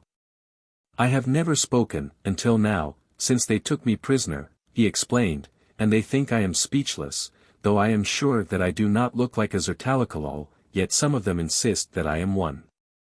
"I have never seen one," said the girl. "You are fortunate," Tarzan told her. "They are neither pleasant to see nor to meet." "But I should like to see them," she insisted. "I should like to see anything that was different from these slaves whom I see all day and every day." "Do not lose hope," he encouraged her, "for who knows but that it may be very soon that you will return to the surface." "Return," she repeated. "I have never been there." "Never been to the surface? You mean since you were captured?" "I was born in this chamber," she told him, "and never have I been out of it." "You are a slave of the second generation and are still confined to the quarries. I do not understand it. In all Minunian cities, I have been told, slaves of the second generation are given the white tunic and comparative freedom above ground. It was not for me. My mother would not permit it. She would rather I had died than mated with a Veltopismakusian or another slave, as I must do if I go into the city above." "But how do you avoid it? Your masters certainly do not leave such things to the discretion of their slaves. Where there are so many, one or two may go unaccounted for indefinitely, and women, if they be ill-favored, cause no comment upon the part of our masters. My birth was never reported and so they have no record of me. My mother took a number for me from the tunic of one who died, and in this way I attract no attention upon the few occasions that our masters or the warriors enter our chamber." "But you are not ill-favored, your face would surely attract attention anywhere," Tarzan reminded her. For just an instant she turned her back upon him, putting her hands to her face and to her hair, and then she faced him again and the ape-man saw before him a hideous and wrinkled hag upon whose crooked features no man would look a second time. "God!" ejaculated Tarzan. Slowly the girl's face relaxed, assuming its normal lines of beauty, and with quick, deft touches she arranged her disheveled hair. An expression that was almost a smile haunted her lips. "My mother taught me this," she said, "so that when they came and looked upon me they would not want me." "But would it not be better to be mated with one of them and live a life of comfort above ground than to eke out a terrible existence below ground?" he demanded. "The warriors of Veltopismakus are, doubtless, but little different from those of your own country." She shook her head. "It cannot be, for me," she said. "My father is of Trohanadalmakus. My mother was stolen from him but a couple of moons before I was born in this horrid chamber, far from the air and sunlight that my mother never tired of telling me about." "And your mother?" asked Tarzan. "Is she here?" The girl shook her head sadly. "They came for her over 20 moons since and took her away. I do not know what became of her." "And these others, they never betray you?" he inquired. "Never. Whatever slave betrayed another would be torn to pieces by his fellows. But come, you must be hungry," and she offered him of the flesh she had been cooking. Tarzan would have preferred his meat raw, but he did not wish to offend her and so he thanked her and ate that which she offered him, squatting on his haunches across the brazier from her. "It is strange that Ape-man does not come," she remarked, using the Minunian form of 800 cubed, plus 19. "Never before has he been so late." A brawny slave, who had approached from behind her, had halted and was looking scowlingly at Tarzan. "Perhaps this is he," said Tarzan to the girl, indicating the man with a gesture. Tlasker turned quickly, an almost happy light in her eyes, but when she saw who it was that stood behind her she rose quickly and stepped back, her expression altered to one of disgust. "No," she said, "it is not he." "You are cooking for him?" demanded the fellow, pointing at Tarzan. "But you would not cook for me," he accused, not waiting for a reply to his question, the answer to which was all too obvious. "Who is he that you should cook for him? Is he better than I? You will cook for me, also." "There are plenty to cook for you, Karaftap," replied Tlasker, "and I do not wish to. Go to some other woman. Until there are too many men we are permitted to choose those whom we shall cook for." "I do not choose to cook for you." "If you know what is well for you, you will cook for me," growled the man. "You will be my mate, too. I have a right to you, because I have asked you many times before these others came. Rather than let them have you I will tell the Vental tomorrow the truth about you and he will take you away. Have you ever seen Kalfastaban?" The girl shuddered. "I will see that Kalfastaban gets you," continued Karaftap. "They will not permit you to remain here when they find that you refuse to produce more slaves." "I should prefer Kalfastaban to you," sneered the girl, "but neither one nor the other shall have me." "Do not be too sure of that," he cried, and stepping forward, quickly, seized her by the arm before she could elude him. Dragging her toward him the man attempted to kiss her, but he did not succeed. Steel fingers closed upon his shoulder, he was torn roughly from his prey and hurled ruthlessly a dozen paces, stumbling and falling to the floor. Between him and the girl stood the gray-eyed stranger with the shock of black hair. Almost roaring in his rage, Karaftap scrambled to his feet and charged Tarzan, charged as a mad bull charges, with lowered head and bloodshot eyes. "For this you shall die," he screamed. Chapter 12. The son of the first woman strode proudly through the forest. He carried a spear, jauntily, and there were a bow and arrows slung to his back. Behind him came 10 other males of his species, similarly armed, and each walked as though he owned the earth he trod. Toward them along the trail, though still beyond their sight, or hearing, or smell, came a woman of their kind. She, too, walked with fearless step. Presently her eyes narrowed and she paused, up-pricking her great, flat ears to listen, sniffing the air. "Men!" She increased her gait to a trot, bearing down upon them. There was more than one, there were several. If she came upon them suddenly they would be startled, filled with confusion, and no doubt she could seize one of them before they took to flight. If not, the feathered pebbles at her girdle would seek one out. For some time men had been scarce. Many women of her tribe who had gone out into the forest to capture mates had never returned. She had seen the corpses of several of these herself, lying in the forest. She had wondered what had killed them. But here were men at last, the first she had discovered in 2 moons, and this time she would not return empty-handed to her cave. At a sudden turning of the forest trail she came within sight of them, but saw, to her dismay, that they were still a long way off. They would be sure to escape if they saw her, and she was upon the point of hiding when she realized that already it was too late. One of them was pointing at her.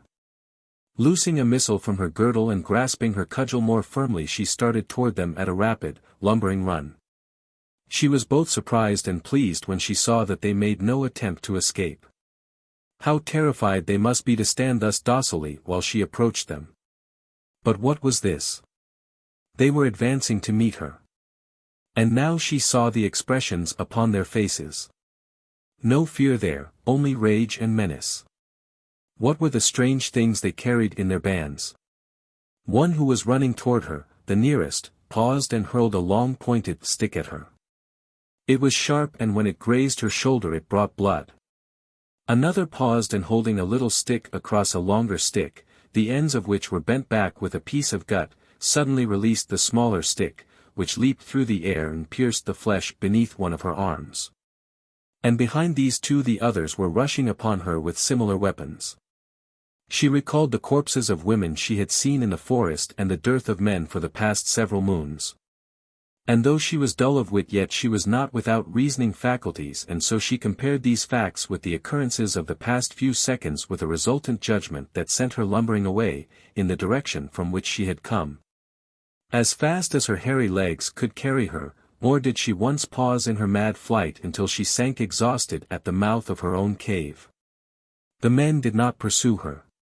As yet they had not reached that stage in their emancipation that was to give them sufficient courage and confidence in themselves to entirely overcome their hereditary fear of women. To chase one away was sufficient. To pursue her would have been tempting Providence. When the other women of the tribe saw their fellow stagger to her cave and sensed that her condition was the result of terror and the physical strain of long flight, they seized their cudgels and ran forth, prepared to meet and vanquish her pursuer, which they immediately assumed to be a lion. But no lion appeared, and then some of them wandered to the side of the woman who lay panting on her threshold. "From what did you run?" they asked her in their simple sign language. "Men," she replied.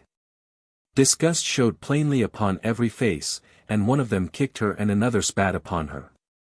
There were many, she told them, and they would have killed me with flying sticks. "Look!"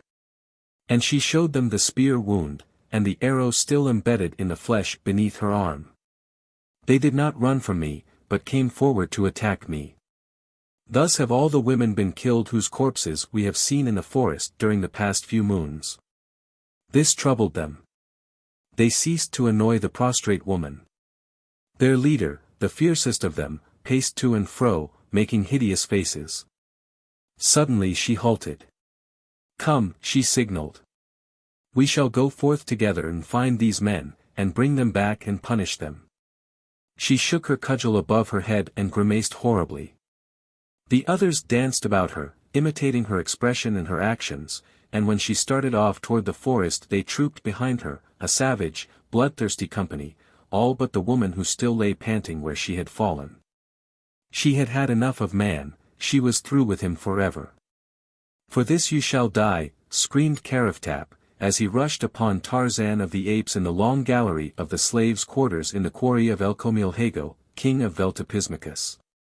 The ape-man stepped quickly aside, avoiding the other, and tripped him with a foot, sending him sprawling, face downward, upon the floor.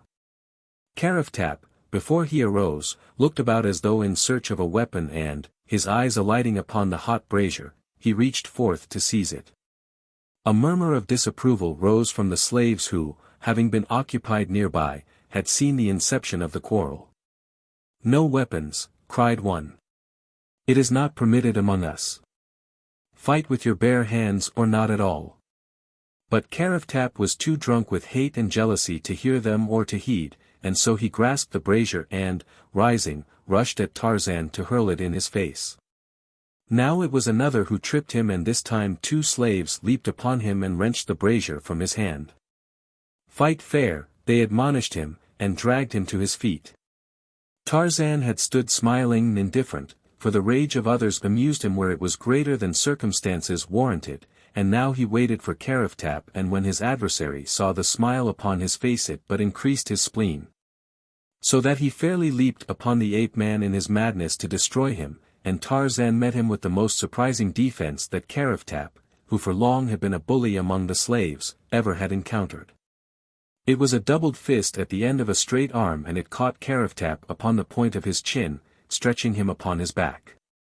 The slaves, who had by this time gathered in considerable numbers to watch the quarrel, voiced their approval in the shrill "ia-ia-ia" that constituted one form of applause. Dazed and groggy, Karaftap staggered to his feet once more and with lowered head looked about him as though in search of his enemy. The girl, Talasker, had come to Tarzan's side and was standing there looking up into his face. "You are very strong," she said, but the expression in her eyes said more, or at least it seemed to Karaftap to say more. It seemed to speak of love, whereas it was only the admiration that a normal woman always feels for strength exercised in a worthy cause.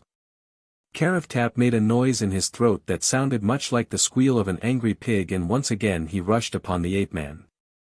Behind them some slaves were being led into the corridor, and as the aperture was open one of the warriors beyond it, who chanced to be stooping down at the time, could see within. He saw but little, though what he saw was enough: a large slave with a shock of black hair raising another large slave high above his head and dashing him to the hard floor.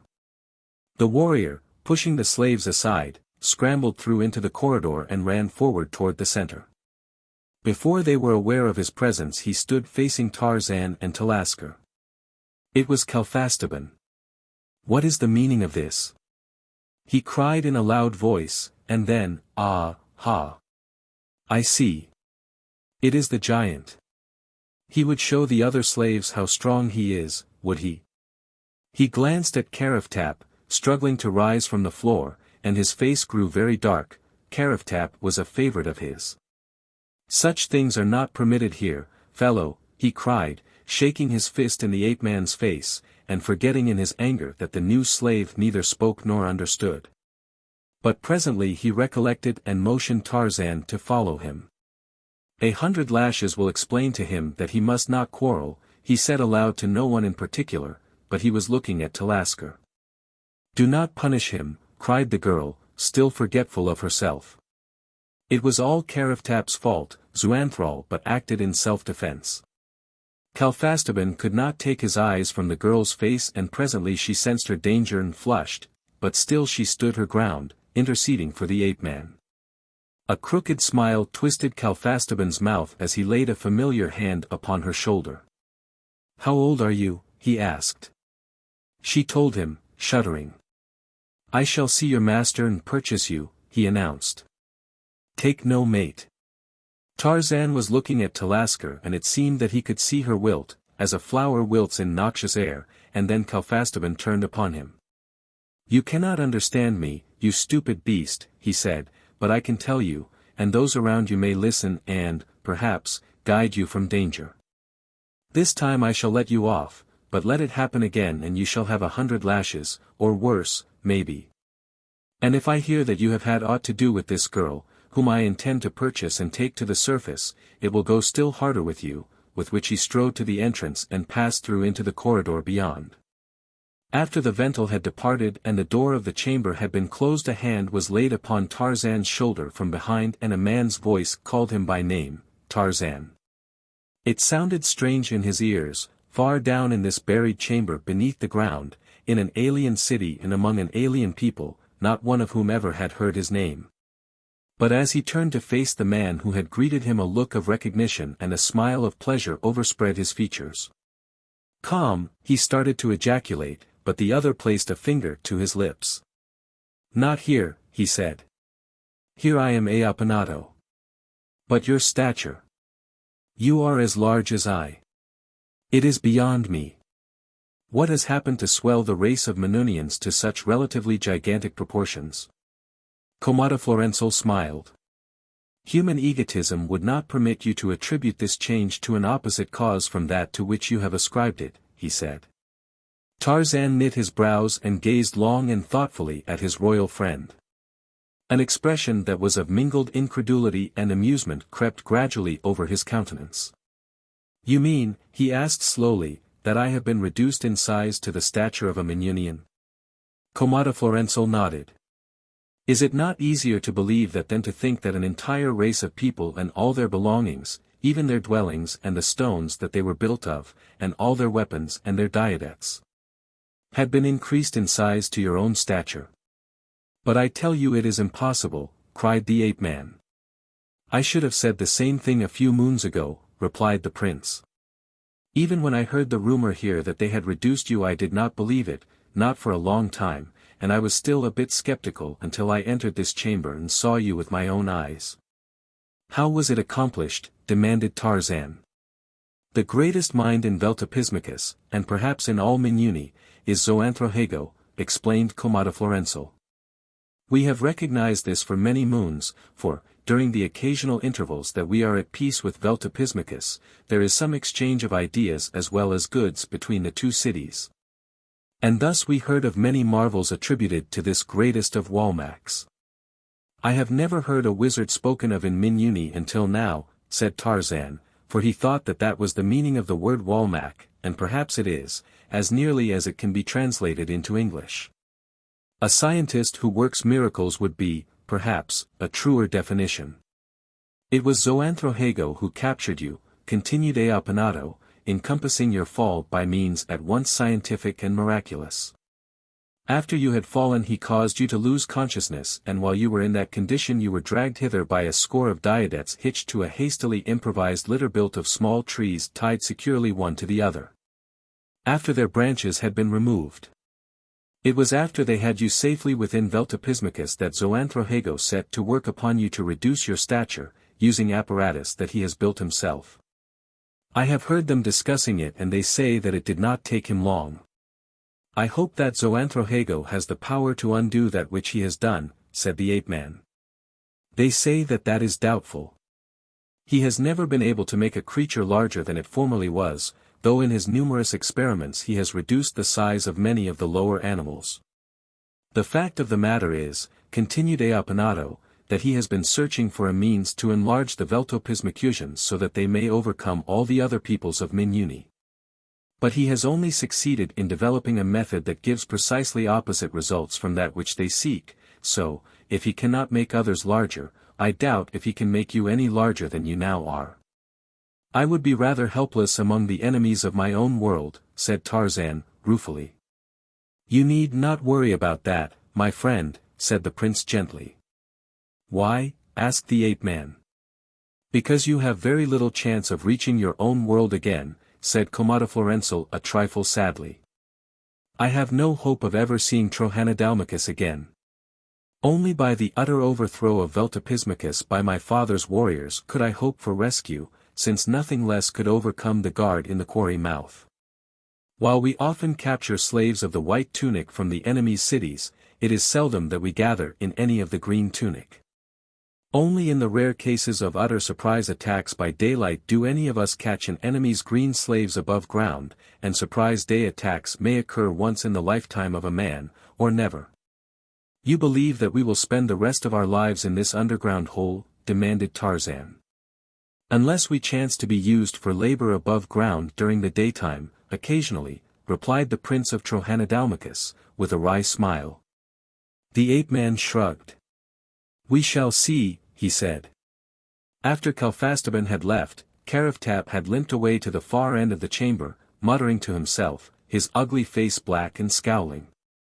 I am afraid that he will make you trouble, Talasker said to Tarzan, indicating the disgruntled slave with a nod of her shapely head, and I am sorry, for it is all my fault. Your fault? Demanded Komodoflorensal. Yes, said the girl. Karaftap was threatening me when Apuntando interfered and punished him. Apuntando? Queried Komodoflorensal. That is my number, explained Tarzan.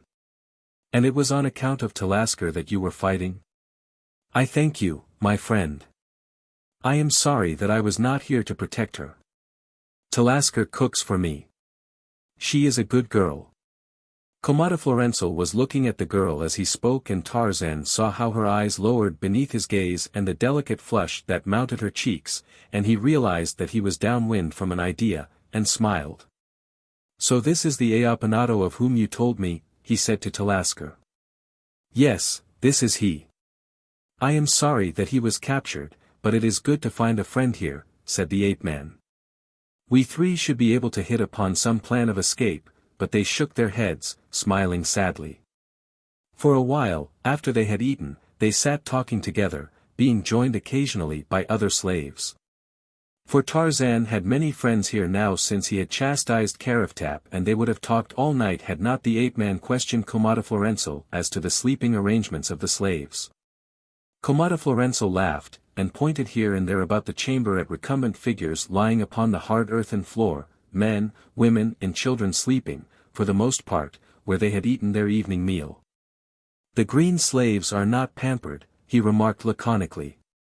I can sleep anywhere, said Tarzan, but more easily when it is dark.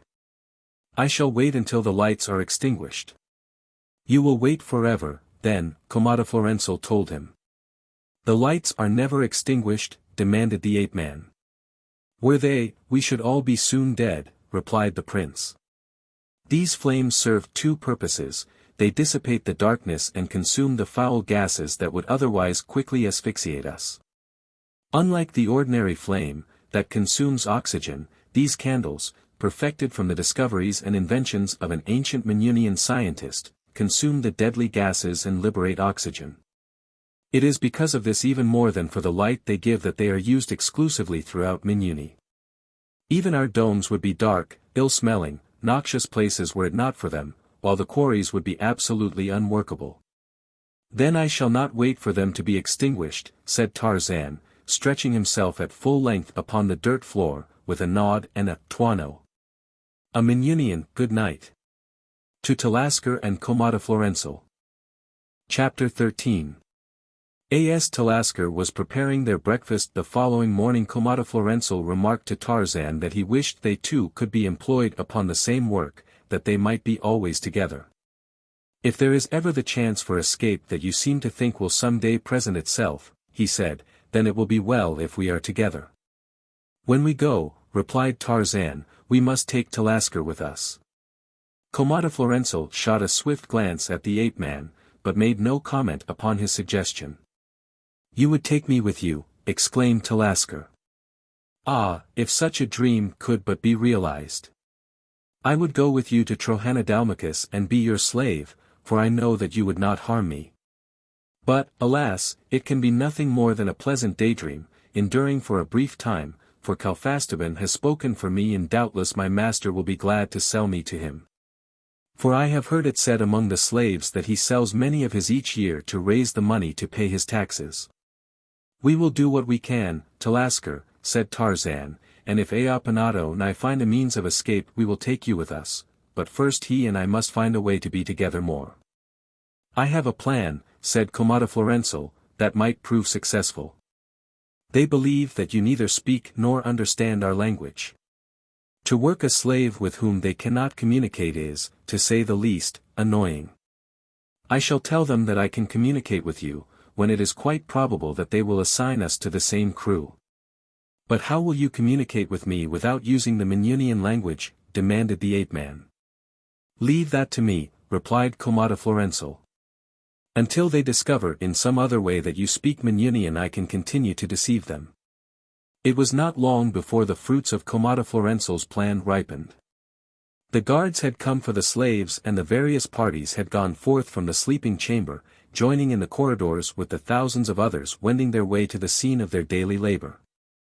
The ape-man joined the timbering crew at the extension of the 13th tunnel at the 36th level, where he once more attacked the monotonous work of shoring the sides and roof of the shaft with an enthusiasm that elicited commendation from even the surly Kalfastaban. Though Karaftap, who was removing rocks just ahead of Tarzan, often shot venomous looks at the ape-man. The work had been progressing for perhaps 2 or 3 hours when 2 warriors descended the tunnel and halted beside Kalfastaban. They were escorting a green-tunicked slave, to whom Tarzan paid no more attention than he did to the warriors until a scrap of the conversation between the warriors and Kalfastaban reached his ears. Then he shot a quick glance in the direction of the four and saw that the slave was Komodoflorensal, prince of Trohanadalmakus, known in the quarries of Veltopismakus as slave Ape-man, or 800+19, which is written in Minunian hieroglyphics. Tarzan's number Ape-man, 800+21, appeared thus, upon the shoulder of his green tunic. Although the Minunian form occupies less space than would our English equivalent of Tarzan's number, which is 512,021, it would be more difficult to read if expressed in English words, for it then would be 10 times 10 times 8, cubed, plus 7 times 3. But the Minunians translate it in no such way. To them it is a whole number, Ape-man, which represents at first glance a single quantity as surely as do the digits 37 represent to our minds an invariable amount, a certain definite measure of quantity which we never think of as 3 times 10 plus 7, which, in reality, it is. The Minunian system of numerals, while unthinkably cumbersome and awkward from the European point of view, is, however, not without its merits. As Tarzan looked up, Komodoflorensal caught his eye and winked, and then Kalfastaban beckoned to the ape-man, who crossed the corridor and stood in silence before the ventile. "Let us hear you talk to him," cried Kalfastaban to Komodoflorensal. "I don't believe that he will understand you." "How could he when he cannot understand us?" The fellow could not conceive of another language than his own. "I will ask him in his own language," said Komodoflorensal, "if he understands me, and you will see that he nods his head affirmatively." "Very good," cried Kalfastaban, "ask him." Komodoflorensal turned toward Tarzan and voiced a dozen syllables of incomprehensible gibberish, and when he was done the ape-man nodded his head. "You see," demanded Komodoflorensal. Kalfastaban scratched his head. "It is even as he says," he admitted, ruefully, "the Zertalikalal has a language." Tarzan did not smile, though he should have liked to, at the clever manner in which Komodoflorensal had deceived the Veltopismakusians into believing that he had communicated with Tarzan in a strange language. As long as he could contrive to put all his communications into questions that could be answered by yes or no, the deception would be easily maintained. But under circumstances that made this impossible, some embarrassments might be expected to arise, and he wondered how the resourceful Trohanadalmakusian would handle these. "Tell him," said one of the warriors to Komodoflorensal, "that his master, Zoanthrohago, has sent for him, and ask him if he fully understands that he is a slave and that upon his good behavior depends his comfort. Yes, even his life, for Zoanthrohago has the power of life and death over him, as much so as have the royal family. If he comes docilely to his master and is obedient he will not fare ill, but if he be lazy, impudent, or threatening he may expect to taste the point of a freeman's sword." Komodoflorensal strung out, this time, a much longer series of senseless syllables, until he could scarce compose his features to comport with the seriousness of his mien. "Tell them," said Tarzan, in English, which, of course, not one of them understood, "that at the first opportunity one shall break the neck of my master. That it would require but little incentive to cause me to seize one of these timbers and crack the skull of Kalfastaban and the rest of the warriors about us, and I shall run away at the first opportunity and take you and Talasker with me." Komodoflorensal listened intently until Tarzan had ceased speaking and then turned to the two warriors who bade come with him to find the ape-man. "Zoanthrohago says that he fully understands his position and that he is glad to serve the noble and illustrious Zoanthrohago, from whom he claims but a single boon," translated the Trohanadalmakusian prince, rather freely. "And what boon is that?" demanded one of the warriors. "That I be permitted to accompany him, that he may thus better fulfill the wishes of his master, since without me he could not even know what was desired of him," explained Ape-man. Tarzan understood now how Komodoflorensal would surmount whatever difficulties of communication might arise, and he felt that he would be safe in the hands of his quick-witted friend for as long a time as he cared to pretend ignorance of the Minunian tongue. "The thought was even in our minds, slave, when we heard that you could communicate with this fellow," said the warrior to whom Komodoflorensal had addressed the suggestion. "You shall both be taken to Zoanthrohago, who will doubtless decide his wishes without consulting you or any other slave. Comet Calfastaban Vental, we assume responsibility for the slave Zoanthrohago, and they handed the Vental a slip of paper upon which they had marked some curious hieroglyphics. Then, with swords drawn, they motioned Komodoflorensal and Tarzan to precede them along the corridor, for the story of Tarzan's handling of Karaftap had reached even to the guard room of the quarry, and these warriors were taking no chances. The way led through a straight corridor and up a winding spiral runway to the surface, where Tarzan greeted the sunlight and the fresh air almost with a sob of gratitude. For to be shut away from them for even a brief day was to the ape-man cruel punishment, indeed. Here he saw again the vast, endless multitude of slaves bearing their heavy burdens to and fro, the trim warriors who paced haughtily upon either flank of the long lines of toiling serfs. The richly trapped nobles of the higher castes and the innumerable white-tunicked slaves who darted hither and thither upon the errands of their masters, or upon their own business or pleasure. For many of these had a certain freedom and independence that gave them almost the standing of freemen. Always were these slaves of the white tunic owned by a master, but, especially in the case of skilled artisans, about the only allegiance they owed to this master was to pay to him a certain percentage of their incomes. They constituted the bourgeoisie of Minuni and also the higher caste serving class. Unlike the green-tunicked slaves, no guard was placed over them to prevent their escape, since there was no danger that they would attempt to escape, there being no city in Minuni where their estate would be improved. For any other city than that of their birth would treat them as alien prisoners, reducing them immediately to the green tunic and lifelong hard labor. The domes of Veltopismakus were as imposing as those of Trohanadalmakus. In fact, to Tarzan, they appeared infinitely larger since he now was 1/4 the size he had been when he had left Trohanadalmakus. There were 8 of them fully occupied and another in course of construction, for the surface population of Veltopismakus was already 480,000 souls. And as overcrowding was not permitted in the king's dome, the remaining 7 were packed densely with humanity. It was to the royal dome that Tarzan and Komodoflorensal were conducted, but they did not enter by way of the king's corridor, before the gates of which fluttered the white and gold of the royal standards. Instead they were escorted to the warriors' corridor, which opens toward the west. Unlike the city of Trohanadalmakus, Veltopismakus was beautiful in the areas between the domes with flowers and shrubbery and trees, among which wound gravelled walks and broad roadways. The royal dome faced upon a large parade where a body of mounted warriors was at drill. There were 1,000 of them, forming an amak, consisting of 4 novans of 250 men each, the larger body being commanded by a kamak and the smaller by a novan. 5 enteks of 50 men each compose a novan, there being 5 entels of 10 men each to an entex, these latter units commanded by a vental and a ventex, respectively. The evolutions of the amak were performed with kaleidoscopic rapidity, so quick upon their feet and so well trained were the tiny diadets. There was one evolution in particular, performed while he was passing, that greatly interested the ape-man. 2 novans formed line at one end of the parade and 2 at the other, and at the command of the kamak the 1,000 men charged swiftly down the field in 2 solid ranks that approached one another with the speed of an express train. Just when it seemed impossible that a serious accident could be averted, when it seemed that in another instant diadets and riders must crash together in a bloody jumble of broken bones. The warriors rushing so swiftly toward the east raised their agile mounts, which fairly flew above the heads of the opposing force and alighting upon the other side in an unbroken line continued to the far end of the field.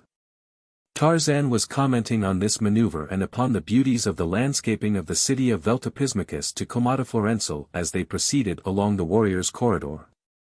Sufficiently ahead of their escort that Tarzan might speak in a low tone without the guard being cognizant of the fact that he was using the language of Minuni.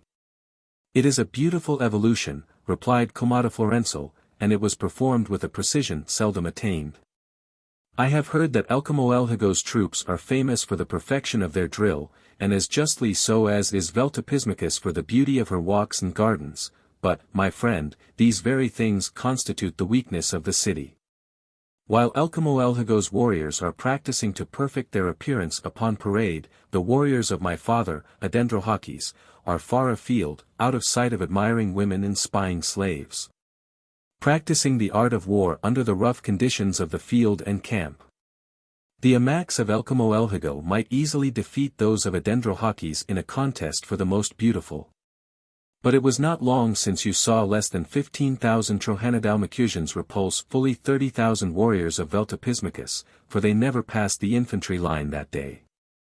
Yet, they can drill beautifully upon parade and they are courageous, all Minunians are that, but they have not been trained in the sterner arts of war. It is not the way of Veltopismakusian. He is soft and effeminate. He cares not for war. He listens to the advice he likes best, the advice of the weaklings and the women who urge him to refrain from war entirely, which would be not altogether bad if he could persuade the other fellow to refrain, also. The beautiful trees and shrubs that almost make a forest of Veltopismakus, and which you so admire. I, too, admire them, especially do I admire them in the city of an enemy. How easy it would be for a Trohanadalmakusian army to creep through the night, hidden by the beautiful trees and shrubs, to the very gateways of the domes of Veltopismakus. Do you understand now, my friend, why you saw less perfect maneuvers upon the parade grounds of my city than you have seen here, and why, though we love trees and shrubbery, we have none planted within the city of Trohanadalmakus? One of the guards who had approached him quickly from the rear touched Komodoflorensal upon the shoulder. You said that Zoanthrohago does not understand our language. Why then do you speak to him in this tongue which he cannot understand? The fellow demanded. Komodoflorensal did not know how much the warrior had overheard. If he had heard Tarzan speak in Minuni it might be difficult to persuade the fellow that the giant did not understand the language, but he must act on the assumption that he, alone, had been overheard. He wishes to learn it and I am trying to teach him, replied Komodoflorensal quickly. Has he learned anything of it? Asked the warrior. No, said Komodoflorensal, he is very stupid. And after this they went in silence, winding up long, gentle inclines. Or again scaling the primitive ladders that the Minunians used to reach the upper levels of their dome houses between the occasional levels that are not connected by the inclined runways, which are thus frequently broken for purposes of defense. The ladders being easily withdrawn upward behind hard-pressed defenders and the advance of the enemy thus more easily checked. The royal dome of Veltopismakusian was of vast proportions, its summit rising to an equivalent of over 400 feet, had it been built upon a scale corresponding to the relatively larger size of ordinary mankind. Tarzan ascended until he was almost as far above ground as he had been below ground in the quarry.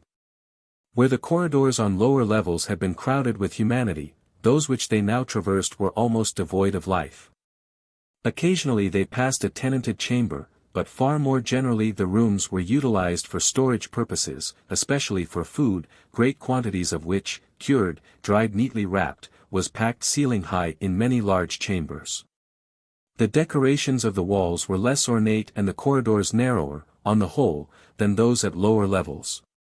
However, they passed through many large chambers, or halls, which were gorgeously decorated, and in several of which were many people of both sexes and all ages variously occupied, either with domestic activities or with the handiwork of one art or another. Here was a man working in silver, perhaps fashioning a bracelet of delicate filigree, or another carving beautiful arabesques upon leather. There were makers of pottery, weavers of cloth, metal stampers, painters, makers of candles, and these appeared to predominate, for the candle was in truth life to these people. And then, at last, they reached the highest level, far above the ground, where the rooms were much closer to daylight because of the diminished thickness of the walls near the summit of the dome, but even here were the ever-present candles. Suddenly the walls of the corridor became gorgeously decorated, the number of candles increased, and Tarzan sensed that they were approaching the quarters of a rich or powerful noble. They halted, now, before a doorway where stood a sentinel, with whom one of the warriors conducting them communicated.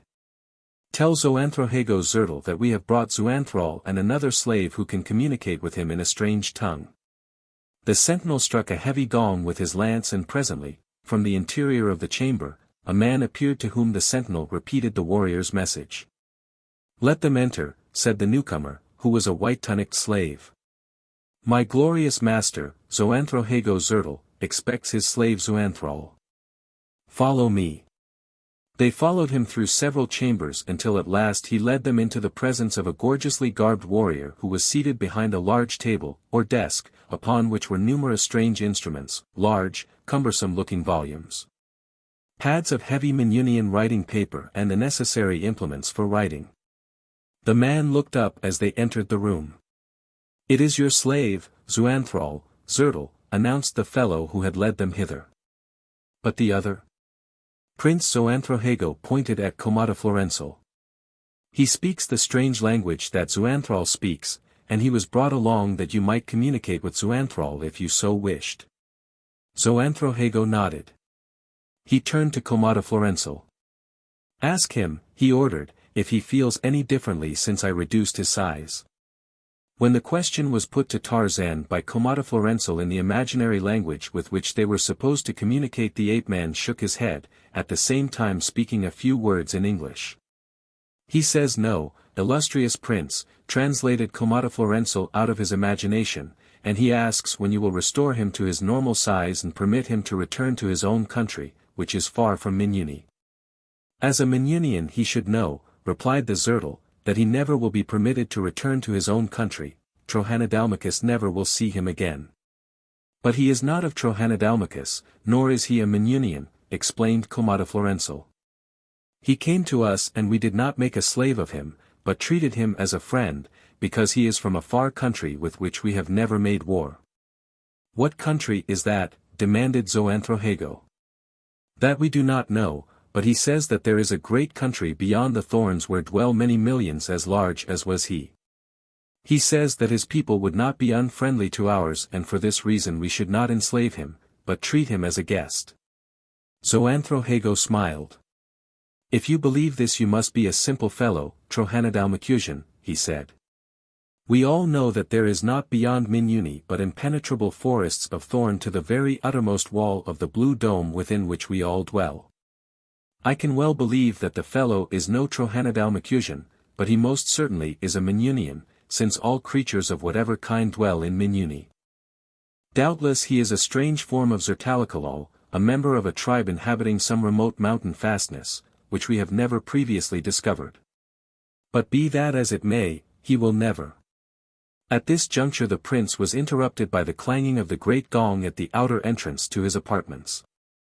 He paused to count the strokes, and when they reached 5 and ceased he turned to the warriors who had conducted Tarzan and Komodoflorensal to his presence.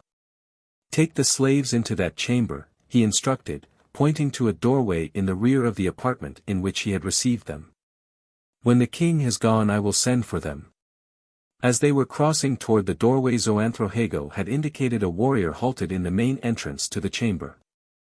"Elkomodoflorensal," he announced, "Thagasto of Veltopismakus, ruler of all men, master of created things, all-wise, all-courageous, all-glorious." Down before the Thagasto. Tarzan glanced back as he was quitting the chamber to see Zoanthrohago and the others in the room kneel and lean far back with arms raised high above their heads as Elkomodoflorensal entered with a guard of a dozen gorgeous warriors. And he could not but compare this ruler with the simple and dignified soldier who ruled Trohanadalmakus and who went about his city without show or pomp, and oftentimes with no other escort than a single slave. A ruler to whom no man bent his knee, yet to whom was accorded the maximum of veneration and respect. And Elkomodoflorensal had seen the slaves and the warriors leave the chamber as he had entered it. He acknowledged the salutes of Zoanthrohago and his people with a curt wave of the hand and commanded them to arise. "Who quitted the apartment as I entered?" he demanded, looking suspiciously at Zoanthrohago. "The slave Zoanthral and another who interprets his strange language for me," explained the Zertal. "Have them back," commanded the Thagasto, "I would speak with you concerning Zoanthral." Zoanthrohago instructed one of his slaves to fetch them and, in the few moments that it required, Elkomodoflorensal took a chair behind the desk at which his host had been sitting. When Tarzan and Komodoflorensal entered the chamber, the guard who accompanied them brought them to within a few paces of the desk behind which the king sat, and here he bade them kneel and make their obeisance to the Thagasto. Familiar since childhood, was every tradition of slavery to Komodoflorensal the Trohanadalmakusian. Almost in a spirit of fatalism had he accepted the conditions of this servitude that the fortunes of war had thrust him into, and so it was that, without question or hesitation, he dropped to one knee in servile salute to this alien king. But not so Tarzan of the Apes. He was thinking of Adendrohahkis. He had bent no knee to him, and he did not propose to do greater honor to Komodoflorensal, whose very courtiers and slaves despised him, than he had done to the really great king of Veltopismakus. Komodoflorensal glared at him. "The fellow is not kneeling," he whispered to Zoanthrohago, who had been leaning back so far that he had not noticed the new slave's act of disrespect. The Zertal glanced toward Tarzan. "Down, fellow!" he cried, and then recalling that he understood no Minunian, he landed Komodoflorensal to order him to kneel, but when the Trohanadalmakusian Zertalasto pretended to do so, Tarzan but shook his head. Komodoflorensal signaled the others to rise. "We will let it pass this time," he said, for something in the attitude of the slave told him that Zoanthrohago never would kneel to him, and as he was valuable because of the experiment of which he was the subject. The king preferred to swallow his pride rather than risk having the slave killed in an effort to compel him to kneel. "He is but an ignorant Zertalakalol. See that he is properly instructed before we see him again." Chapter 14. The Alalai women, 50 strong, sallied forth into the forest to chastise their recalcitrant males. They carried their heavy bludgeons and many feathered pebbles, but most formidable of all was their terrific rage.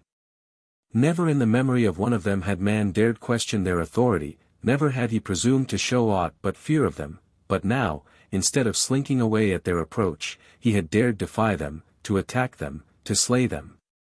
But such a condition was too preposterous, too unnatural, to exist, nor would it exist much longer. Had they had speech they would have said that and a number of other things. It was looking black for the men.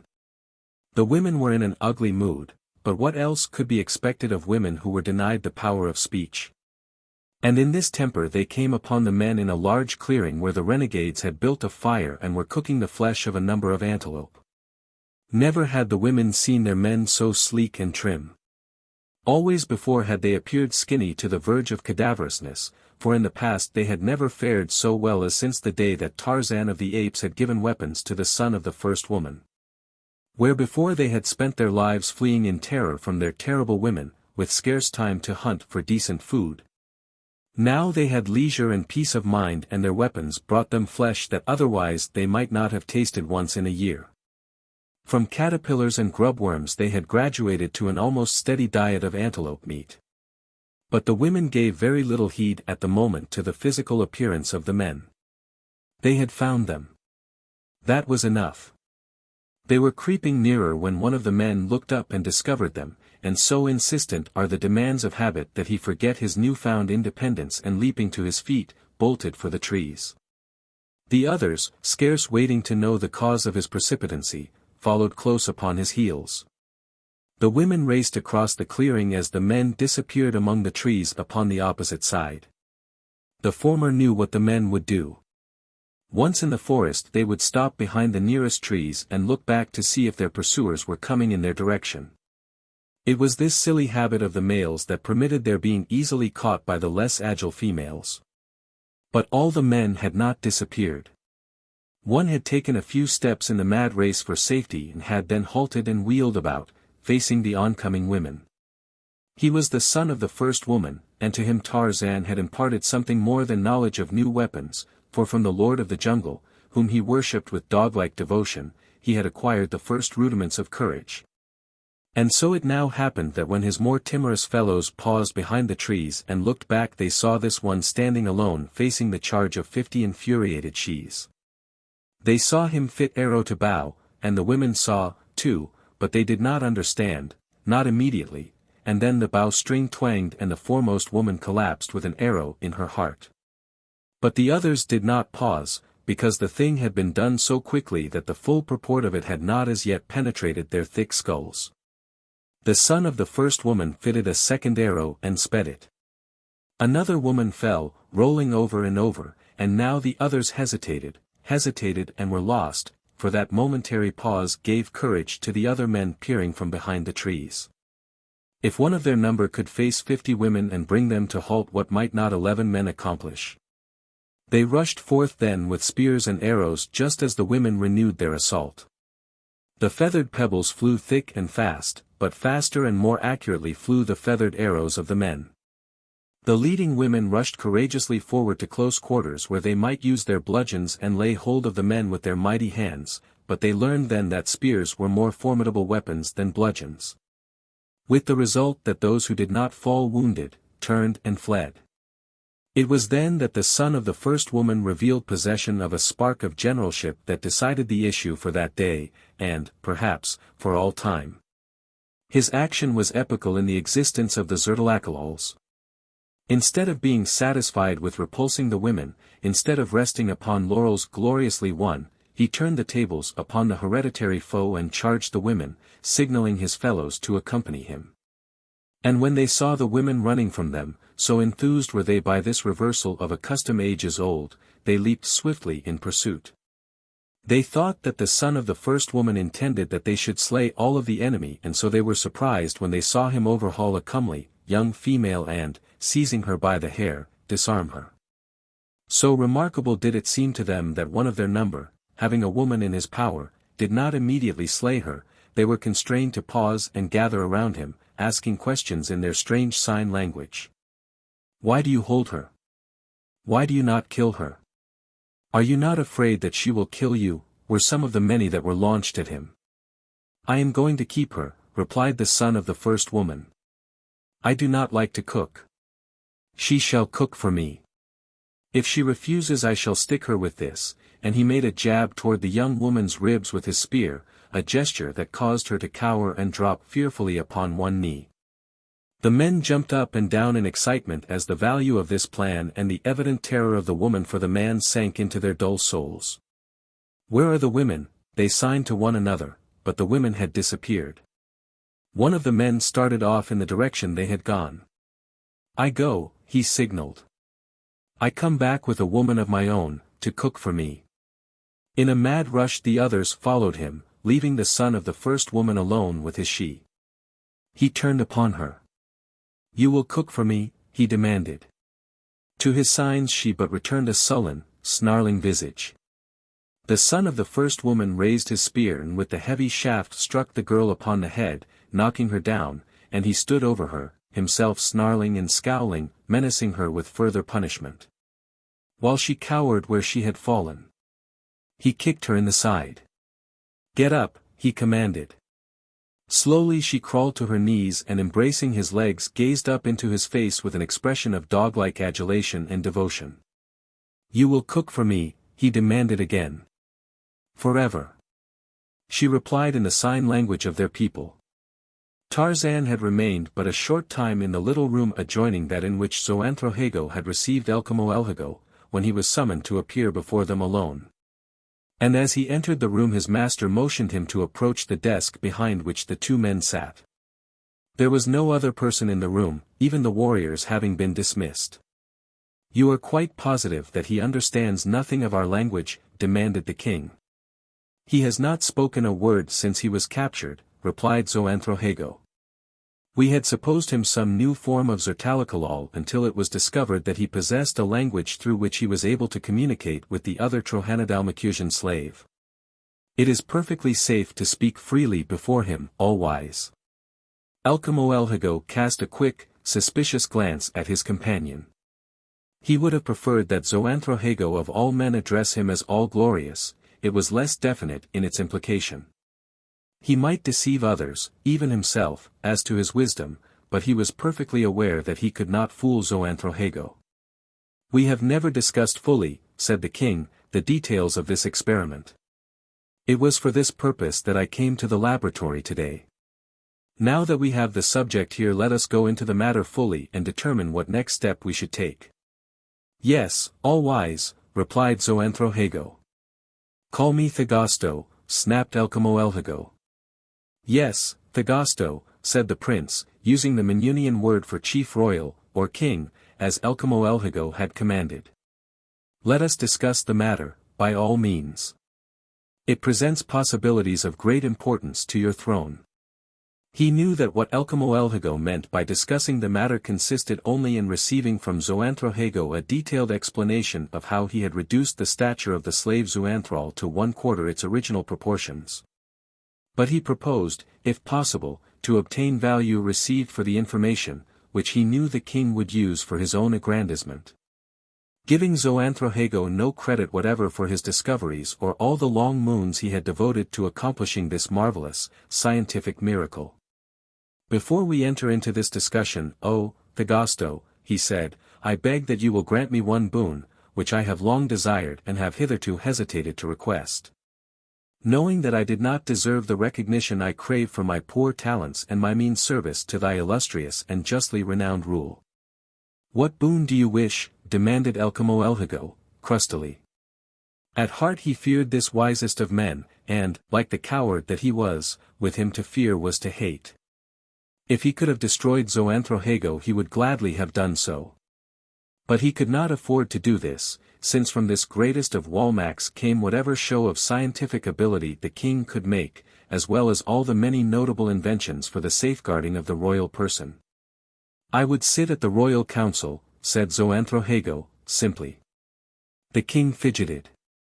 Of all the nobles of Veltopismakus here was the very last he would wish to see numbered among the royal councillors, whom he had chosen with a special reference to the obtuseness of their minds. There are no vacancies, he said, at last. The ruler of all men might easily make a vacancy, suggested Zoanthrohago, or create a new post, assistant chief of chiefs, for example, so that when Gofaloso was absent there would be one to take his place. Otherwise I should not have to attend upon your council meetings, but devote my time to the perfection of our discoveries and inventions. Here was a way out and Elkomoelhago seized it. He had no objection to Zoanthrohago being a royal councillor and thus escaping the burdensome income tax, which the makers of the tax had been careful to see proved no burden to themselves. And he knew that probably that was the only reason that Zoanthrohago wished to be a councillor. No, the king had no objection to the appointment provided it could be arranged that the new minister was present at no council meetings. For even Elkomoelhago would have shrunk a bit from claiming as his own all the great discoveries of Zoanthrohago had Zoanthrohago been present. Very well, said the king, you shall be appointed this very day, and when I want you at the council meetings I will send for you. Zoanthrohago bowed. And now, he said, to the discussion of our experiments, which we hope will reveal a method for increasing the stature of our warriors when they go forth to battle with our enemies, and of reducing them to normal size once more when they return. I hate the mention of battles, cried the king, with a shudder. But we must be prepared to win them when they are forced upon us, suggested Zoanthrohago. I suppose so, assented the king. But once we perfect this method of ours we shall need but a few warriors and the rest may be turned to peaceful and useful occupations. However, go on with the discussion. Zoanthrohago concealed a smile, and rising, walked around the end of the table and stopped beside the ape-man. Here, he said, placing a finger at the base of Tarzan's skull, there lies, as you know, a small, oval, reddish-gray body containing a liquid which influences the growth of tissues and organs. It long ago occurred to me that interference with the normal functioning of this gland would alter the growth of the subject to which it belonged. I experimented with small rodents and achieved remarkable results. But the thing I wish to accomplish, the increase of man's stature, I have been unable to achieve. I have tried many methods and some day I shall discover the right one. I think I am on the right track, and that it is merely now a matter of experimentation. You know that stroking your face lightly with a smooth bit of stone produces a pleasurable sensation. Apply the same stone to the same face in the same manner, but with greatly increased force and you produce a diametrically opposite sensation. Rub the stone slowly across the face and back again many times, and then repeat the same motion rapidly for the same number of times and you will discover that the results are quite different. I am that close to a solution. I have the correct method but not quite, as yet, the correct application. I can reduce creatures in size, but I cannot enlarge them, and although I can reduce them with great ease, I cannot determine the period or endurance of their reduction. In some cases, subjects have not regained their normal size under 39 moons, and in others, they have done so in as short a period as 3 moons. There have been cases where normal stature was regained gradually during a period of 7 suns, and others where the subject passed suddenly from a reduced size to normal size in less than 100 heartbeats. This latter phenomenon being always accompanied by fainting and unconsciousness when it occurred during waking hours. Of course, commented Komodoflorensal. Now, let us see. I believe the thing is simpler than you imagine. You say that to reduce the size of this subject you struck him with a rock upon the base of the skull. Therefore, to enlarge his size, the most natural and scientific thing to do would be to strike him a similar blow upon the forehead. Fetch the rock and we will prove the correctness of my theory. For a moment Zoanthrohago was at a loss as to how best to circumvent the stupid intention of the king without humiliating his pride and arousing his resentment. But the courtiers of Komodoflorensal were accustomed to think quickly in similar emergencies and Zoanthrohago speedily found an avenue of escape from his dilemma. Your sagacity is the pride of your people, Thagasto, he said, and your brilliant hyperbole the despair of your courtiers. In a clever figure of speech you suggest the way to achievement. By reversing the manner in which we reduced the stature of Zoanthrohago we should be able to increase it, but, alas, I have tried this and failed. But wait, let us repeat the experiment precisely as it was originally carried out and then, by reversing it, we shall, perhaps, be enabled to determine why I have failed in the past. He stepped quickly across the room to one of a series of large cupboards that lined the wall and opening the door of it revealed a cage in which were a number of rodents. Selecting one of these he returned to the table, where, with wooden pegs and bits of cord he fastened the rodent securely to a smooth board, its legs spread out and its body flattened. The underside of the lower jaw resting firmly upon a small metal plate set flush with the surface of the board. He then brought forth a small wooden box and a large metal disc, the latter mounted vertically between supports that permitted it to be revolved rapidly by means of a hand crank. Mounted rigidly upon the same axis as the revolving disc was another which remained stationary. The latter disc appeared to have been constructed of 7 segments, each of a different material from all the others, and from each of these segments a pad, or brush, protruded sufficiently to press lightly against the revolving disc. To the reverse side of each of the 7 segments of the stationary disc a wire was attached, and these wires Zoanthrohago now connected to 7 posts projecting from the upper surface of the wooden box. A single wire attached to a post upon the side of the box had at its other extremity a small, curved metal plate attached to the inside of a leather collar. This collar Zoanthrohago adjusted about the neck of the rodent so that the metal plate came in contact with its skin at the base of the skull and as close to the hypophysis gland as possible. He then turned his attention once more to the wooden box, upon the top of which, in addition to the 7 binding posts, was a circular instrument consisting of a dial about the periphery of which were a series of hieroglyphics. From the center of this dial projected 7 tubular, concentric shafts, each of which supported a needle, which was shaped or painted in some distinguishing manner. While beneath the dial 7 small metal discs were set in the cover of the box so that they lay in the arc of a circle from the center of which a revolving metal shaft was so arranged that its free end might be moved to any of the 7 metal discs at the will of the operator. The connections having all been made, Zoanthrohago moved the free end of the shaft from one of the metal discs to another, keeping his eyes at all times intently upon the dial. The 7 needles of which moved variously as he shifted the shaft from point to point. Komodoflorensal was an intent, if somewhat bewildered, observer, and the slave, Zoanthrohago, unobserved, had moved nearer the table that he might better watch this experiment which might mean so much to him.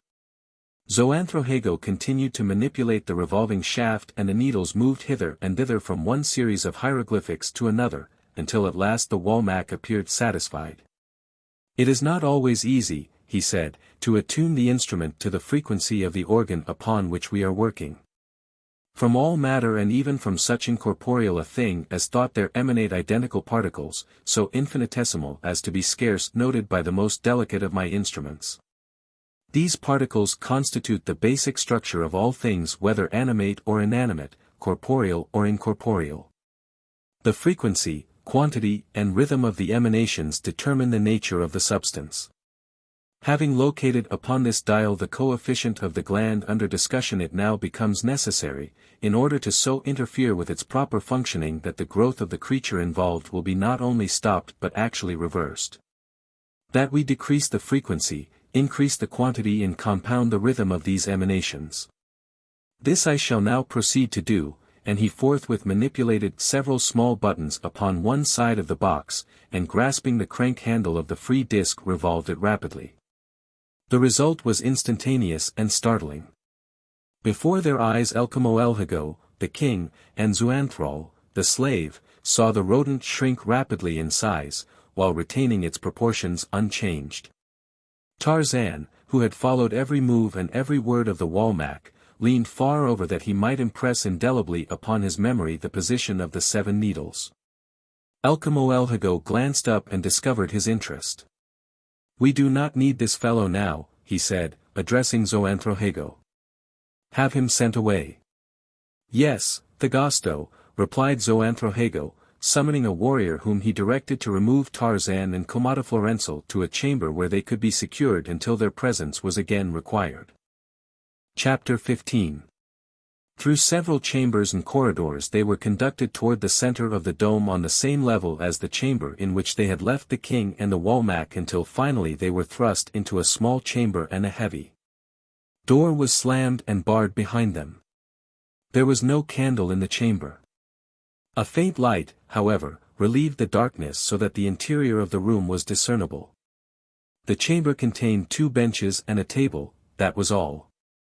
The light which faintly illuminated it entered through a narrow embrasure which was heavily barred, but it was evidently daylight. "We are alone," whispered Komodoflorensal, "and at last we can converse, but we must be cautious," he added. "Trust not too far the loyalty of even the stones of your chamber," he quoted. "Where are we?" asked Tarzan. "You are more familiar with Minunian dwellings than I." "We are upon the highest level of the royal dome of Komodoflorensal," replied the prince. "With no such informality does a king visit the other domes of his city. You may rest assured that this is Komodoflorensal. We are in one of the innermost chambers, next the central shaft that pierces the dome from its lowest level to its roof. For this reason we do not need a candle to support life, we will obtain sufficient air through this embrasure. And now, tell me what happened within the room with Komodoflorensal and Zoanthrohago." "I discovered how they reduced my stature," replied Tarzan, "and, furthermore, that at almost any time I may regain my full size, an occurrence that may eventuate from 3 to 39 moons after the date of my reduction. Even Zoanthrohago cannot determine when this thing will happen." "Let us hope that it does not occur while you are in this small chamber," exclaimed Komodoflorensal. "I would have a devil of a time getting out," agreed Tarzan. "You would never get out," his friend assured him. "While you might, before your reduction, have crawled through some of the larger corridors upon the first level, or even upon many of the lower levels, you could not squeeze into the smaller corridors of the upper levels, which are reduced in size as the necessity for direct supports for the roof increase as we approach the apex of the dome. Then it behooves me to get out of here as quickly as possible," said Tarzan. Komodoflorensal shook his head. "Hope is a beautiful thing, my friend," he said, "but if you were a Minunian you would know that under such circumstances as we find ourselves it is a waste of mental energy. Look at these bars," and he walked to the window and shook the heavy irons that spanned the embrasure. "Think you that you could negotiate these?" "I haven't examined them," replied the ape-man, "but I shall never give up hope of escaping. That your people do is doubtless the principal reason that they remain forever in bondage. You are too much a fatalist, Komodoflorensal." As he spoke Tarzan crossed the room and standing at the prince's side took hold of the bars at the window. They do not seem over-heavy, he remarked, and at the same time exerted pressure upon them. They bent. Tarzan was interested now in Komodoflorensal, as well. The ape-man threw all his strength and weight into the succeeding effort with the result that 2 bars, bent almost double, were torn from their setting. Komodoflorensal gazed at him in astonishment. Zoanthrohago reduced your size, but left you with your former physical prowess, he cried. In no other way can it be accounted for, replied Tarzan, who now, one by one, was removing the remaining bars from the window embrasure. He straightened one of the shorter ones and handed it to Komodoflorensal. This will make a good weapon, he said, if we are forced to fight for our liberty, and then he straightened another for himself. The Trohanadalmakusian gazed at him in wonder. And you intend, he demanded, to defy a city of 480,000 people, armed only with a bit of iron rod? And my wits, added Tarzan. You will need them, said the prince. And I shall use them, Tarzan assured him. When shall you start? Asked Komodoflorensal, chaffingly. Tonight, tomorrow, next moon, who knows, replied the ape-man. Conditions must be ripe. All the time I shall be watching and planning. In that sense I started to escape the instant I regained consciousness and knew that I was a prisoner. Komodoflorensal shook his head. You have no faith in me? Demanded Tarzan. That is precisely what I have, faith, replied Komodoflorensal. My judgment tells me that you cannot succeed, and yet I shall cast my lot with you, hoping for success, yes, believing in success. If that is not faith I do not know what it might be called. The ape-man smiled. He seldom, if ever, laughed aloud. Let us commence, he said. First we will arrange these rods so that they will have the appearance, from the doorway, of not having been disturbed, for I take it we shall have an occasional visitor. Someone will bring us food, at least, and whoever comes must suspect nothing. Together they arranged the rods so that they might be quickly removed and as quickly replaced. By that time it was getting quite dark within the chamber. Shortly after they had finished with the rods their door opened and 2 warriors, lighting their way with candles, appeared escorting a slave who bore food in bucket-like receptacles and water in bottles made of glazed pottery. As they were going away again, after depositing the food and drink just inside the doorway, taking their candles with them, Komodoflorensal addressed them. We are without candles, warrior, he said to the nearer. Will you not leave us one of yours? You need no candle in this chamber, replied the man. One night in darkness will do you good, and tomorrow you return to the quarry. Zoanthrohago is done with you. In the quarry you will have plenty of candles, and he passed out of the chamber, closing the door behind him. The 2 slaves heard the heavy bolt shot into place upon the opposite side of the door. It was very dark now. With difficulty they found the receptacles containing the food and water. Well, inquired Komodoflorensal, dipping into one of the food jars. Do you think it is going to be so easy now, when tomorrow you will be back in the quarry, perhaps 500 walls below ground? But I shall not be, replied Tarzan, and neither shall you. Why not? Asked the prince. Because, since they expect to remove us to the quarries tomorrow, it follows that we must escape tonight, explained Tarzan. Komodoflorensal only laughed.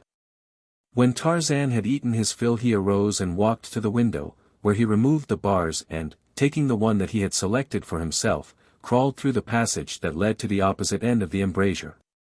For even so close to the apex of the dome the wall was quite thick, perhaps 10 walls. The huel, which is about 3 inches in length by our standards, constitutes the Minunian basic unit of measure, corresponding most closely to our foot. At this high level the embrasure was much smaller than those opening at lower levels, practically all of which were of sufficient size to permit a warrior to walk erect within them, but here Tarzan was forced to crawl upon all 4s. At the far end he found himself looking out into a black void above which the stars were shining and about the sides of which were dotted vague reflections of inner lights, marking the lighted chambers within the dome. Above him it was but a short distance to the apex of the dome, below was a sheer drop of 400 walls. Tarzan, having seen all that could be seen from the mouth of the embrasure, returned to the chamber. "How far is it, Komodoflorensal?" he asked, "from the floor of this embrasure to the roof of the dome?" 12 walls, perhaps," replied the Trohanadalmakusian. Tarzan took the longest of the bars from the embrasure and measured it as best he could. "Too far," he said. "What is too far?" demanded Komodoflorensal. "The roof," explained Tarzan. "What difference does it make where the roof is? You did not expect to escape by way of the roof of the dome, did you?" "Most certainly, had it been accessible," replied the ape-man. "But now we shall have to go by way of the shaft, which will mean crossing entirely through the dome from the interior shaft to the outer periphery. The other route would have entailed less danger of detection." Komodoflorensal laughed aloud. "You seem to think that to escape a Minunian city it is only necessary to walk out and away. It cannot be done. What of the sentries? What of the outer patrols? You would be discovered before you were halfway down the outside of the dome, provided that you could get that far without falling to your death." "Then perhaps the shaft would be safer," said Tarzan. "There would be less likelihood of discovery before we reached the bottom, for from what I could see it is as dark as pitch in the shaft." "Clamber down the inside of the shaft," exclaimed Komodoflorensal. "You are mad.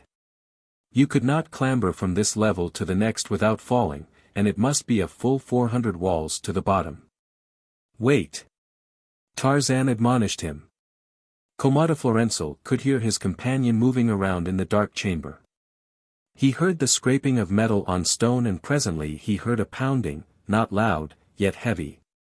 "What are you doing?" he asked. "Wait," said Tarzan. And Komodoflorensal waited, wondering. It was Tarzan who spoke next. "Could you find the chamber in which Talasker is confined in the quarry?" he asked. "Why?" demanded the prince. "We are going after her," explained Tarzan. "We promised that we would not leave without her." "I can find it," said Komodoflorensal, rather sullenly Tarzan thought. For some time the ape-man worked on in silence, except for the muffled pounding and the scraping of iron on stone, or of iron on iron. "Do you know everyone in Trohanadalmakus?" Tarzan asked, suddenly. "Why, no," replied Komodoflorensal. "There are 1,000,000 souls, including all the slaves. I could not know them all." "Did you know by sight all those that dwelt in the royal dome?" continued the ape-man. "No, not even those who lived in the royal dome," replied the Trohanadalmakusian. "Though doubtless I knew practically all of the nobles, and the warrior class by sight if not by name." "Did anyone?" asked Tarzan. "I doubt it," was the reply. "Good," exclaimed Tarzan. Again there was a silence, broken again by the Englishman. "Can a warrior go anywhere without question in any dome of his own city?" he inquired. "Anywhere, under ordinary circumstances, except into the king's dome, in daytime." "One could not go about at night, then?" asked Tarzan. "No," replied his companion. "By day, might a warrior go and come in the quarries as he pleased? If he appeared to be employed he would not be questioned, ordinarily." Tarzan worked a little longer in silence. "Come," he said presently, "we are ready to go." "I shall go with you," said Komodoflorensal, "because I like you and because I think it would be better to be dead than a slave. At least we shall have some pleasure out of what remains to us of life, even though it be not a long life." "I think we shall have some pleasure, my friend," replied Zoanthrohago. "We may not escape. But, like you, I should rather die now than remain a slave for life. I have chosen tonight for our first step toward freedom, because I realize that once returned to the quarry our chances for a successful break for liberty will be reduced to almost nothing, and tonight is our only night above ground. How do you propose that we escape from this chamber?" "By way of the central shaft," replied Tarzan, "but first tell me, may a white-tunicked slave enter the quarries freely by day?" Komodoflorensal wondered what bearing all these seemingly immaterial questions had upon the problem of their escape, but he answered patiently. "No, white tunics are never seen in the quarries." Have you the iron bar I straightened for you? Yes. Then follow me through the embrasure. Bring the other rods that I shall leave in the opening. I will carry the bulk of them. Come. Komodoflorensal heard Tarzan crawling into the embrasure, the iron rods that he carried breaking the silence of the little chamber. Then he followed. In the mouth of the embrasure he found the rods that Tarzan had left for him to carry. There were 4 rods, the ends of each bent into hooks. It had been upon this work that Tarzan had been engaged in the darkness. Komodoflorensal wondered to what purpose. Presently his further advance was halted by Tarzan's body. Just a moment, said the ape-man. I am making a hole in the window ledge. When that is done we shall be ready. A moment later he turned his head back toward his companion. Pass along the rods, he said. After Komodoflorensal had handed the hooked rods to Tarzan he heard the latter working with them, very quietly, for several minutes. And then he heard him moving his body about in the narrow confines of the embrasure, and presently when the ape-man spoke again the Trohanadalmakusian realized that he had turned around and that his head was close to that of his companion. I shall go first, Komodoflorensal, he said. Come to the edge of the embrasure and when you hear me whistle once, follow me. Where? Asked the prince. Down the shaft to the first embrasure that will give us foothold, and let us pray that there is one directly below this within the next 18 walls. I have hooked the rods together, the upper end hooked into the hole I made in the ledge, the lower end dangling down a distance of 18 walls. Goodbye, my friend, said Komodoflorensal. Tarzan smiled and slipped over the edge of the embrasure. In one hand he carried the rod that he had retained as a weapon, with the other he clung to the window ledge. Below him for 18 walls dangled the slender ladder of iron hooks, and below this, 400 walls of pitchy darkness hid the stone flagging of the inner courtyard. Perhaps it roofed the great central throne room of the king, as was true in the royal dome of Adendrohahkis, perhaps it was but an open court. The truth was immaterial if the frail support slipped from the shallow hole in the ledge above, or if one of the hooks straightened under the weight of the ape-man. Now he grasped the upper section of his ladder with the hand that held his improvised weapon, removed the hand from the ledge and grasped the rod again, still lower down. In this way he lowered his body a few inches at a time. He moved very slowly for 2 reasons, the more important of which was that he feared that any sudden strains upon his series of hooks might straighten one of them and precipitate him into the abyss below, the other was the necessity for silence. It was very dark even this close to the summit of the dome, but that was rather an advantage than otherwise, for it hid his presence from any chance observer who might glance through one of the embrasures in the opposite wall of the shaft. As he descended he felt in both directions for an embrasure, but he was almost at the end of his ladder before he felt himself swing slightly into one. When he had lowered himself still farther and could look into the opening he saw that it was dark, an indication that it did not lead into an inhabited chamber, a fact for which he was thankful. He hoped, too, that the inner end of the embrasure was not barred, nor the door beyond bolted upon the outside. He whistled once, very low, for Komodoflorensal, and an instant later he felt the movement of the iron ladder that told him his companion had commenced the descent. The embrasure in which he stood was higher than the one they had just quitted, permitting him to stand erect. There he waited for the Trohanadalmakusian who was soon standing upon the ledge beside him. Phew, exclaimed the prince, in a whisper. I should hate to have had to do that in the daytime when I could have seen all the way to the bottom. What next? We have come farther already than ever I dreamed would be possible. Now I am commencing to believe that escape may lie within the realm of possibilities. We haven't started yet, Tarzan assured him, but we are going to now. Come. Grasping their rude weapons the two walked stealthily the length of the embrasure. There were no bars to impede their progress and they stepped to the floor of the chamber beyond. Very carefully, feeling each step before he planted a foot and with his weapon extended before him, Tarzan groped his way about the chamber, which he found was fairly well filled with casks and bottles, the latter in wooden and wicker cases. Komodoflorensal was directly behind him. "We are in one of the rooms where the nobles charged with enforcing the laws against wine have hidden confiscated liquor," whispered the Trohanadalmakusian. "I have heard much talk concerning the matter since I was made prisoner. The warriors and the slaves, too, seem to talk of nothing else but this and the high taxes. The chances are that the door is heavily barred. They guard these forbidden beverages as never they guarded their gold or jewels." "I have found the passageway leading to the door," whispered Tarzan, "and I can see a light beneath it." They crept stealthily the length of the passage. Each grasped his weapon more firmly as Tarzan gently tried the latch. It gave. Slowly the ape-man pushed the door ajar. Through the tiny aperture thus opened he could see a portion of the room.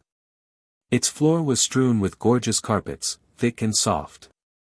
That portion of the wall that was revealed to him was hung with heavy fabrics woven in many colors and strange patterns, splendid, barbaric.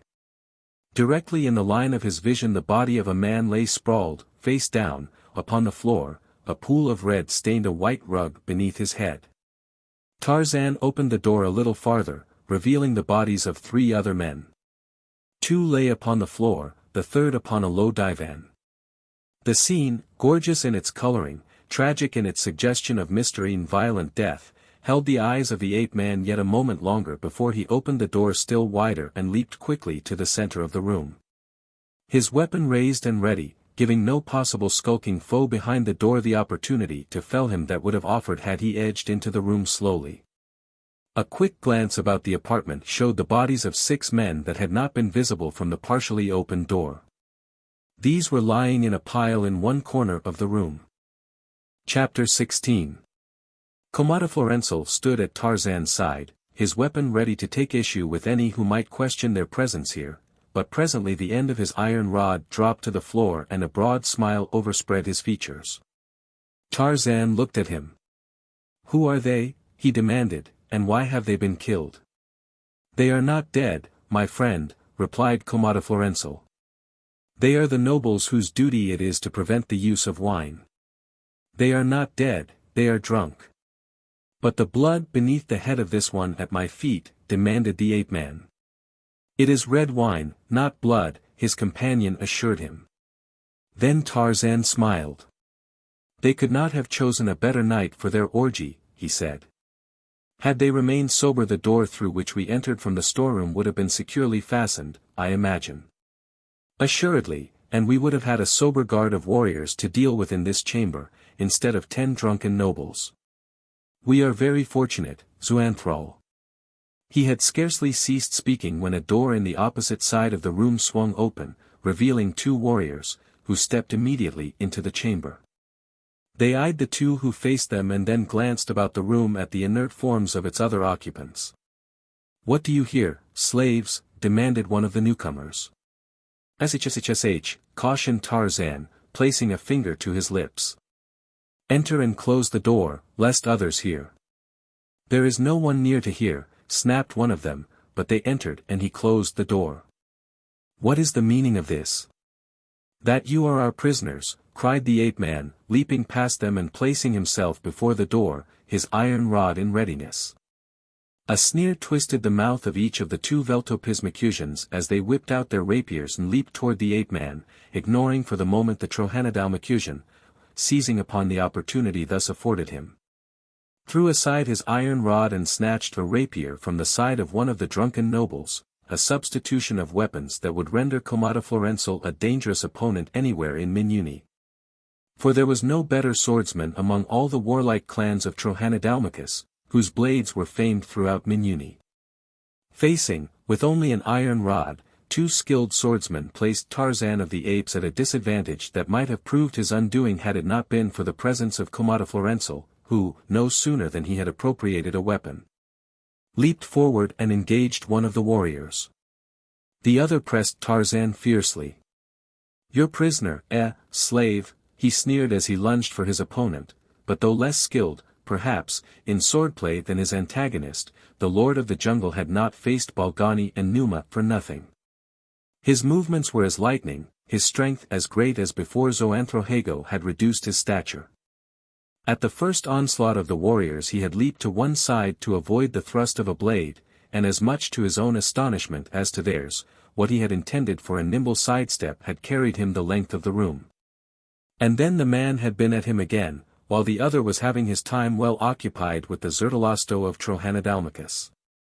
Twice Tarzan parried cuts with his cumbersome bar and then a thrust but missed him by a hair's breadth, his sidestep coming but in the nick of time. It was a close call, for the man had lunged at his abdomen, a close call for Tarzan and death for his opponent, for as the point slipped harmlessly by him the ape-man swung his rod upon the unguarded head of the Veltopismakusian.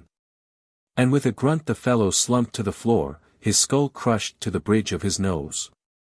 Then Tarzan turned to aid Komodoflorensal, but the son of Adendrohahkis needed no aid. He had his man against the wall and was running him through the heart as Tarzan turned in their direction. As the man fell, Komodoflorensal swung toward the center of the room and as his eye fell upon the ape-man a smile crossed his face. "With an iron bar you bested a swordsman of Minuni," he cried. "I would not have believed it possible and so I hastened to dispatch my man that I might come to your rescue before it was too late." Tarzan laughed. "I had the same thought in mind concerning you," he said. "And you could have well held it had I not been able to secure this rapier," Komodoflorensal assured him. "But what now? We have again come much farther than it seems possible we can have. Naught will surprise me hereafter. We are going to trade apparel with these two unfortunate gentlemen," said Tarzan, divesting himself of the green tunic as he spoke. Komodoflorensal chuckled as he followed the example of his companion. "There are other peoples as great as the Minunians," he declared, "though until I met you, my friend, I should never have believed it." A few moments later the two stood garbed in the habiliments of Veltopismakusian warriors and Tarzan was slipping his green tunic upon the corpse of him whom he had slain. "But why are you doing that?" asked the prince. "Do likewise with yours and you will see, presently," Tarzan replied. Komodoflorensal did as the other bid him and when the change had been completed the ape-man threw one of the corpses across his shoulder and carried it into the storeroom, followed closely by Komodoflorensal with the other. Walking through the window embrasure to the edge of the shaft Tarzan hurled his burden out into space, and reaching back took Komodoflorensal's from him and pitched it after the first. "If they do not examine them too closely," he said, "the ruse may serve to convince them that we died attempting to escape." As he spoke he detached two of the hooks from the ladder down which they had clambered from the window of their dungeon and dropped them after the corpses. "These will lend color to the suggestion," he added, in explanation. Together they returned to the room where the drunken nobles lay, where Komodoflorensal began to rifle the fat money pouches of the unconscious men. "We shall need all of this that we can get if we are to pose as Veltopismakusian warriors for any length of time," he said. "I know these people by reputation and that gold will buy many of the things that we may require, the blindness of guards and the complaisance of officials, if they do not guess too close to the truth concerning us." "That part of it you must attend to, Komodoflorensal," said Tarzan, "for I am unfamiliar with the ways of your people, but we may not remain here. These gentlemen have served us well, and themselves, too, for their faithlessness and debauchery saved their lives, while the two who followed in sobriety the path of duty were destroyed." "Matters are strangely ordered," commented Komodoflorensal. "In Minuni as elsewhere," agreed Tarzan, leading the way to the door of the chamber which they found opened into a corridor instead of into another chamber as they had rather expected would be the fact at a point thus close to the central shaft. In silence they proceeded along the passageway, which, at this hour of the morning, was deserted. They passed lighted chambers, where men and women were sleeping peacefully in the glare of many candles. They saw a sentry asleep before the door of a noble's quarters. No one discovered them and thus they passed down a series of inclined runways and along interminable corridors until they were far from that portion of the royal dome in which they had been incarcerated and where it would be most natural for the search for them to commence in the event that the bodies they had hurled into the shaft were not immediately discovered, or were identified for what they really were, rather than for what the two fugitives had tried to make them appear. And now a white-tunicked slave was approaching them along the corridor. He passed without paying them any heed, and presently another and another appeared until the two realized that morning was approaching and the corridors would soon be filled with the inhabitants of the dome. "It will be best," said Komodoflorensal, "to find a hiding place until there are more people abroad. We shall be safer in a crowd than among just a few where we shall be the more noticeable." Nearly all the chambers they passed now were occupied by families, while those that were untenanted were without candles and therefore unsafe as hiding places for any length of time. But presently Komodoflorensal touched Tarzan's arm and pointed to a hieroglyphic beside a door they were approaching. "Just the place," he said. "What is it?" asked Tarzan, and as they came opposite the open door, "Why, it is filled with men. When they awake we shall be discovered." "But not recognized," returned the Trohanadalmakusian, "or at least the chances are slight that we shall be. This is a common chamber where any man may purchase lodgings overnight. Doubtless there are visitors from other domes and strangers will not be particularly remarked on this account." He entered the room, followed by Tarzan. A white-tunicked slave approached them. "Candles for two," demanded Komodoflorensal, handing the slave one of the smaller golden coins he had filched from the sleeping nobles. The fellow led them to a far corner of the room where there was plenty of space upon the floor, lit 2 candles and left them. A moment later they were stretched at full length, their faces toward the wall as a further protection against recognition, and were soon asleep. When Tarzan awoke he saw that he and Komodoflorensal were the only remaining occupants of the chamber, other than the slave who had admitted them, and he awoke his companion. Believing that they should do nothing that might even in a slight degree call more than ordinary attention to them. A bucket of water was brought them and they performed their ablutions at a gutter which encircled the chamber, passing along the foot of each wall, as was the custom throughout Minuni. The waste water being carried away in pipes to the fields beyond the cities, where it was used for irrigating the crops. As all the water had to be carried into the domes and to the different levels in buckets, the amount used for ablutions was reduced to the minimum, the warrior and noble class getting the bulk of it. While the white-tunicked slaves depended principally upon the rivers, near which domes are always erected, for their baths. The green slaves fare the worst, and suffer a real hardship through lack of bathing facilities, for the Minunians are a cleanly people. But they manage to alleviate their plight to some extent, where the quarry masters are more kindly disposed, by the use of stagnant seepage water that accumulates in every quarry at the lower levels and which, not being fit for drinking purposes, may be used by the slaves for bathing when they are permitted the time to obtain it. Having washed, Tarzan and Komodoflorensal passed out into the corridor, a broad thoroughfare of the domed city, where there were now passing 2 solid lines of humanity moving in opposite directions. The very numbers of the people proving their greatest safeguard against detection. Candles at frequent intervals diffused a brilliant light and purified the air. Open doorways revealed shops of various descriptions within which men and women were bartering for goods, and now Tarzan had his first real glimpse of Veltopismakusian life. The shops were all conducted by white-tunicked slaves, but slaves and warriors intermingled as customers, both sexes of each class being represented. It was Tarzan's first opportunity, also, to see the women of the warrior class outside their own homes. He had seen the Princess Janzara in the palace quarters and, through the doorways in various portions of the dome, he had seen other women of varying stations in life, but these were the first that he had seen abroad at close hand.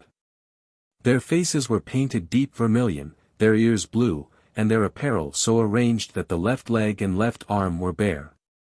Though if even so much as the right ankle or wrist became uncovered they hastily readjusted their garments to hide them, giving every evidence of confusion and embarrassment. As the ape-man watched them he was reminded of fat dowagers he had seen at home whose evening gowns left them naked to their kidneys, yet who would rather have died than to have exposed a knee. The front of the shops were covered with brilliant paintings, usually depicting the goods that were on sale, together with hieroglyphics describing the wares and advertising the name of the proprietor. One of these finally held the attention of the Trohanadalmakusian, and he touched Tarzan's arm and pointed toward it. "A place where food is served," he said. "Let us eat. Nothing would suit me better." "I am famished," Tarzan assured him, and so the two entered the little shop where several customers were already sitting upon the floor with small benches pulled close to them, upon which food was being served in wooden dishes. Komodoflorensal found a space near the rear of the shop, not far from a doorway leading into another chamber, which was also a shop of a different character, not all the places of business being fortunately located upon a corridor, but having their entrances, like this one, through another place of business. Having seated themselves and dragged a bench before them, they looked about while waiting to be served. It was evidently a poor shop, Komodoflorensal told Tarzan, catering to the slave caste and the poorer warriors, of which there were several sitting at benches in different parts of the room. By their harness and apparel, which was worn and shabby, one might easily guess at their poverty. In the adjoining shop were several more of the same class of unfortunate warriors mending their own clothes with materials purchased from the poor shopkeeper. The meal was served by a slave in a white tunic of very cheap material, who was much surprised when payment for the meal and the service was offered in gold. "It is seldom," he said, "that warriors rich enough to possess gold come to our poor shop. Pieces of iron and bits of lead, with much wooden money, pass into my coffers, but rarely do I see gold. Once I did, and many of my customers were formerly of the richest of the city. Yonder see that tall man with the heavily wrinkled face. Once he was rich, the richest warrior in his dome. Look at him now. And see them in the next room performing menial services, men who once owned slaves so prosperous that they, in turn, hired other slaves to do the meaner duties for them. Victims, all of them, of the tax that Komodoflorensal has placed upon industry. To be poor," he continued, "assures one an easier life than being rich, for the poor have no tax to pay, while those who work hard and accumulate property have only their labor for their effort, since the government takes all from them in taxes. Over there is a man who was very rich. He worked hard all his life and accumulated a vast fortune. For several years after Komodoflorensal new tax law was enforced, he struggled to earn enough to ensure that his income would be at least equal to his taxes and the cost of his living, but he found that it was impossible. He had one enemy, a man who had wronged him grievously. This man was very poor, and to him he gave all of what remained of his great fortune and his property. It was a terrible revenge. From being a contented man, this victim of another's spleen is now a haggard wreck, laboring unceasingly 18 hours each day in a futile attempt to ensure himself an income that will defray his taxes." Having finished their meal, the two fugitives returned to the corridor and continued their way downward through the dome toward the first level, keeping always to the more crowded corridors, where detection seemed least likely. Now, mounted men were more frequently encountered, and so rapidly and recklessly did the warriors ride along the narrow corridors that it was with difficulty that the pedestrians avoided being ridden down and trampled. And it seemed to Tarzan but little less than a miracle that any of them arrived at their destinations uninjured. Having at last come to the lowest level, they were engaged in searching for one of the 4 corridors that would lead them from the dome, when their way was completely blocked by a great throng that had congregated at the intersection of 2 corridors. Those in the rear were stretching their necks to observe what was going on in the center of the gathering. Everyone was asking questions of his neighbor, but as yet no one upon the outskirts of the mob appeared to know what had occurred, until at last fragments of rumors filtered back to the farthermost. Tarzan and Komodoflorensal dared ask no questions, but they kept their ears open, and presently they were rewarded by overhearing repeated what seemed to be an authoritative account of what had transpired to cause this congestion. In answer to a question put by one of the throng, a fellow who was elbowing his way out from the center of the jam explained that those in front had halted to view the remains of 2 slaves who had been killed while trying to escape. They were locked in one of Zoanthrohago's slave cells at the very highest level, he told his questioner, and they tried to escape by climbing down an improvised ladder into the central shaft. Their ladder broke and they were precipitated to the roof of the throne room, where their bodies, terribly mangled, were but just found. They are being carried out to the beasts, now. One of them was a great loss to Zoanthrohago, as it was the slave Zoanthro, upon whom he was experimenting. "Ah," exclaimed a listener, "I saw them but yesterday." "You would not know them today," vouchsafed the informer, so terribly are their faces disfigured. When the press of humanity had been relieved, Tarzan and Komodoflorensal continued their way, finding that the slaves' corridor lay just before them, and that it was down this avenue that the bodies of their victims of the previous night were being carried. What, asked the ape-man, did he mean by saying that they were being carried to the beasts? It is the way in which we dispose of the bodies of slaves, replied the Trohanadalmakusian. They are carried to the edge of the jungle, where they are devoured by wild beasts. There are old and toothless lions near Trohanadalmakus that subsist entirely upon slave meat. They are our scavengers, and so accustomed are they to being fed that they often come to meet the parties who bring out the corpses, pacing beside them, roaring and growling, until the spot is reached where the bodies are to be deposited. You dispose of all your dead in this manner? Only the slave dead. The bodies of warriors and nobles are burned. In a short time, then, continued Tarzan, there will be no danger of there ever being a correct identification of those two. He jerked his thumb along the corridor ahead, where the bodies of the two dead warriors were being bounced and jolted along upon the backs of diodetes. Chapter 17. Where now? Demanded Komodoflorensal as the two emerged from the mouth of the slaves' corridor and stood for a moment in the brilliant sunlight without. Lead the way to the quarry where we were confined and to the chamber in which we slept. You must be weary of your brief liberty, remarked the Trohanadalmakusian. We are returning for Tlasker, as I promised, Tarzan reminded him. I know, said the Zertolosto, and I commend your loyalty and valor while deprecating your judgment. It will be impossible to rescue Tlasker. Were it otherwise, I should be the first to her assistance. But I know, and she knows, that, for her, escape is beyond hope. We will but succeed in throwing ourselves again into the hands of our masters. Let us hope not, said Tarzan. But, if you feel as you say, that our effort is foredoomed to failure and that we shall but be recaptured, do not accompany me. My only real need of you is to guide me to the apartment where Tlasker is confined. If you can direct me to it, that is all I ask. Think you I was attempting to evade the danger? Demanded Komodoflorensal. No. Where you go, I will go. If you are captured, I shall be captured. We shall fail, but let us not separate. I am ready to go wherever you go. Good, commented Tarzan. Now lead the way to the quarry and use your knowledge of things Minunian and your best wits to gain us entrance without too much talking. They passed, unchallenged, along the shaded walks between the domes of Veltopismakus and past the great parade where gorgeously caparisoned warriors were executing intricate evolutions with the nicest precision. And out beyond the domes along well-worn trails filled with toiling slaves and their haughty guards. Here they fell in beside the long column moving in the direction of the quarry in which they had been imprisoned, taking their places in the column of flanking guards, and thus they came to the entrance to the quarry. Perfunctorily the numbers of the slaves were taken, as they passed in, and entered in a great book. But to Tarzan's relief he noted that no attention was paid to the guards, who moved along beside their charges and down into the interior without being checked or even counted, and with them went Komodoflorensal, Prince Royal of Trohanadalmakus, and Tarzan of the Apes. Once inside the quarry and past the guard room the two fell gradually to the rear of the column, so that when it turned into a level above that which they wished to reach they were enabled to detach themselves from it without being noticed.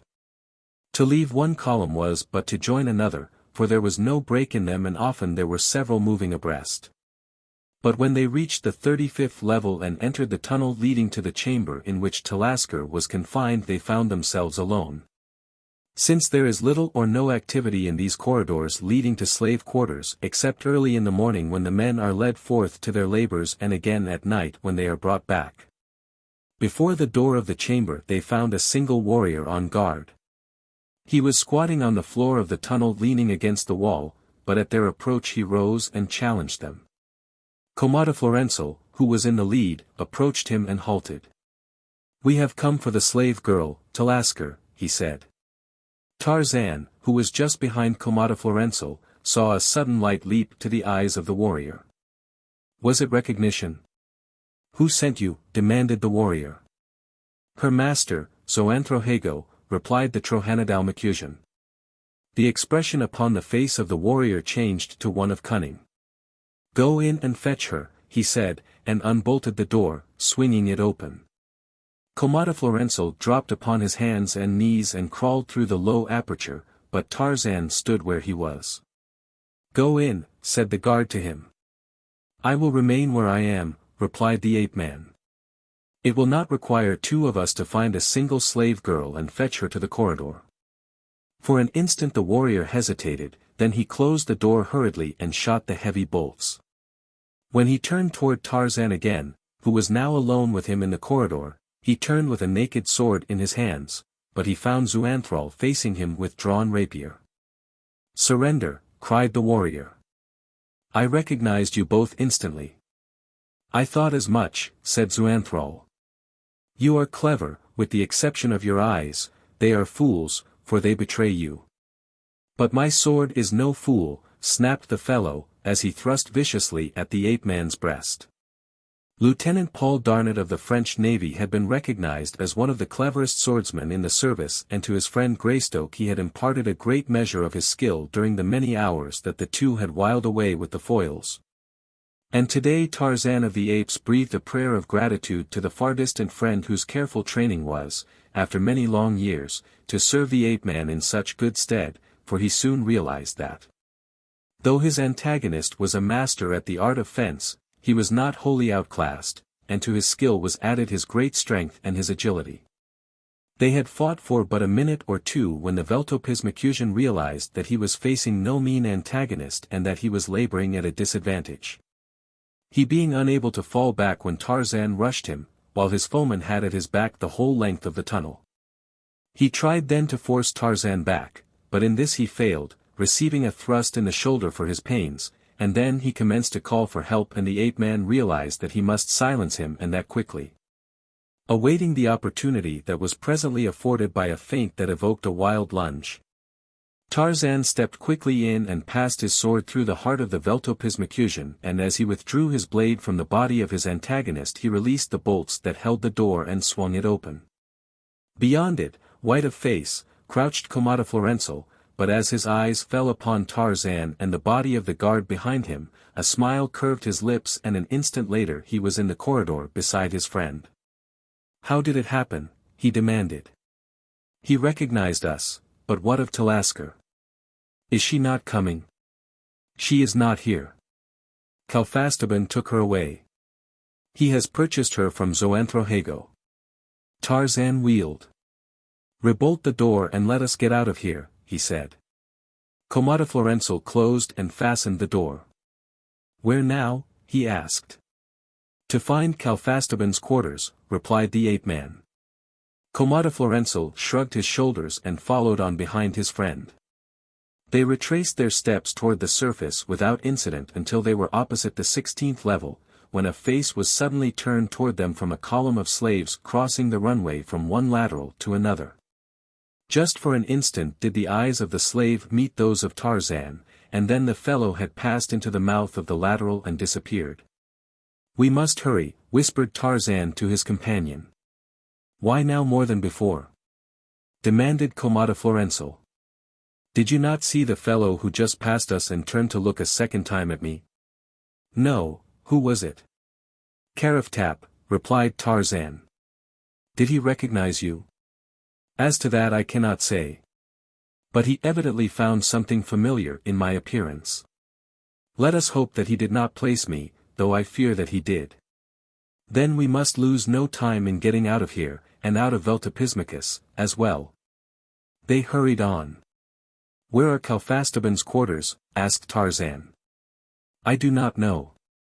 In Trohanadalmakus warriors are detailed to the quarries for but short periods and do not transfer their quarters or their slaves during the time that they are there. I do not know the custom here. Kalfastaban may have finished his tour of duty in the quarries. On the other hand it may be for a long period that they are detailed for that service and his quarters may lie on the upper level of the quarry. We shall have to inquire." Soon after this Tarzan stepped up to a warrior moving in the same direction as he and Komodoflorensal. "Where can I find Kalfastaban Vental?" he asked. They will tell you in the guard room, if it is any of your affair, he replied, shooting a quick glance at the two. I do not know. After that they passed the fellow, and at the first turn that hid them from him they increased their speed, for both were becoming suspicious of every least untoward incident, and their one wish now was to escape the quarry in safety. Nearing the entrance they attached themselves to a column of slaves toiling upward with their heavy burdens of rocks for the new dome, and with them they came to the guard room where the slaves were checked out. The officer and the clerks labored in a mechanical manner, and it appeared that it was to be as easy to leave the quarry as it had been to enter it, when the officer suddenly drew his brow together and commenced to count. How many slaves in this crew? He asked. 100, replied one of the warriors accompanying them. Then why 4 guards? He demanded. There are but 2 of us, rejoined the warrior. We are not with them, Komodoflorensal spoke up quickly. What do you hear? Demanded the officer. If we can see you alone we can explain that quickly, replied the Trohanadalmakusian. The officer waved the crew of slaves upon their way and beckoned to Komodoflorensal and Tarzan to follow him into an adjoining chamber, where they found a small anteroom in which the commander of the guard slept. Now, he said, let me see your passes. We have none, replied Komodoflorensal. No passes. That will be difficult to explain, will it not? Not to one of your discrimination, replied the prince, accidentally jingling the golden coins in his pouch. We are in search of Kalfastaban. We understand that he owns a slave we wish to purchase, and not being able to obtain a pass to the quarry in the short time at our disposal we ventured to come, upon so simple an errand, without one. Could you direct us to Kalfastaban? Again he jingled the coins. I shall be delighted, replied the officer. His quarters are upon the 5th level of the royal dome upon the central corridor and about midway between the king's corridor and the warrior's corridor. As he was relieved from duty in the quarry this very morning I have no doubt but that you will find him there. We thank you, said Komodoflorensal, leaning far back in the Minunian bow. And now, he added, as though it was an afterthought, if you will accept it we shall be filled with gratitude if you will permit us to leave this slight token of our appreciation. And he drew a large gold coin from the pouch and proffered it to the officer. Rather than seem ungrateful, replied the officer, I must accept your gracious gift, with which I may alleviate the sufferings of the poor. May the shadow of disaster never fall upon you. The 3 then bowed and Tarzan and Komodoflorensal quitted the guard room and a moment later were in the free, fresh air of the surface. Even in Minuni, breathed Tarzan. What was that? Asked his friend. I was just thinking of my simple, honest jungle and God's creatures that men call beasts. What should they call them? Demanded Komodoflorensal. If judged by the standards that men themselves make, and fail to observe, they should be called demigods, replied the ape-man. I believe I get your point, laughed the other, but think. Had a lion guarded the entrance to this quarry no gold piece would have let us pass. The frailties of man are not without their virtues, because of them right has just triumphed over wrong and bribery has worn the vestments of virtue. Returning to the royal dome they passed around the east side of the structure to the north front, where lies the slaves' corridor in every dome. In quitting the dome they had come from the warriors' corridor on the west and they felt that it would be but increasing the chances of detection were they to pass too often along the same route where someone, half recognizing them in one instance, might do so fully after a second or third inspection. To reach the 5th level required but a few minutes after they had gained entrance to the dome. With every appearance of boldness they made their way toward the point in the central corridor at which the officer of the guard had told them they would find Kalfastaban's quarters, and perhaps Kalfastaban himself. But they were constantly on the alert, for both recognized that the greatest danger of detection lay through the chance that Kalfastaban might recall their features, as he of all Veltopismakusians would be most apt to do so. Since he had seen the most of them, or at least the most of Tarzan since he had donned the slave's green. They had reached a point about midway between the slave's corridor and the warrior's corridor when Komodoflorensal halted a young, female slave and asked her where the quarters of Kalfastaban were located. It is necessary to pass through the quarters of Hamad Alban to reach those of Kalfastaban, replied the girl. Go to the third entrance, and she pointed along the corridor in the direction they had been going. After they had left her, Tarzan asked Komodoflorensal if he thought there would be any difficulty in gaining entrance to Kalfastaban's quarters. No, he replied, the trouble will arise in knowing what to do after we get there. We know what we have come for, replied the ape-man. It is only necessary to carry out our design, removing all obstacles as they intervene. Quite simple, laughed the prince. Tarzan was forced to smile. To be candid, he admitted, I haven't the remotest idea what we are going to do after we get in there, or after we get out either, if we are successful in finding Talasker and bringing her away with us, but that is not strange. Since I know nothing, or practically nothing, of what conditions I may expect to confront me from moment to moment in this strange city of a strange world. All that we can do is to do our best. We have come thus far much more easily than I expected, perhaps we will go the whole distance with no greater friction, or we may stop within the next dozen steps, forever.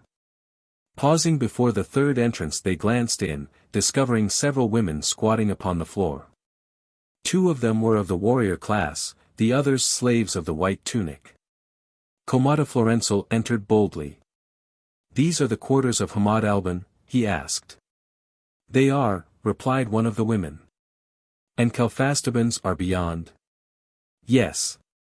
And beyond Kalfastaban's? Inquired the Trohanadalmakusian. A long gallery leads to the outer corridor. Upon the gallery open many chambers where live hundreds of people. I do not know them all. Whom do you seek? Palastoker, replied Komodoflorensal quickly, choosing the first name that presented itself to his memory.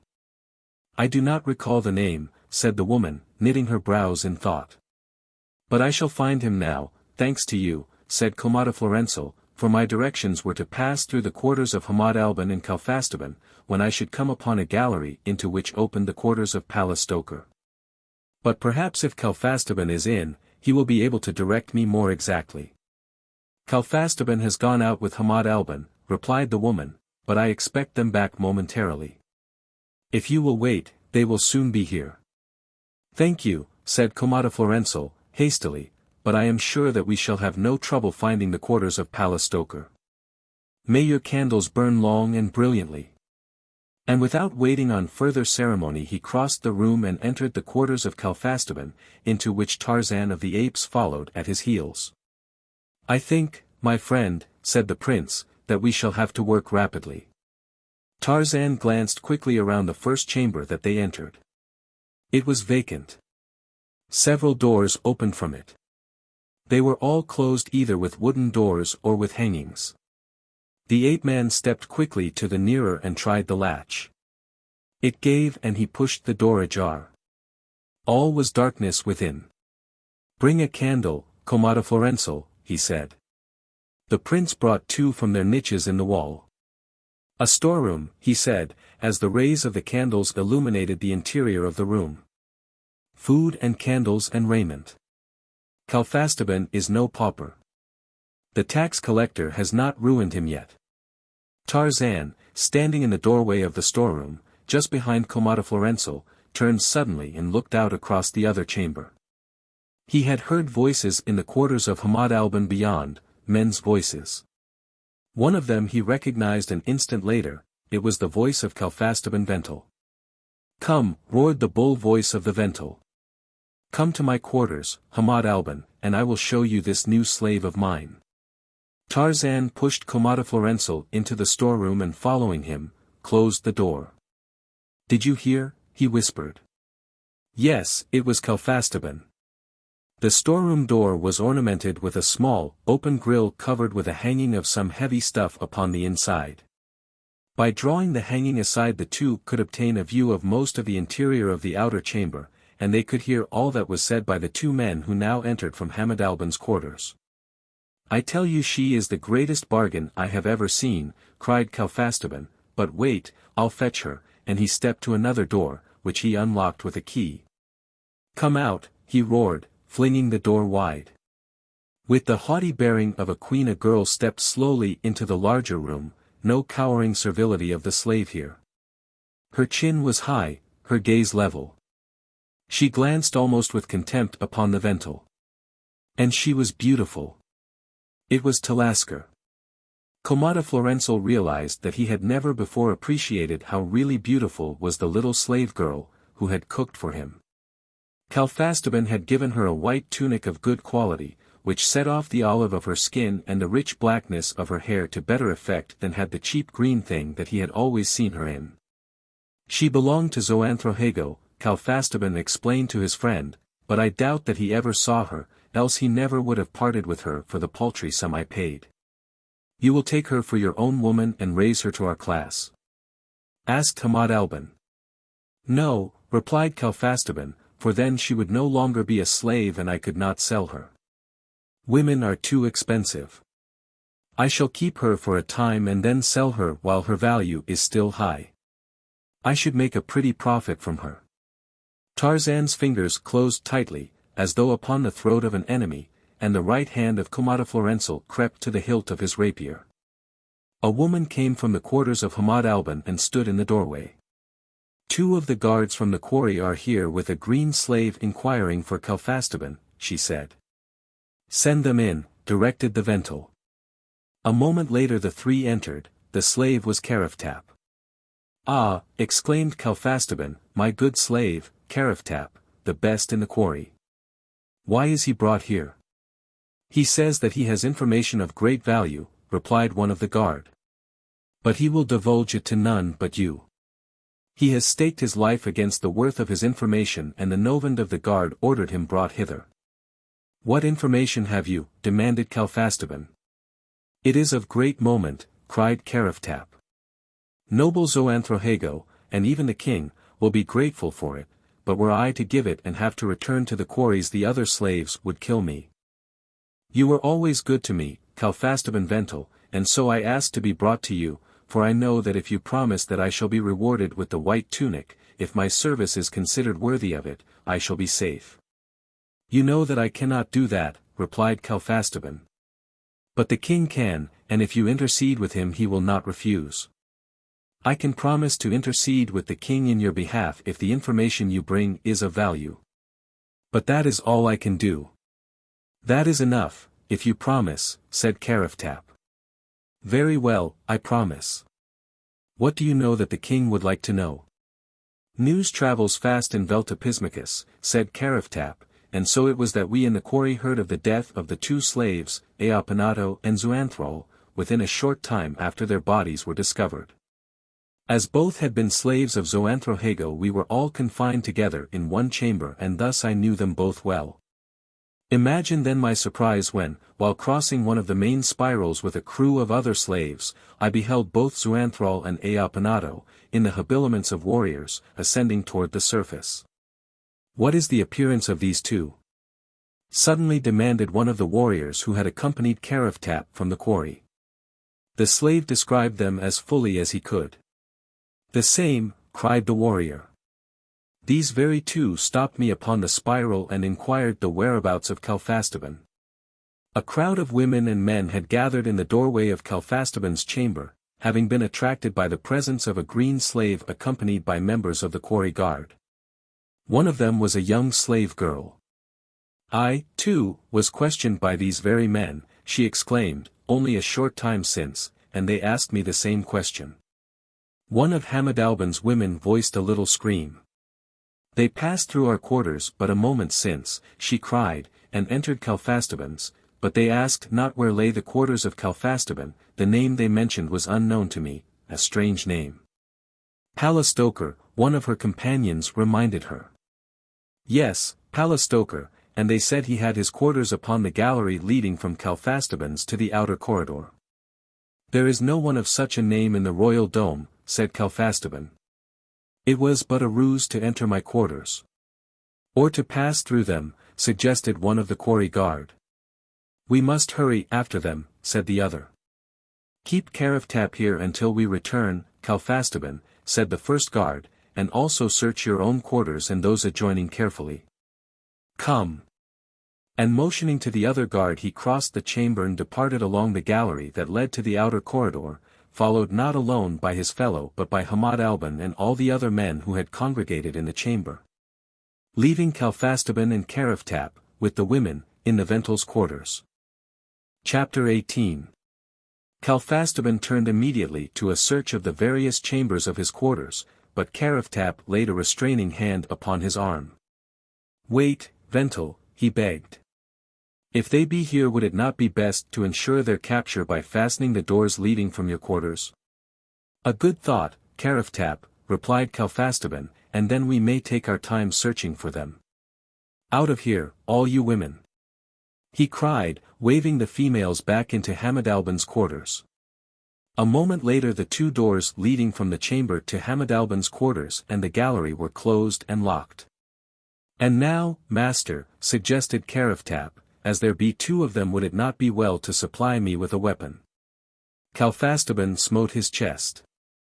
"A dozen such could Kalfastaban overcome alone," he cried. "But for your own protection get you a sword from yonder room while I lock this proud she-cat in her cell again." As Kalfastaban followed Talasker to the room in which she had been confined, Karaftap crossed to the door of the storeroom where the Vental had told him he would find a weapon. The Vental reached the door of the room just behind the girl and reaching out caught her by the arm. "Not so fast, my pretty," he cried. "A kiss before you leave me, but fret not.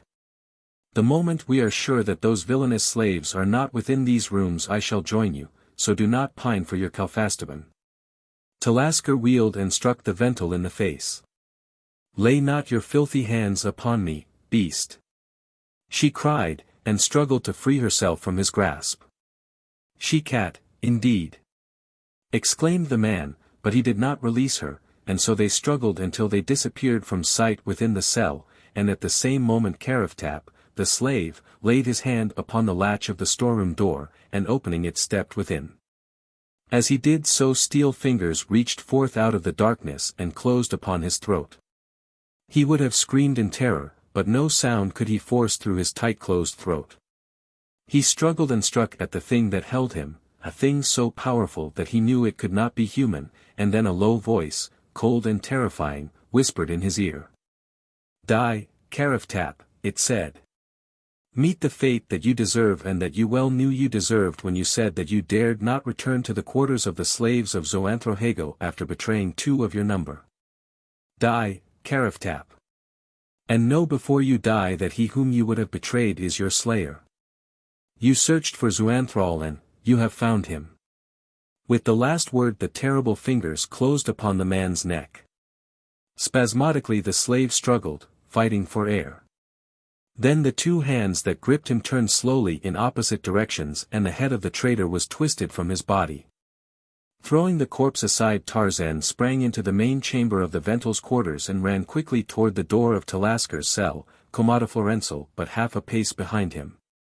The door of the little room had been pushed to by the struggles of the couple within, and as Tarzan pushed it open he saw the girl in the clutches of the huge Vental, who, evidently maddened by her resistance, had lost his temper completely and was attempting to rain blows upon her face, which she sought to ward off, clutching at his arms and hands. A heavy hand fell upon the shoulder of the Vental. "You seek us," a low voice whispered in his ear. "Here we are." Kalfastaban released the girl and swung around, at the same time reaching for his sword. Facing him were the two slaves and both were armed, though only Eapanado had drawn his weapon. Zoanthral, who held him, had not yet drawn. "A dozen such could Kalfastaban overcome alone," quoted Tarzan. "Here we are, braggart, and we are only two, but we cannot wait while you show us how mighty you be. We are sorry. Had you not molested this girl I should merely have locked you in your quarters, from which you would soon have been released. But your brutality deserves but one punishment, death." "Karaftap," screamed Kalfastaban. No longer was he a blusterer, deep-toned and swaggering. His voice was shrill with terror and he shook in the hands of the ape-man. "Karaftap. Help," he cried. "Karaftap is dead," said Tarzan. "He died because he betrayed his fellows. You shall die because you were brutal to a defenseless slave girl. Run him through, Komodoflorensal." We have no time to waste here. As the Trohanadalmakusian withdrew his sword from the heart of Kalfastaban Ventil and the corpse slid to the floor of the cell, Talasker ran forward and fell at the feet of the ape-man. Zoanthral and Aopanato, she cried. Never did I think to see you again. What has happened? Why are you here? You have saved me, but now you will be lost. Fly, I know not where to you may fly, but go from here. Do not let them find you here. I cannot understand why you are here, anyway. We are trying to escape, explained Komodoflorensal, and Zoanthral would not go without you. He searched the quarry for you and now the royal dome. He has performed the impossible, but he has found you. Why did you do this for me? Asked Talasker, looking wonderingly at Tarzan.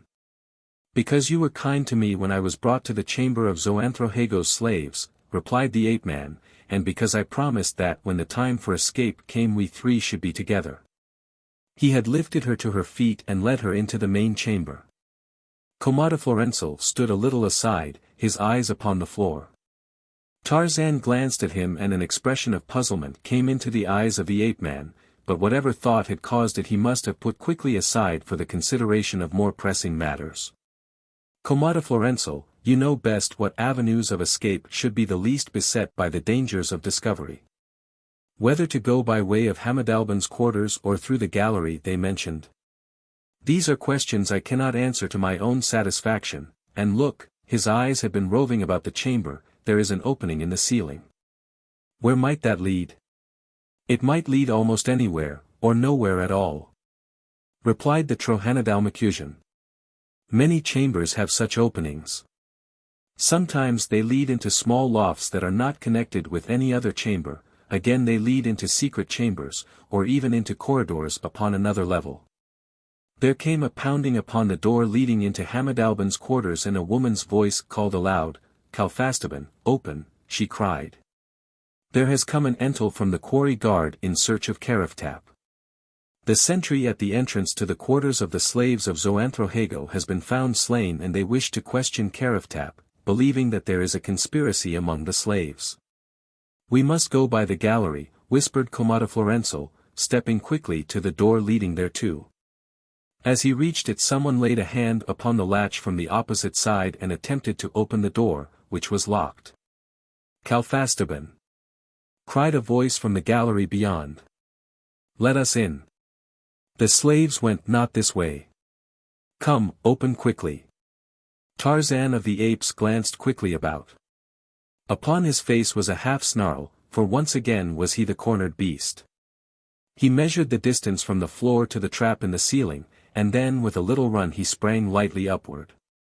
He had forgotten to what extent the reduction of his weight affected his agility. He had hoped to reach a handhold upon the upper edge of the opening, but instead he shot entirely through it, alighting upon his feet in a dark chamber. Turning he looked down at his friends below. Consternation was writ large upon the countenance of each, but at that he could not wonder. He was almost as much surprised himself. Is it too far for you to jump? He asked. Too far, they replied. He swung, then, head downward through the opening, catching the edge of the trap in the hollow of his knees. At the gallery door the knocking was becoming insistent and now at that leading into the quarters of Hamadalban a man's voice had supplanted that of the woman. The fellow was demanding entrance, angrily. Open, he shouted. In the name of the king, open. Open yourself, shouted the fellow who had been hammering at the opposite door, thinking that the demand to open came from the interior of the chamber to which he sought admission. How can I open? Screamed back the other. The door is locked upon your side. It is not locked upon my side. It is locked upon yours, cried the other, angrily. You lie. Shouted he who sought entrance from Hamadalban's quarters, and you will pay well when this is reported to the king. Tarzan swung, head downward, into the chamber, his hands extended toward his companions. Lift Talasker to me, he directed Komodoflorensal, and as the other did so he grasped the girl's wrists and raised her as far as he could until she could seize upon a part of his leather harness and support herself alone without falling. Then he took another hold upon her, lower down, and lifted still higher, and in this way she managed to clamber into the chamber above. The angry warriors at the two doors were now evidently engaged in an attempt to batter their way into the chamber. Heavy blows were falling upon the substantial panels that threatened to splinter them at any moment. "Fill your pouch with candles, Komodoflorensal," said Tarzan, "and then jump for my hands." "I took all the candles I could carry while we were in the storeroom," replied the other. "Brace yourself. I am going to jump." A panel splintered and bits of wood flew to the center of the floor from the door at the gallery just as Tarzan seized the outstretched hands of Komodoflorensal, and an instant later. As both men kneeled in the darkness of the loft and looked down into the chamber below, the opposite door flew open and the 10 warriors who composed the entel burst in at the heels of their ventel. For an instant they looked about in blank surprise, and then their attention was attracted by the pounding upon the other door. A smile crossed the face of the ventel as he stepped quickly to the gallery door and unlocked it. Angry warriors rushed in upon him, but when he had explained the misapprehension under which both parties had been striving for entrance to the chamber, they all joined in the laughter, albeit a trifle shamefacedly. "But who was in here?" demanded the ventel who had brought the soldiers from the quarry. Kalfastaban and the green slave Karaftap, proffered a woman belonging to Hamad Alban. "They must be hiding," said a warrior. "Search the quarters," commanded the ventel. "It will not take long to find one," said another warrior, pointing at the floor just inside the storeroom doorway. The others looked, and there they saw a human hand resting upon the floor. The fingers seemed frozen into the semblance of clutching claws. Mutely they proclaimed death.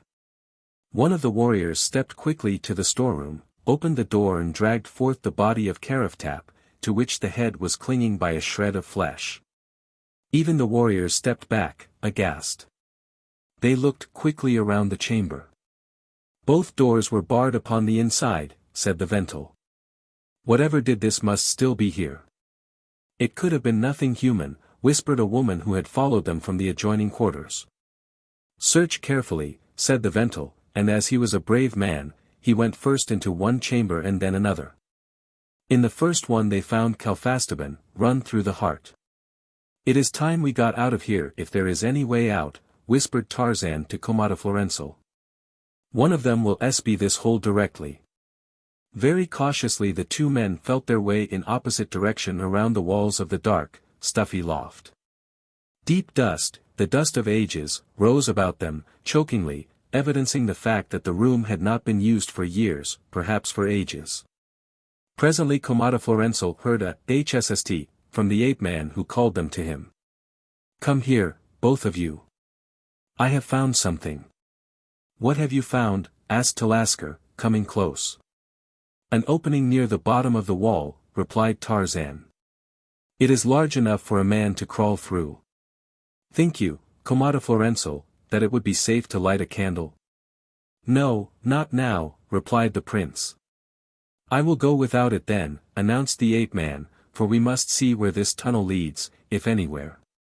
He dropped upon his hands and knees, then, and Talasker, who had been standing next him, felt him move away. She could not see him, it was too dark in the gloomy loft. The two waited, but Zoanthrohago did not return. They heard voices in the room below. They wondered if the searchers would soon investigate the loft, but really there was no need for apprehension.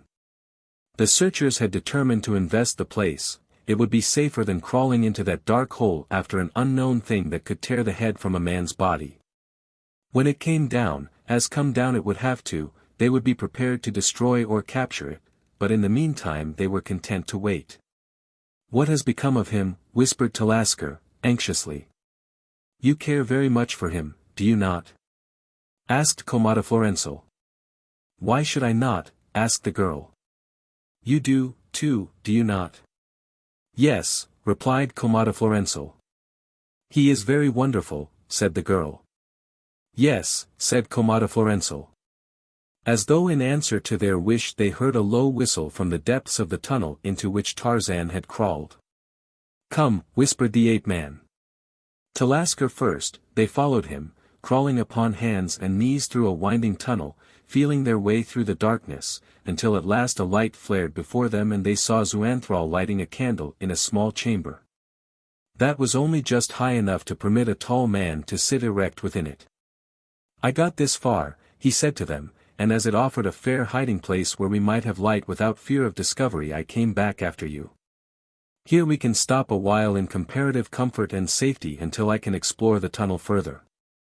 From what I have been able to judge, it has never been used during the lifetime of any living Veltopismakusian, so there is little likelihood that anyone will think of looking here for us."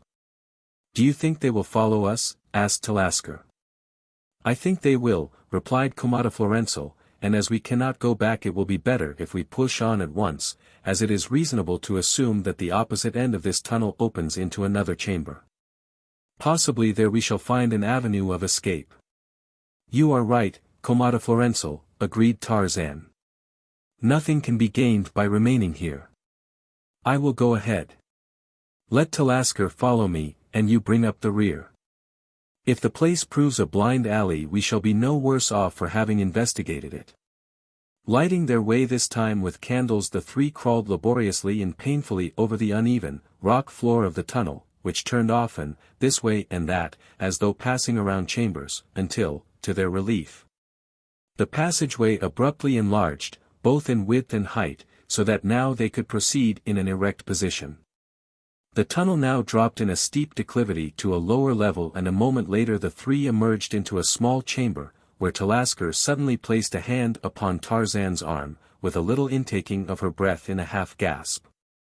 "What is that, Zoanthrohago?" she whispered, pointing into the darkness ahead. Upon the floor at one side of the room a crouching figure was barely discernible close to the wall. "And that?" exclaimed the girl, pointing to another portion of the room.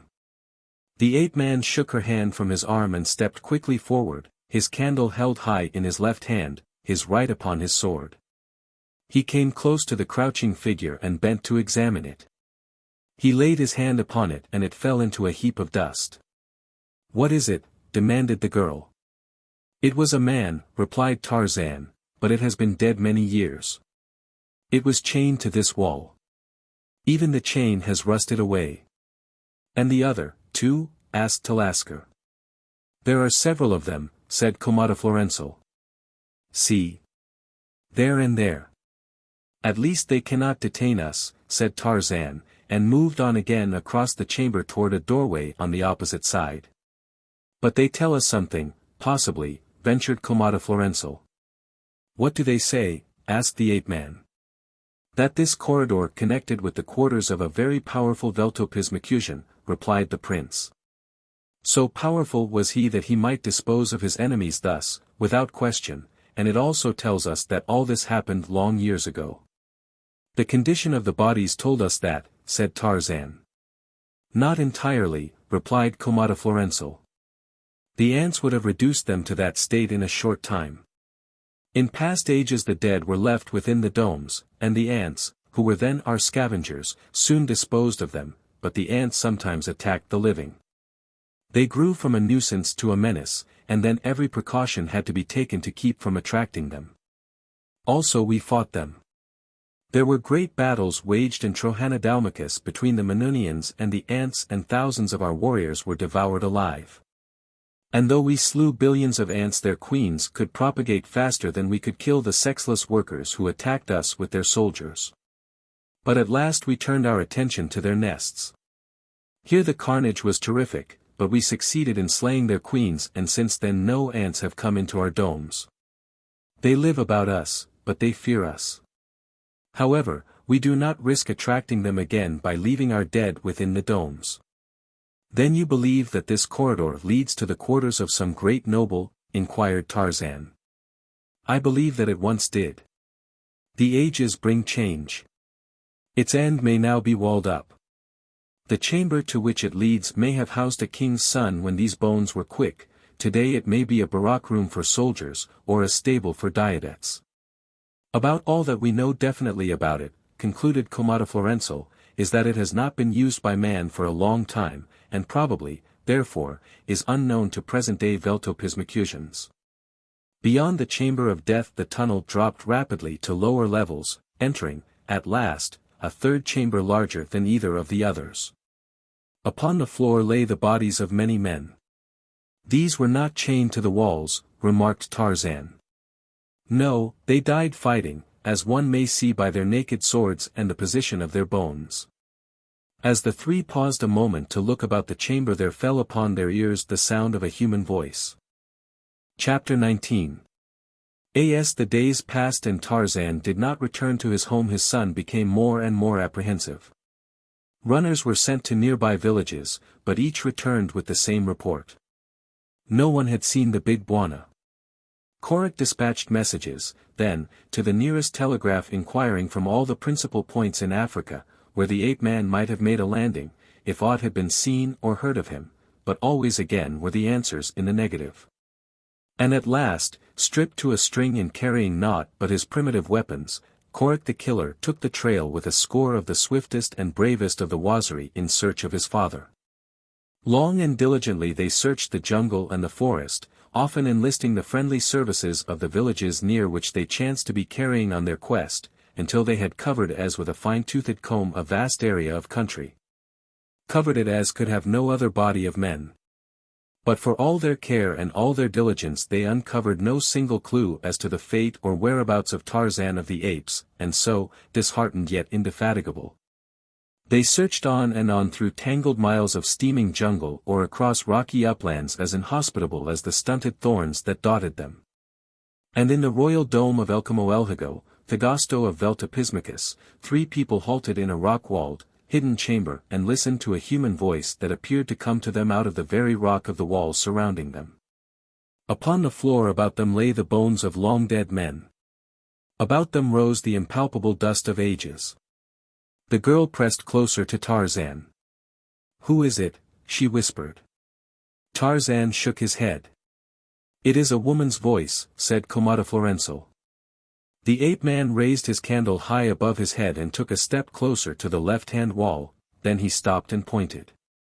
The others looked in the direction indicated by Tarzan's finger and saw an opening in the wall a hule or two above his head.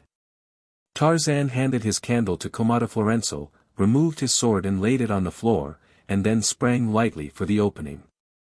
For a moment he clung to its edge, listening, and then he dropped back into the chamber. "It is pitch black beyond," he said. "Whoever owns that voice is in another chamber beyond that into which I was just looking. There was no human being in the next apartment." "If it was absolutely dark, how could you know that?" demanded Komodoflorensal. "Had there been anyone there I should have smelled him," replied the ape-man. The others looked at him in astonishment. "I am sure of it," said Tarzan, "because I could plainly feel a draught sucking up from the chamber, through the aperture, and into this chamber. Had there been a human being there his effluvium would have been carried directly to my nostrils." "And you could have detected it?" demanded Komodoflorensal. "My friend, I can believe much of you, but not that." Tarzan smiled. "I at least have the courage of my convictions," he said, "for I am going over there and investigate. From the clearness with which the voice comes to us I am certain that it comes through no solid wall. There must be an opening into the chamber where the woman is, and as we should investigate every possible avenue of escape, I shall investigate this." He stepped again toward the wall below the aperture. "Oh, let us not separate," cried the girl. "Where one goes, let us all go." "Two swords are better than one," said Komodoflorensal, though his tone was only half-hearted. "Very well," replied Tarzan. "I will go first, and then you can pass Talasker up to me." Komodoflorensal nodded. A minute or two later the three stood upon the opposite side of the wall. Their candle revealed a narrow passage that showed indications of much more recent use than those through which they had passed from the quarters of Calfastaban. The wall they had passed through to reach it was of stone, but that upon the opposite side was of studding and rough boards. "This is a passage built along the side of a panelled room," whispered Komodoflorensal. "The other side of these rough boards supports beautifully polished panels of brilliant woods or burnished metals. Then there should be a door, you think, opening from this passage into the adjoining chamber?" asked Tarzan. "A secret panel, more likely," he replied. They walked along the passage, listening intently. At first they had just been able to distinguish that the voice they heard was that of a woman, but now they heard the words. "Had they let me have him," were the first that they distinguished. "Most glorious mistress, this would not have happened then," replied another female voice. "Zoanthrohago is a fool and deserves to die. But my illustrious father, the king, is a bigger fool," spoke the first voice. "He will kill Zoanthrohago and with him the chance of discovering the secret of making our warriors giants. Had they let me by this Zoanthral he would not have escaped. They thought that I would have killed him, but that was farthest from my intentions." "What would you have done with him, wondrous princess?"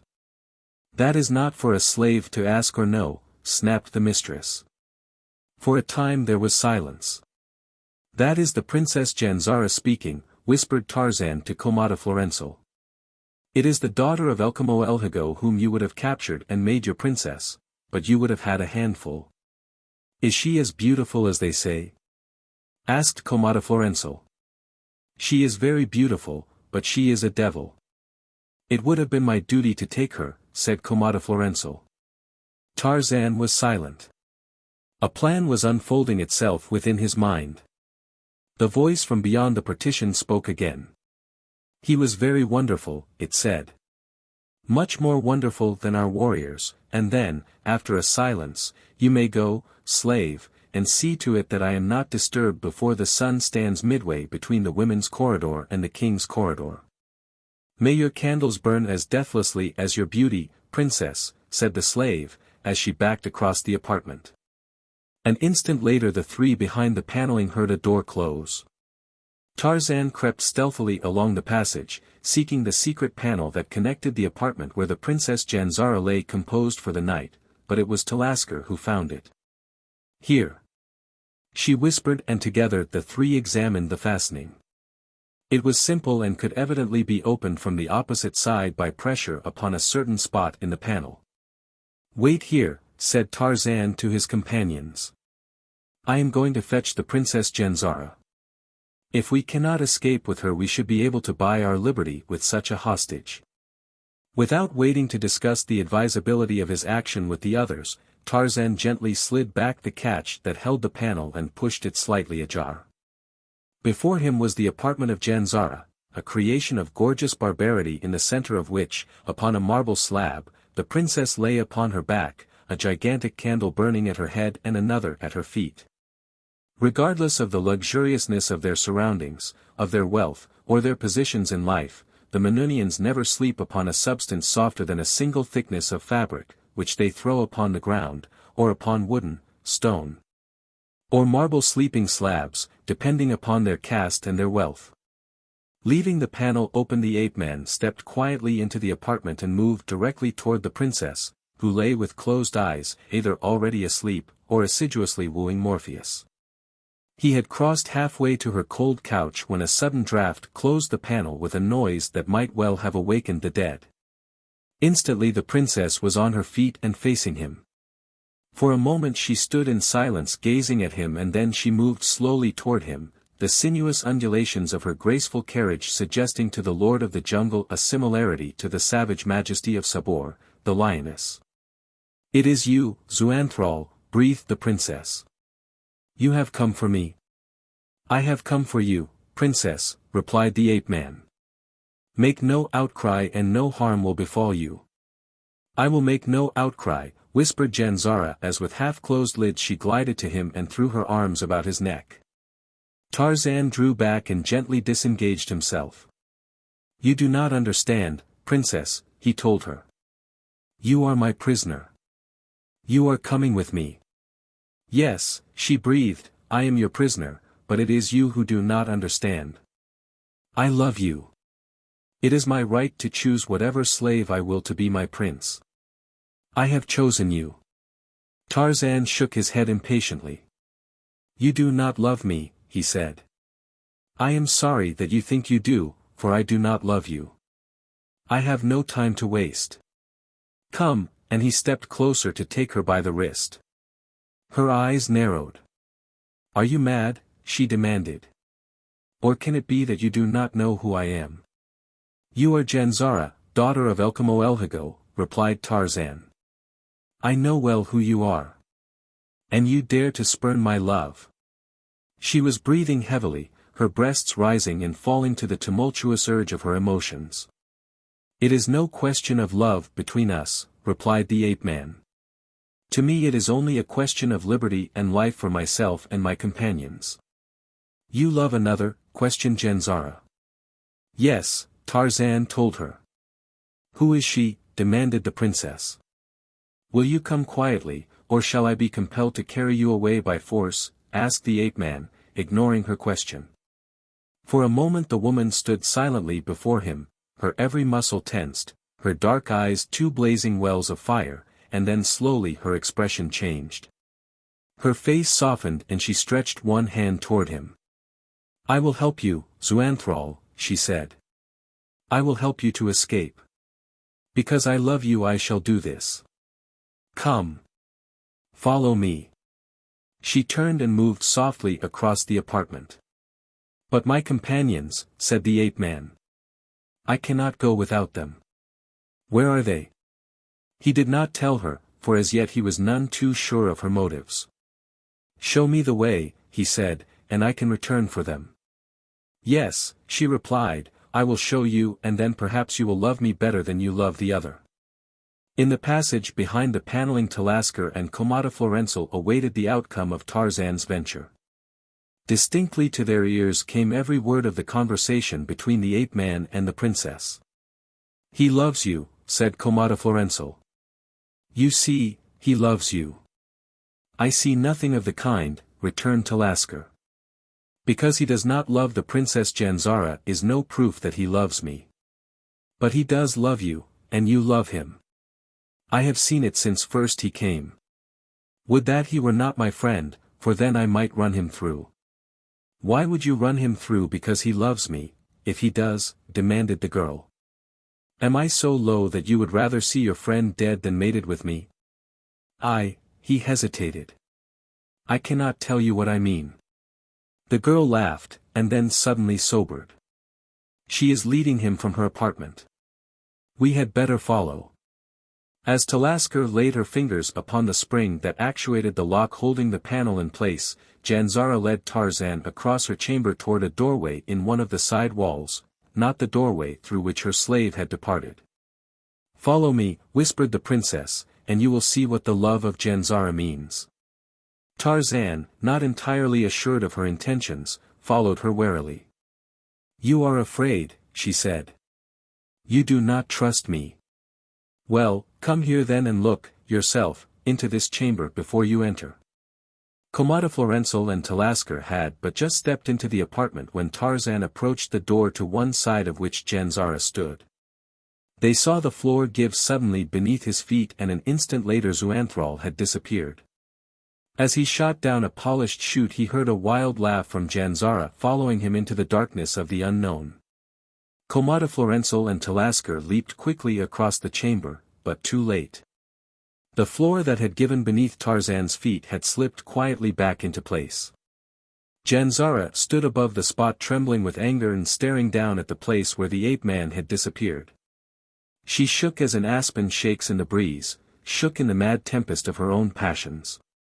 If you will not come to me you shall never go to another, she screamed, and then she turned and saw Komodoflorensal and Talasker running toward her. What followed occurred so quickly that it would be impossible to record the facts in the brief time that they actually consumed. It was over almost before Tarzan reached the bottom of the chute and picked himself from the earthen floor upon which he had been deposited. The room in which he found himself was lighted by several candles burning in iron-barred niches. Opposite him was a heavy gate of iron bars through which he could see another lighted apartment in which a man, his chin sagging dejectedly upon his breast, was seated upon a low bench. At the sound of Tarzan's precipitate entrance into the adjoining chamber the man looked up and at sight of Zoanthrohago, leaped to his feet. Quick! To your left, he cried, and Tarzan, turning, saw two huge, green-eyed beasts crouching to spring. His first impulse was to rub his eyes as one might to erase the phantom figures of a disquieting dream, for what he saw were two ordinary African wildcats, ordinary in contour and markings, but in size gigantic. For an instant the ape-man forgot that he was but one-fourth his normal size, and that the cats, that appeared to him as large as full-grown lions, were in reality but average specimens of their kind. As they came toward him he whipped out his sword, prepared to battle for his life with these great felines as he had so often before with their mighty cousins of his own jungle. "If you can hold them off until you reach this gate," cried the man in the next chamber, "I can let you through. The bolt is upon this side," but even as he spoke one of the cats charged. Komodoflorensal, brushing past Janzara, leaped for the spot upon the floor at which Tarzan had disappeared, and as it gave beneath him he heard a savage cry break from the lips of the princess of Veltopismakus. "So it is you he loves?" she screamed. "But he shall not have you, no. Not even in death," and that was all that Komodoflorensal heard as the black chute swallowed him. Tlasker, confronted by the infuriated Janzara, halted, and then stepped back, for the princess was rushing upon her with drawn dagger. "Die, slave!" she screamed, as she lunged for the white breast of Tlasker, but the slave girl caught the other's wrist and a moment later they went down, locked in one another's embrace. Together they rolled about the floor, the daughter of Komodoflorensal seeking to drive her slim blade into the breast of the slave girl, while Tlasker fought to hold off the menacing steel and to close with her fingers upon the throat of her antagonist. As the first cat charged the other followed, not to be robbed of its share of the flesh of the kill, for both were half-starved and ravenous, and as the ape-man met the charge of the first, sidestepping its rush and springing in again to thrust at its side, Komodoflorensal, who had drawn his sword as he entered the apartment of Janzara, shot into the subterranean den almost into the teeth of the second beast, which was so disconcerted by the sudden appearance of this second human that it wheeled and sprang to the far end of the den before it could gather its courage for another attack. In the chamber above, Tlasker and Janzara fought savagely, two she-tigers in human form. They rolled to and fro about the room, straining and striking, Janzara screaming, "Die, slave! You shall not have him!" But Tlasker held her peace and saved her breath, so that slowly she was overcoming the other when they chanced to roll upon the very spot that had led Tarzan and Komodoflorensal to the pit beneath. As Janzara realized what had happened she uttered a scream of terror. "The cats! The cats!" she cried, and then the two disappeared into the black shaft. Komodoflorensal did not follow the cat that had retreated to the far end of the pit, but sprang at once to Tarzan's aid. And together they drove off the first beast as they backed toward the gate where the man in the adjoining chamber stood ready to admit them to the safety of his own apartment. The two cats charged and then retreated, springing in quickly and away again as quickly, for they had learned the taste of the sharp steel with which the humans were defending themselves. The two men were almost at the gate, another instant and they could spring through. The cats charged again and again were driven to the far corner of the pit. The man in the next chamber swung open the gate. "Quick!" he cried, and at the same instant two figures shot from the mouth of the shaft and, locked tightly in one another's embrace, rolled to the floor of the pit directly in the path of the charging carnivores. Chapter 20. As Tarzan and Komodoflorensal realized that Tlasker and Janzara lay exposed to the savage assault of the hungry beasts, they both sprang quickly toward the two girls. As had been the case when Komodoflorensal had shot into the pit, the cats were startled by the sudden appearance of these two new humans, and in the first instant of their surprise had leaped again to the far end of the chamber. Janzara had lost her dagger as the two girls had fallen into the shaft, and now Tlasker saw it lying on the floor beside her. Releasing her hold upon the princess, she seized the weapon and leaped to her feet. Already Tarzan and Komodoflorensal were at her side and the cats were returning to the attack. Janzara arose slowly and half bewildered. She looked about, terror disfiguring her marvelous beauty, and as she did so the man in the adjoining chamber saw her. "Janzara," he cried. "My princess, I corn." And seizing the bench upon which he had been sitting, and the only thing within the chamber that might be converted into a weapon, he swung wide the gate and leaped into the chamber where the four were now facing the thoroughly infuriated beasts. Both animals, bleeding from many wounds, were mad with pain, rage and hunger. Screaming and growling they threw themselves upon the swords of the two men, who had pushed the girls behind them and were backing slowly toward the gate. And then the man with the bench joined Tarzan and Komodoflorensal, and the three fought back the charges of the infuriated carnivores. The bench proved fully as good a weapon of defense as the swords, and so together the five drew slowly back, until, quite suddenly and without the slightest warning, both cats leaped quickly to one side and darted behind the party as though sensing that the women would prove easier prey. One of them came near to closing upon Janzara had not the man with the bench, imbued apparently with demoniacal fury, leaped upon it with his strange weapon and beaten it back so desperately that it was forced to abandon the princess. Even then the man did not cease to follow it, but, brandishing the bench, pursued it and its fellow with such terrifying cries and prodigious blows that, to escape him, both cats suddenly dodged into the chamber that the man had occupied. And before they could return to the attack, he with the bench had slammed the gate and fastened them upon its opposite side. Then he wheeled and faced the four. "Zoanthrohago," cried the princess.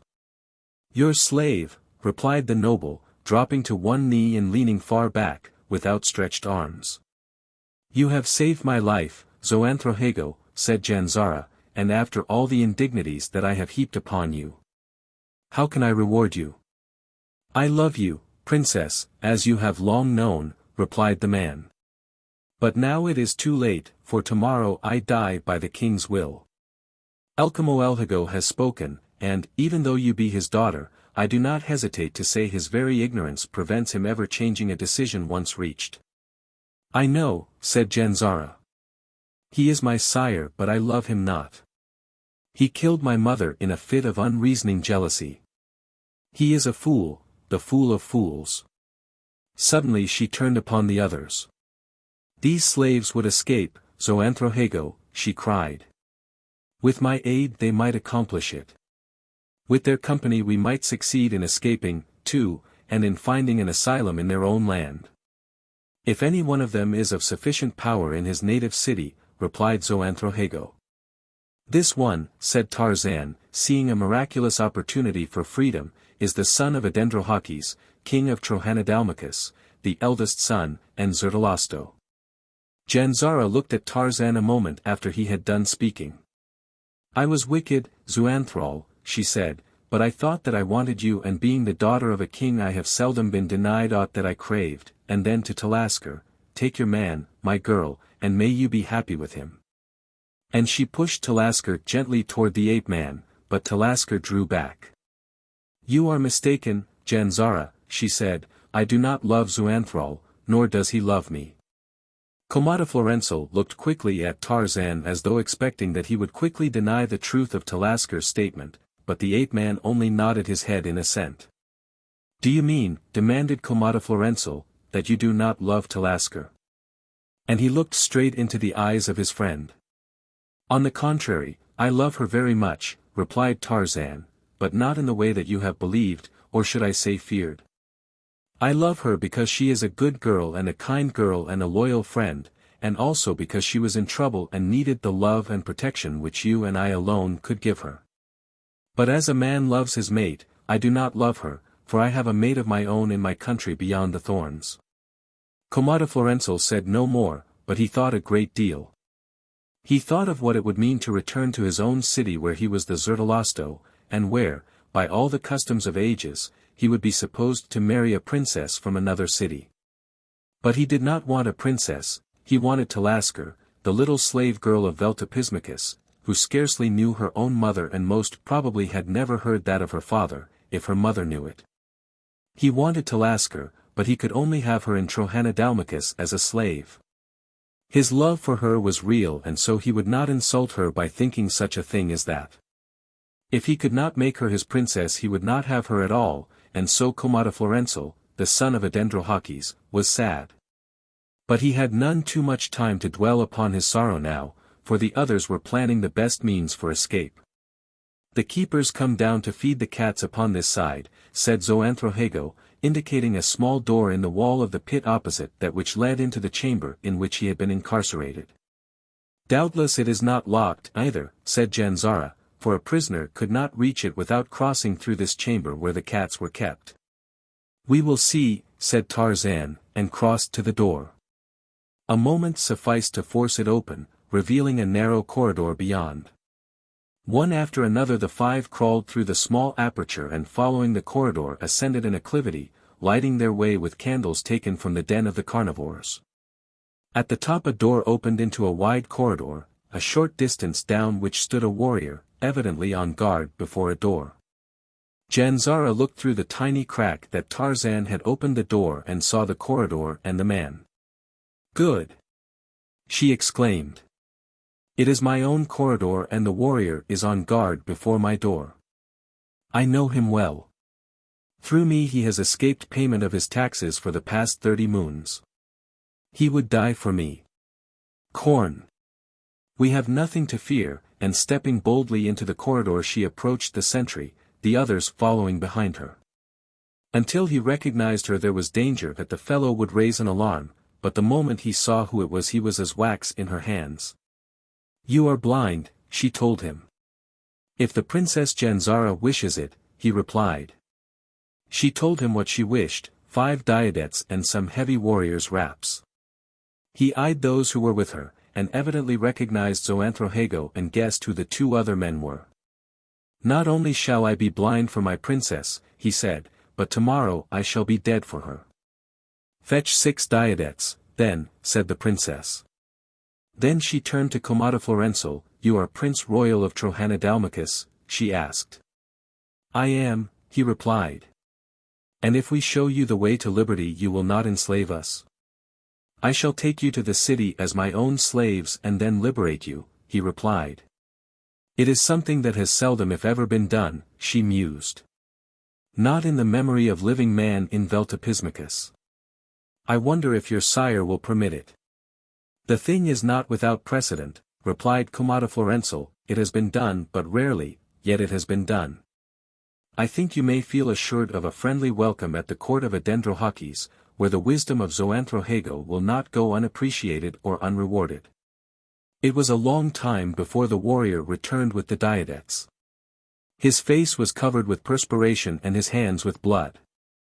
"I had to fight for them," he said, "and we shall have to fight to use them if we do not hurry. Here, Prince, I brought you weapons," and he handed a sword and dagger to Zoanthrohago. They mounted quickly. It was Tarzan's first experience upon one of the wiry, active, little mounts of the Minunians, but he found the saddle well designed and the diadette easily controlled. "They will be following me from the king's corridor," explained Orothark, the warrior who had fetched the diadettes. "It would be best, then, to leave by one of the others." "Trohanadalmakus is east of Veltopismakus," said Zoanthrohago, "and if we leave by the women's corridor with 2 slaves from Trohanadalmakus they will assume that we are going there. But if we leave by another corridor they will not be sure, and if they lose even a little time in starting the pursuit it will give us just that much of an advantage. If we go straight toward Trohanadalmakus we shall almost certainly be overtaken as the swiftest of diadettes will be used in our pursuit. Our only hope lies in deceiving them as to our route or destination, and to accomplish this I believe that we should leave either by the warrior's corridor or the slave's corridor, cross the hills north of the city. Circle far out to the north and east, not turning south until we are well past Trohanadalmakus. In this way we can approach that city from the east while our pursuers are patrolling the country west of Trohanadalmakus to Veltopismakus." "Let us leave by the warrior's corridor then," suggested Janzara. "The trees and shrubbery will conceal us while we pass around to the north of the city," said Komodoflorensal. "We should leave at once," urged Orothark. "Go first then, with the princess," said Zoanthrohago, "for there is a possibility that the guard at the entrance will let her pass with her party. We will muffle ourselves well with our warriors' cloaks. Come, lead the way." With Janzara and Orothark ahead and the others following closely they moved at a steady trot along the circular corridor toward the warriors' corridor, and it was not until they had turned into the latter that any sign of pursuit developed. Even then, though they heard the voices of men behind them, they hesitated to break into a faster gait lest they arouse the suspicions of the warriors in the guard room which they must pass near the mouth of the corridor. Never had the warriors' corridor seemed so long to any of the Veltopismakusians in the party as it did this night, never had they so wished to race their diadetes as now.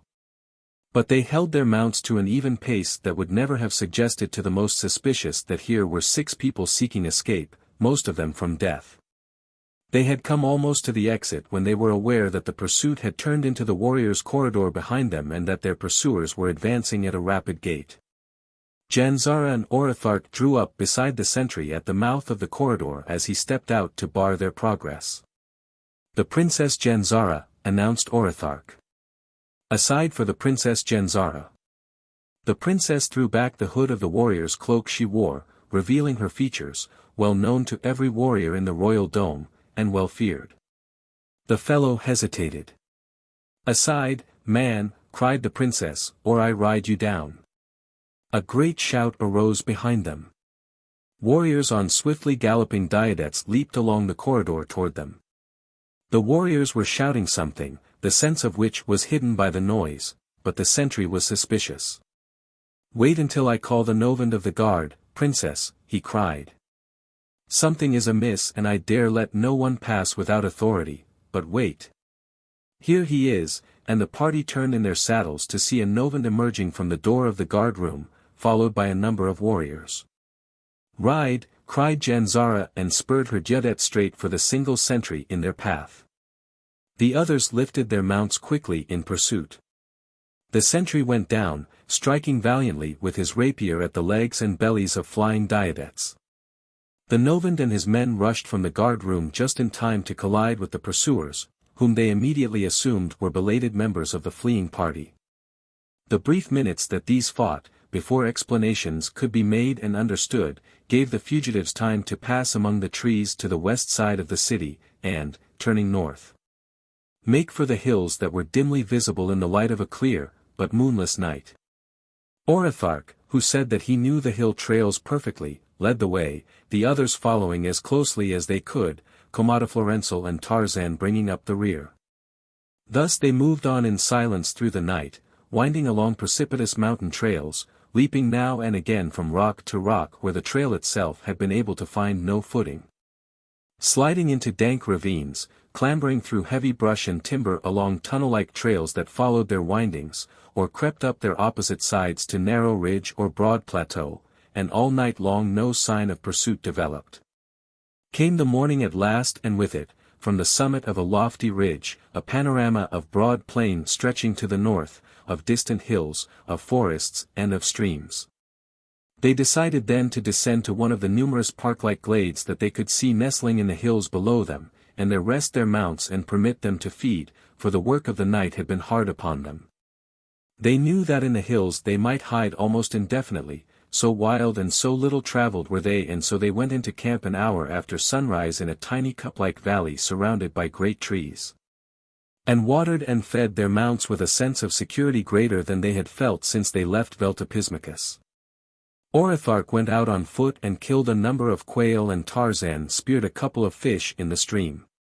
These they prepared and ate, and then, the men taking turns on guard, they slept until afternoon, for none had had sleep the night before. Taking up their flight again in mid-afternoon, they were well out upon the plain when darkness overtook them. Komodoflorensal and Zoanthrohago were riding far out upon the flanks, and all were searching for a suitable camping place. It was Zoanthrohago who found it, and they all gathered about him. Tarzan saw nothing in the waning light of day that appeared any more like a good camping place than any other spot on the open plain.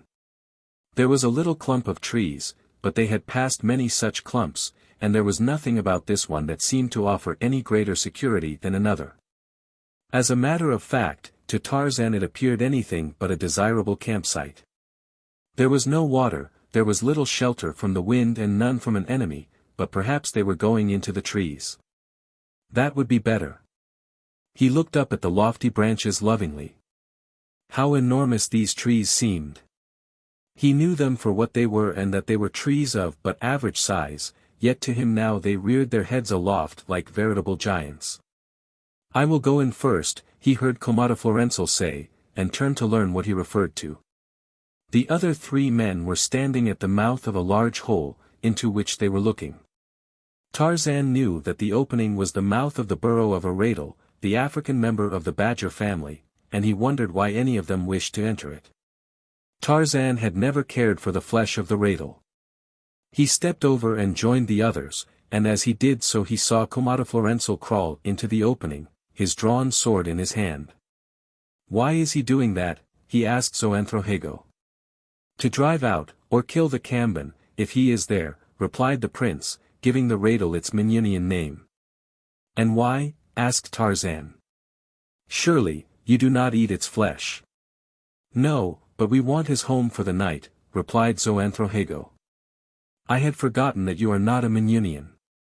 We will spend the night in the underground chambers of the Kamban, safe from the attacks of the cat or the lion.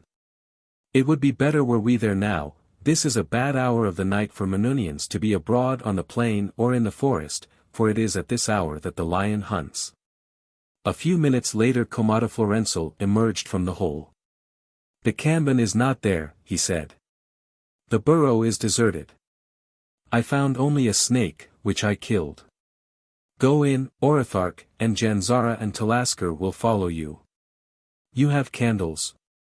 They had, and one by one they disappeared into the mouth of the hole, until Tarzan, who had asked to remain until last, stood alone in the gathering night gazing at the mouth of the radal's burrow, a smile upon his lips. It seemed ridiculous to him that Tarzan of the Apes should ever be contemplating hiding from Numa in the hole of a radal, or, worse still, hiding from little Scree, the wildcat, and as he stood there smiling a bulk loomed dimly among the trees. The Dyadettes, standing near it tethered, snorted and leaped away, and Tarzan wheeled to face the largest lion he ever had seen, a lion that towered over twice the ape-man's height above him. How tremendous, how awe-inspiring Numa appeared to one the size of a Minunian. The lion crouched, its tail extended, the tip moving ever so gently, but the ape-man was not deceived. He guessed what was coming, and even as the great cat sprang he turned and dove headforemost down the hole of the radal, and behind him rattled the loose earth pushed into the burrow's mouth by Numa as he alighted upon the spot where Tarzan had stood. Chapter 21.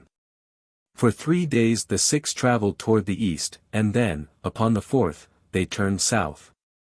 A great forest loomed upon the distant southern horizon, sweeping also wide upon the east. To the southwest lay Trohanadalmakus, a good 2 days' journey for their tired Dyadettes. Tarzan often wondered what rest the little creatures obtained. At night they were turned loose to graze. But his knowledge of the habits of the carnivores assured him that the tiny antelope must spend the greater part of each night in terrified watching or in flight, yet every morning they were back at the camp awaiting the pleasure of their masters. That they did not escape, never to return, is doubtless due to 2 facts. One is that they have been for ages bred in the domes of the Minunians, they know no other life than with their masters, to whom they look for food and care, and the other is the extreme kindness and affection which the Minunians accord their beautiful beasts of burden, and which have won the love and confidence of the little animals to such an extent that the Dyadet is most contented when in the company of man. It was during the afternoon of the 4th day of their flight that Talasker suddenly called their attention to a small cloud of dust far to their rear. For a long time all 6 watched it intently as it increased in size and drew nearer. "It may be the long-awaited pursuit," said Zoanthrohago. "Or some of my own people from Trohanadalmakus," suggested Komodoflorensal.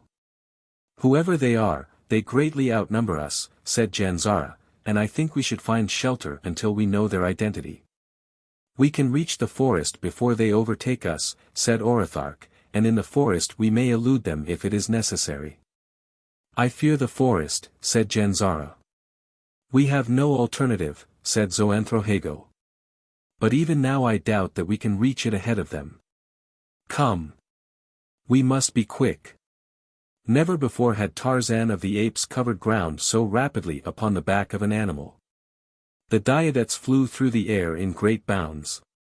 Behind them the nucleus of the dust cloud had resolved itself into a dozen mounted warriors, against whom their 4 blades would be helpless. Their one hope, therefore, lay in reaching the forest ahead of their pursuers, and now it seemed that they would be successful and now it seemed that they would not. The recently distant wood seemed rushing toward him as Tarzan watched ahead between the tiny horns of his graceful mount, and, behind, the enemy was gaining.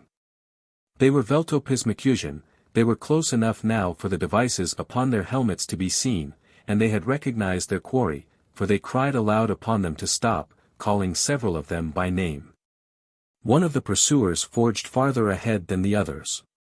He came now close behind Zoanthrohago, who rode neck and neck with Tarzan, in the rear of their party. A half-length ahead of Zoanthrohago, was Genzara. The fellow called aloud to her. "Princess," he cried. "The king's pardon for you all if you return the slaves to us. Surrender and all will be forgiven." Tarzan of the apes heard and he wondered what the Veltopismakusians would do. It must have been a great temptation and he knew it. Had it not been for Talisker he would have advised them to fall back among their friends, but he would not see the slave girl sacrificed.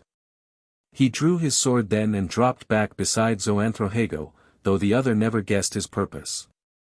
"Surrender, and all will be forgiven," shouted the pursuer again. "Never," cried Zoanthrohago.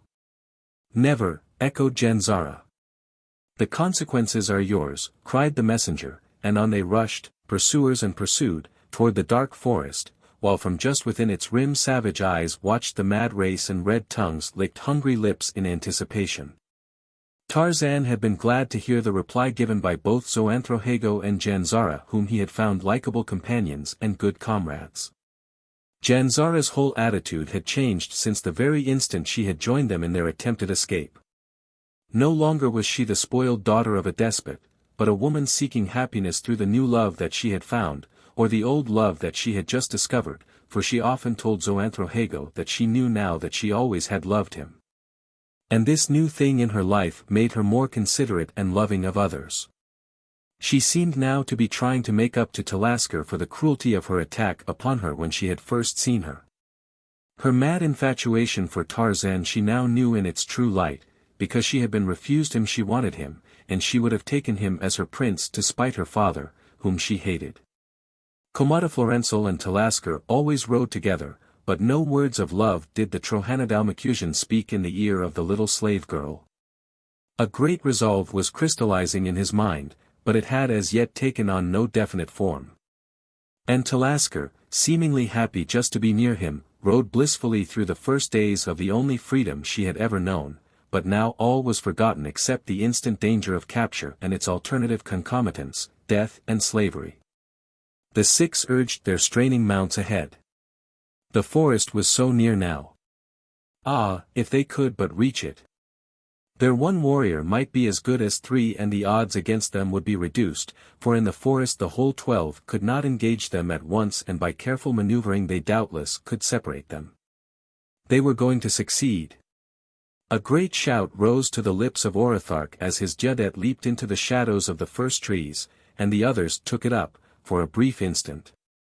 And then it died upon their lips as they saw a giant hand reach down and snatch Orothark from his saddle. They tried to stop and will their mounts, but it was too late. Already they were in the forest and all about them was a horde of the hideous Surtalakalals.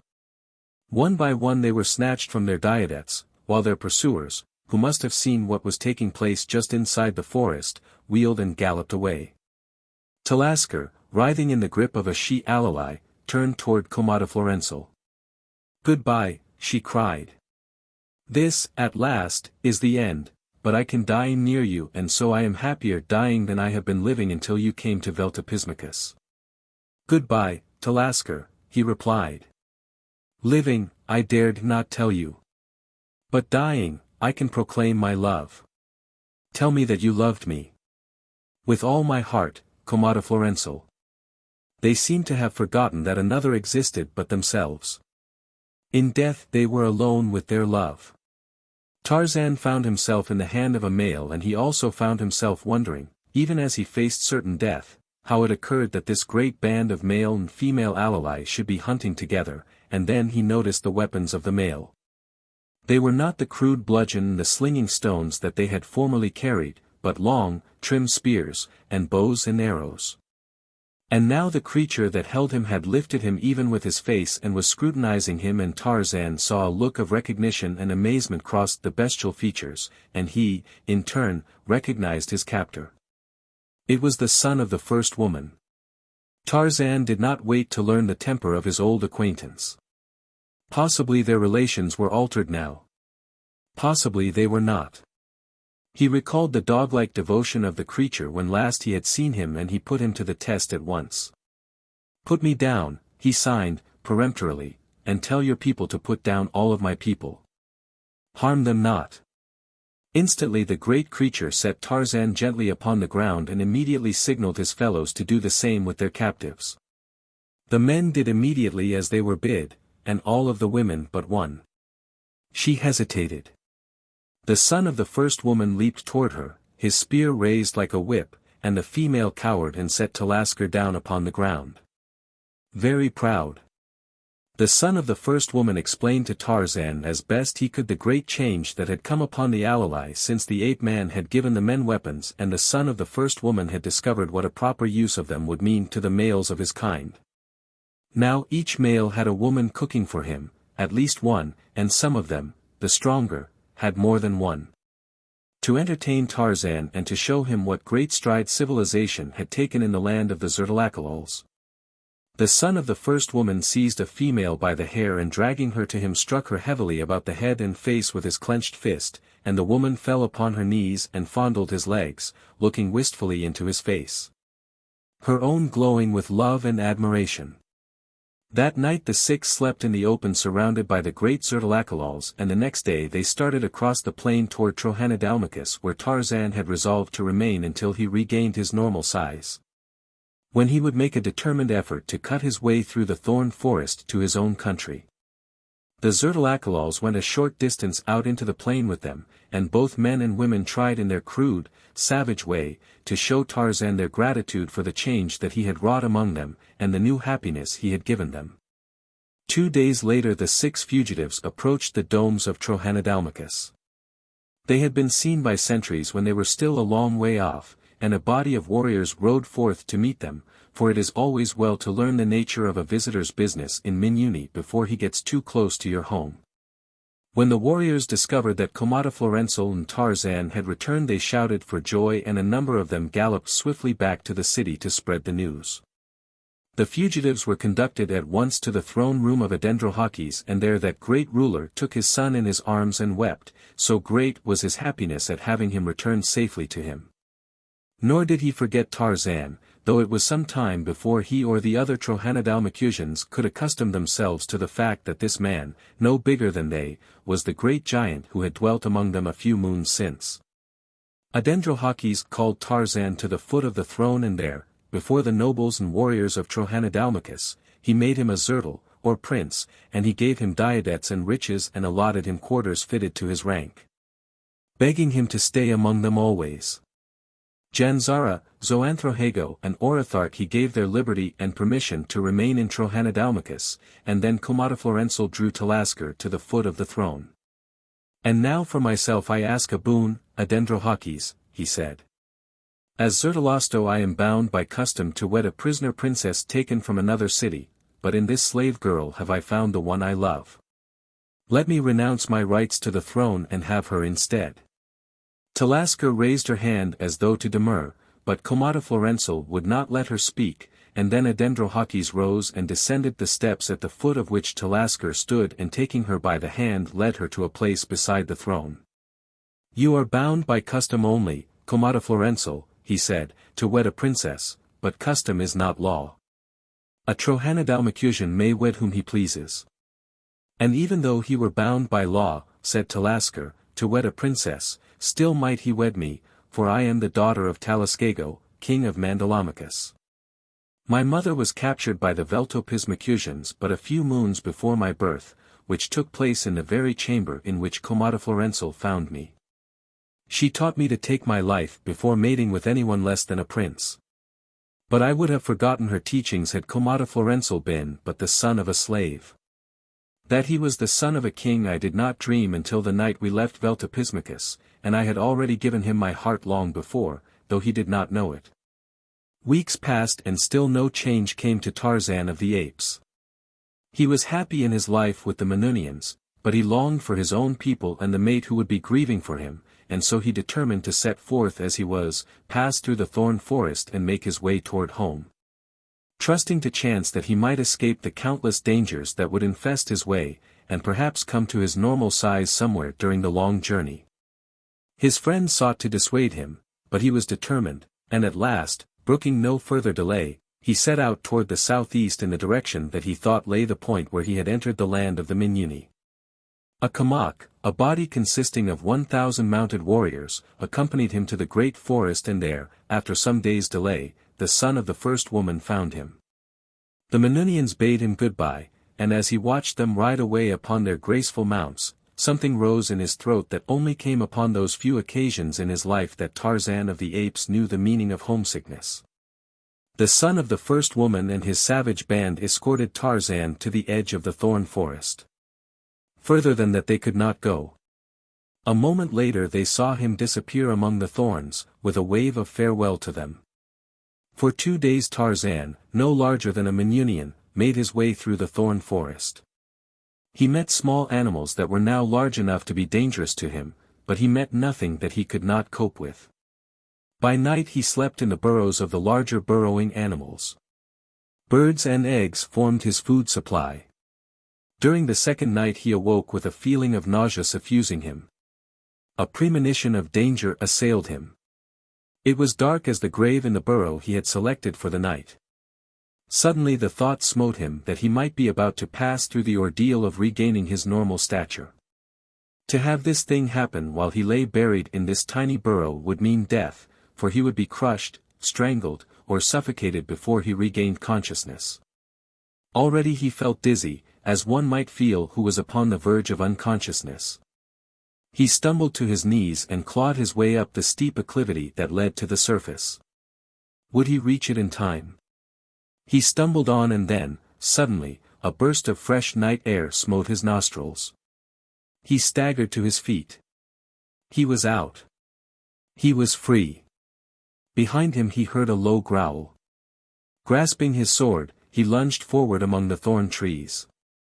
How far he went, or in what direction he did not know. It was still dark when he stumbled and fell unconscious to the ground. Chapter 22. Yusula, returning from the village of Obib the cannibal, saw a bone lying beside the trail.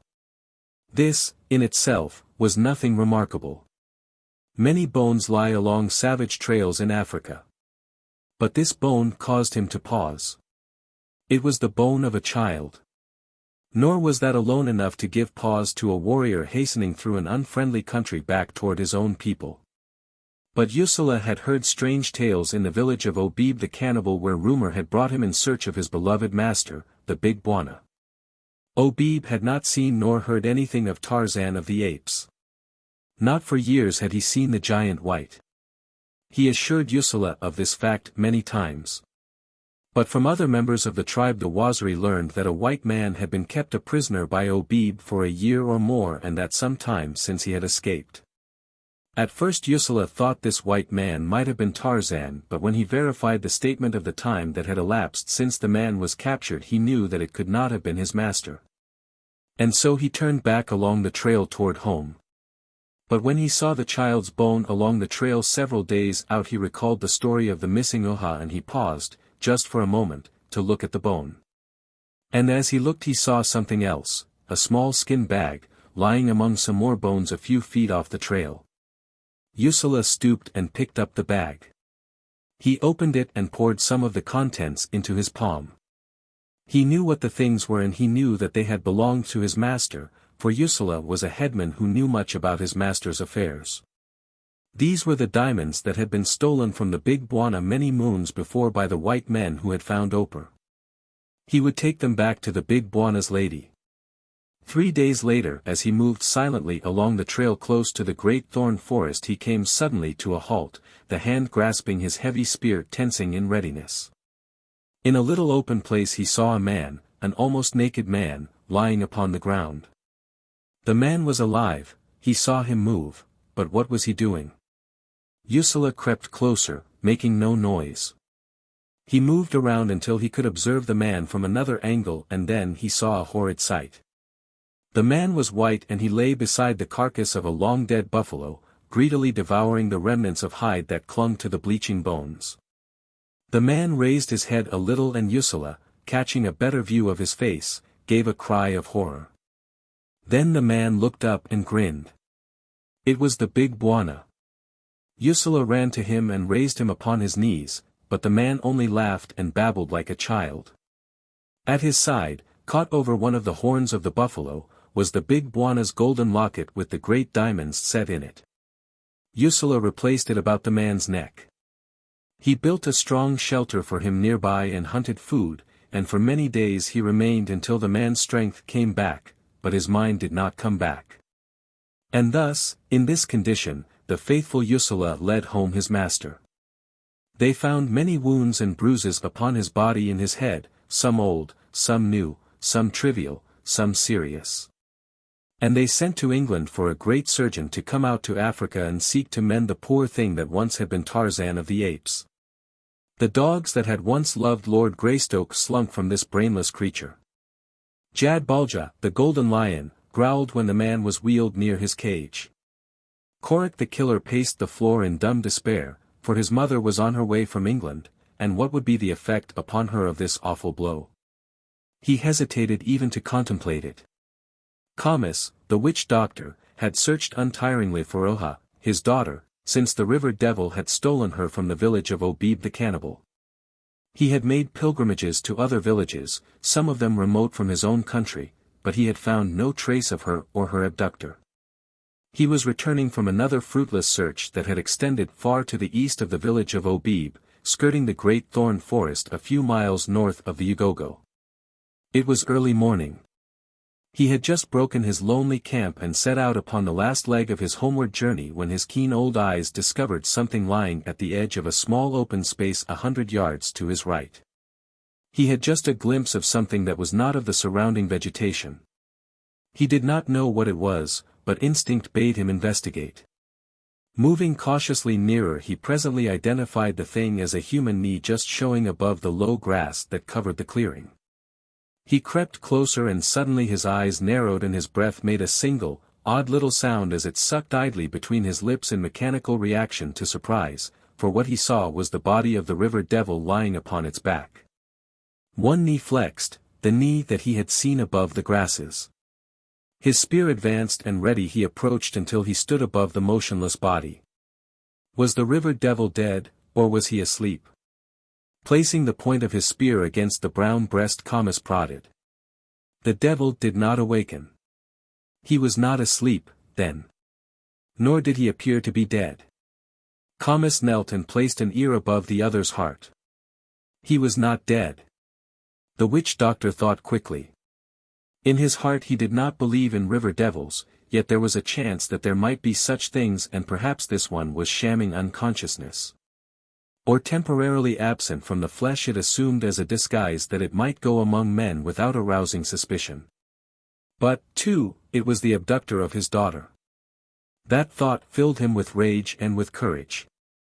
He must force the truth from those lips even though the creature were a devil. He unwound a bit of fiber rope from about his waist and, turning the body over upon its back, quickly bound the wrists behind it.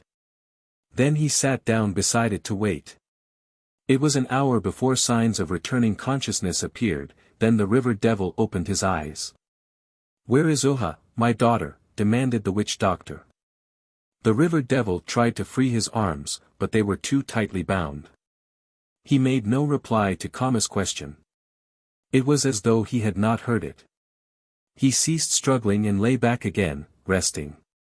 After a while he opened his eyes once more and lay looking at Kamis, but he did not speak. "Get up," commanded the witch doctor and prodded him with a spear. The river devil rolled over on his side, flexed his right knee, raised on one elbow and finally got to his feet. Kamis prodded him in the direction of the trail. Toward dusk they arrived at the village of Obib. When the warriors and the women and the children saw who it was that Kamis was bringing to the village, they became very much excited, and had it not been for the witch doctor, of whom they were afraid. They would have knifed and stoned the prisoner to death before he was fairly inside the village gates. But Khamis did not want the river devil killed, not yet. He wanted first to force from him the truth concerning Oha. So far he had been unable to get a word out of his prisoner. Incessant questioning, emphasized by many prods of the spear point, had elicited nothing.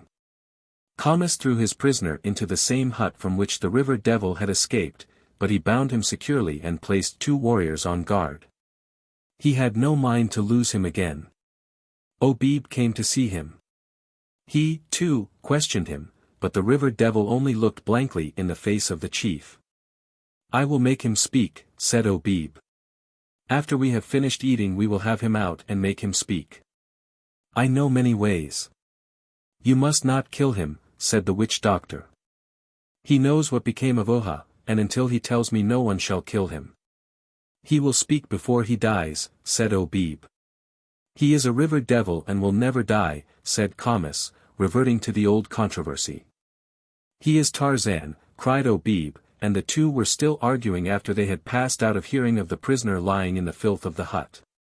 After they had eaten he saw them heating irons in a fire near the hut of the witch doctor, who was squatting before the entrance working rapidly with numerous charms, bits of wood wrapped in leaves, pieces of stone, some pebbles, a zebra's tail. Villagers were congregating about Khamis until presently the prisoner could no longer see him. A little later a black boy came and spoke to his guards, and he was taken out and pushed roughly toward the hut of the witch doctor. Obib was there, as he saw after the guards had opened a way through the throng, and he stood beside the fire in the center of the circle. It was only a small fire, just enough to keep a couple of irons hot. "Where is Oha, my daughter?" demanded Khamis. The river devil did not answer. Not once had he spoken since Khamis had captured him. "Burn out one of his eyes," said Obib. "That will make him speak." "Cut out his tongue," screamed a woman. "Cut out his tongue." "Then he cannot speak at all, you fool," cried Khamis. The witch doctor arose and put the question again, but received no reply. Then he struck the river devil a heavy blow in the face. Khamis had lost his temper, so that he did not fear even a river devil. "You will answer me now," he screamed, and stooping he seized a red-hot iron. "The right eye first," shrilled Obib. The doctor came to the bungalow of the ape-man. Lady Greystoke brought him with her. They were 3 tired and dusty travelers as they dismounted at last before the rose-embowered entrance, the famous London surgeon, Lady Greystoke, and Flora Hawkes, her maid. The surgeon and Lady Greystoke went immediately to the room where Tarzan sat in an improvised wheelchair. He looked up at them blankly as they entered. "Don't you know me, John?" asked the woman. Her son took her by the shoulders and led her away, weeping. "He does not know any of us," he said. "Wait until after the operation, mother, before you see him again. You can do him no good, and to see him this way is too hard upon you." The great surgeon made his examination. There was pressure on the brain from a recent fracture of the skull. An operation would relieve the pressure and might restore the patient's mind and memory. It was worth attempting. Nurses and 2 doctors from Nairobi, engaged the day they arrived there, followed Lady Greystoke and the London surgeon, reaching the bungalow the day after their arrival. The operation took place the following morning. Lady Greystoke, Corrick and Miriam were awaiting, in an adjoining room, the verdict of the surgeon. Was the operation a failure or a success? They sat mutely staring at the door leading into the improvised operating room. At last it opened, after what seemed ages, but was only perhaps an hour. The surgeon entered the room where they sat. Their eyes, dumbly pleading, asked him the question that their lips dared not voice. "I cannot tell you anything as yet," he said, "other than that the operation, as an operation, was successful. What the result of it will be only time will tell. I have given orders that no one is to enter his room, other than the nurses for 10 days. They are instructed not to speak to him or allow him to speak for the same length of time. But he will not wish to speak, for I shall keep him in a semi-conscious condition, by means of drugs, until the 10 days have elapsed. Until then, Lady Greystoke, we may only hope for the best. But I can assure you that your husband has every chance for complete recovery. I think you may safely hope for the best." The witch-doctor laid his left hand upon the shoulder of the river devil, in his right hand was clutched a red-hot iron. "The right eye first," shrilled Obib again. Suddenly the muscles upon the back and shoulders of the prisoner leaped into action, rolling beneath his brown hide. For just an instant he appeared to exert terrific physical force. There was a snapping sound at his back as the strands about his wrists parted, and an instant later steel-thewed fingers fell upon the right wrist of the witch-doctor. Blazing eyes burned into his. He dropped the red-hot rod, his fingers paralyzed by the pressure upon his wrist, and he screamed, for he saw death in the angry face of the god. Obib leaped to his feet. Warriors pressed forward, but not near enough to be within reach of the river devil. They had never been certain of the safety of tempting Providence in any such manner as Khamis and Obib had been about to do. Now here was the result. The wrath of the river devil would fall upon them all. They fell back, some of them, and that was a cue for others to fall back. In the minds of all was the thought, if I have no hand in this the river devil will not be angry with me. Then they turned and fled to their huts, stumbling over their women and their children who were trying to outdistance their lords and masters. Obib turned now to flee also, and the river devil picked Khamis up, and held him in 2 hands high above his head, and ran after Obib the chief. The latter dodged into his own hut. He had scarce reached the center of it when there came a terrific crash upon the light, thatched roof, which gave way beneath a heavy weight. A body descending upon the chief filled him with terror. The river devil had leaped in through the roof of his hut to destroy him. The instinct of self-preservation rose momentarily above his fear of the supernatural, for now he was convinced that Khamis had been right in the creature they had so long held prisoner was indeed the river devil. And Obib drew the knife at his side and plunged it again and again into the body of the creature that had leaped upon him. And when he knew that life was extinct he rose and dragging the body after him stepped out of his hut into the light of the moon and the fires. "Come, my people," he cried. "You have nothing to fear, for I, Obib, your chief, have slain the river devil with my own hands," and then he looked down at the thing trailing behind him, and gave a gasp, and sat down suddenly in the dirt of the village street. For the body at his heels was that of Khamis, the witch-doctor. His people came and when they saw what had happened they said nothing, but looked terrified. Obib examined his hut and the ground around it. He took several warriors and searched the village. The stranger had departed. He went to the gates. They were closed, but in the dust before them was the imprint of naked feet, the naked feet of a white man. Then he came back to his hut, where his frightened people stood waiting him. Obib was right, he said. The creature was not the river devil, it was Tarzan of the apes, for only he could hurl Khamis so high above his head that he would fall through the roof of a hut, and only he could pass unaided over our gates. The 10th day had come.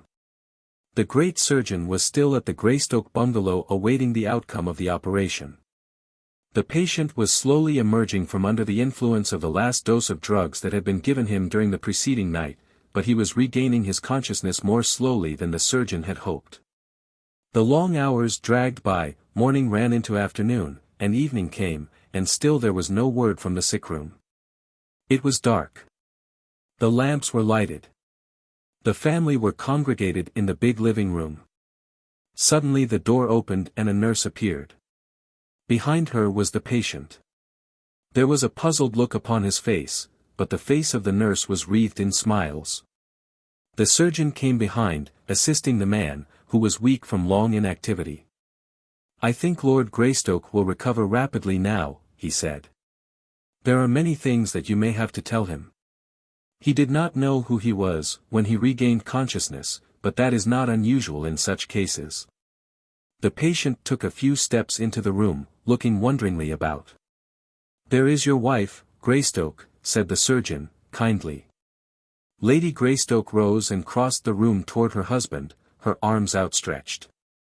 A smile crossed the face of the invalid, as he stepped forward to meet her and take her in his arms, but suddenly someone was between them, holding them apart. It was Flora Hawkes.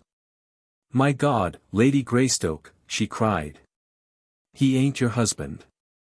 It's Miranda, Esteban Miranda. Don't you suppose I'd know him in a million? I ain't seen him since we came back, never haven't been in the sick chamber, but I suspicioned something the minute he stepped into this room, and when he smiled, I knew." "Flora," cried the distracted wife. "Are you sure?" "No. No. You must be wrong. God has not given me back my husband only to steal him away again. John. Tell me, is it you? You would not lie to me." For a moment the man before them was silent. He swayed to and fro, as in weakness. The surgeon stepped forward and supported him. "I have been very sick," he said. "Possibly I have changed, but I am Lord Greystoke. I do not remember this woman," and he indicated Flora Hawkes. "He lies," cried the girl. "Yes, he lies," said a quiet voice behind them, and they all turned to see the figure of a giant white standing in the open French windows leading to the veranda. "John!" cried Lady Greystoke, running toward him, "how could I have been mistaken?" But the rest of the sentence was lost as Tarzan of the Apes sprang into the room and taking his mate in his arms covered her lips with kisses.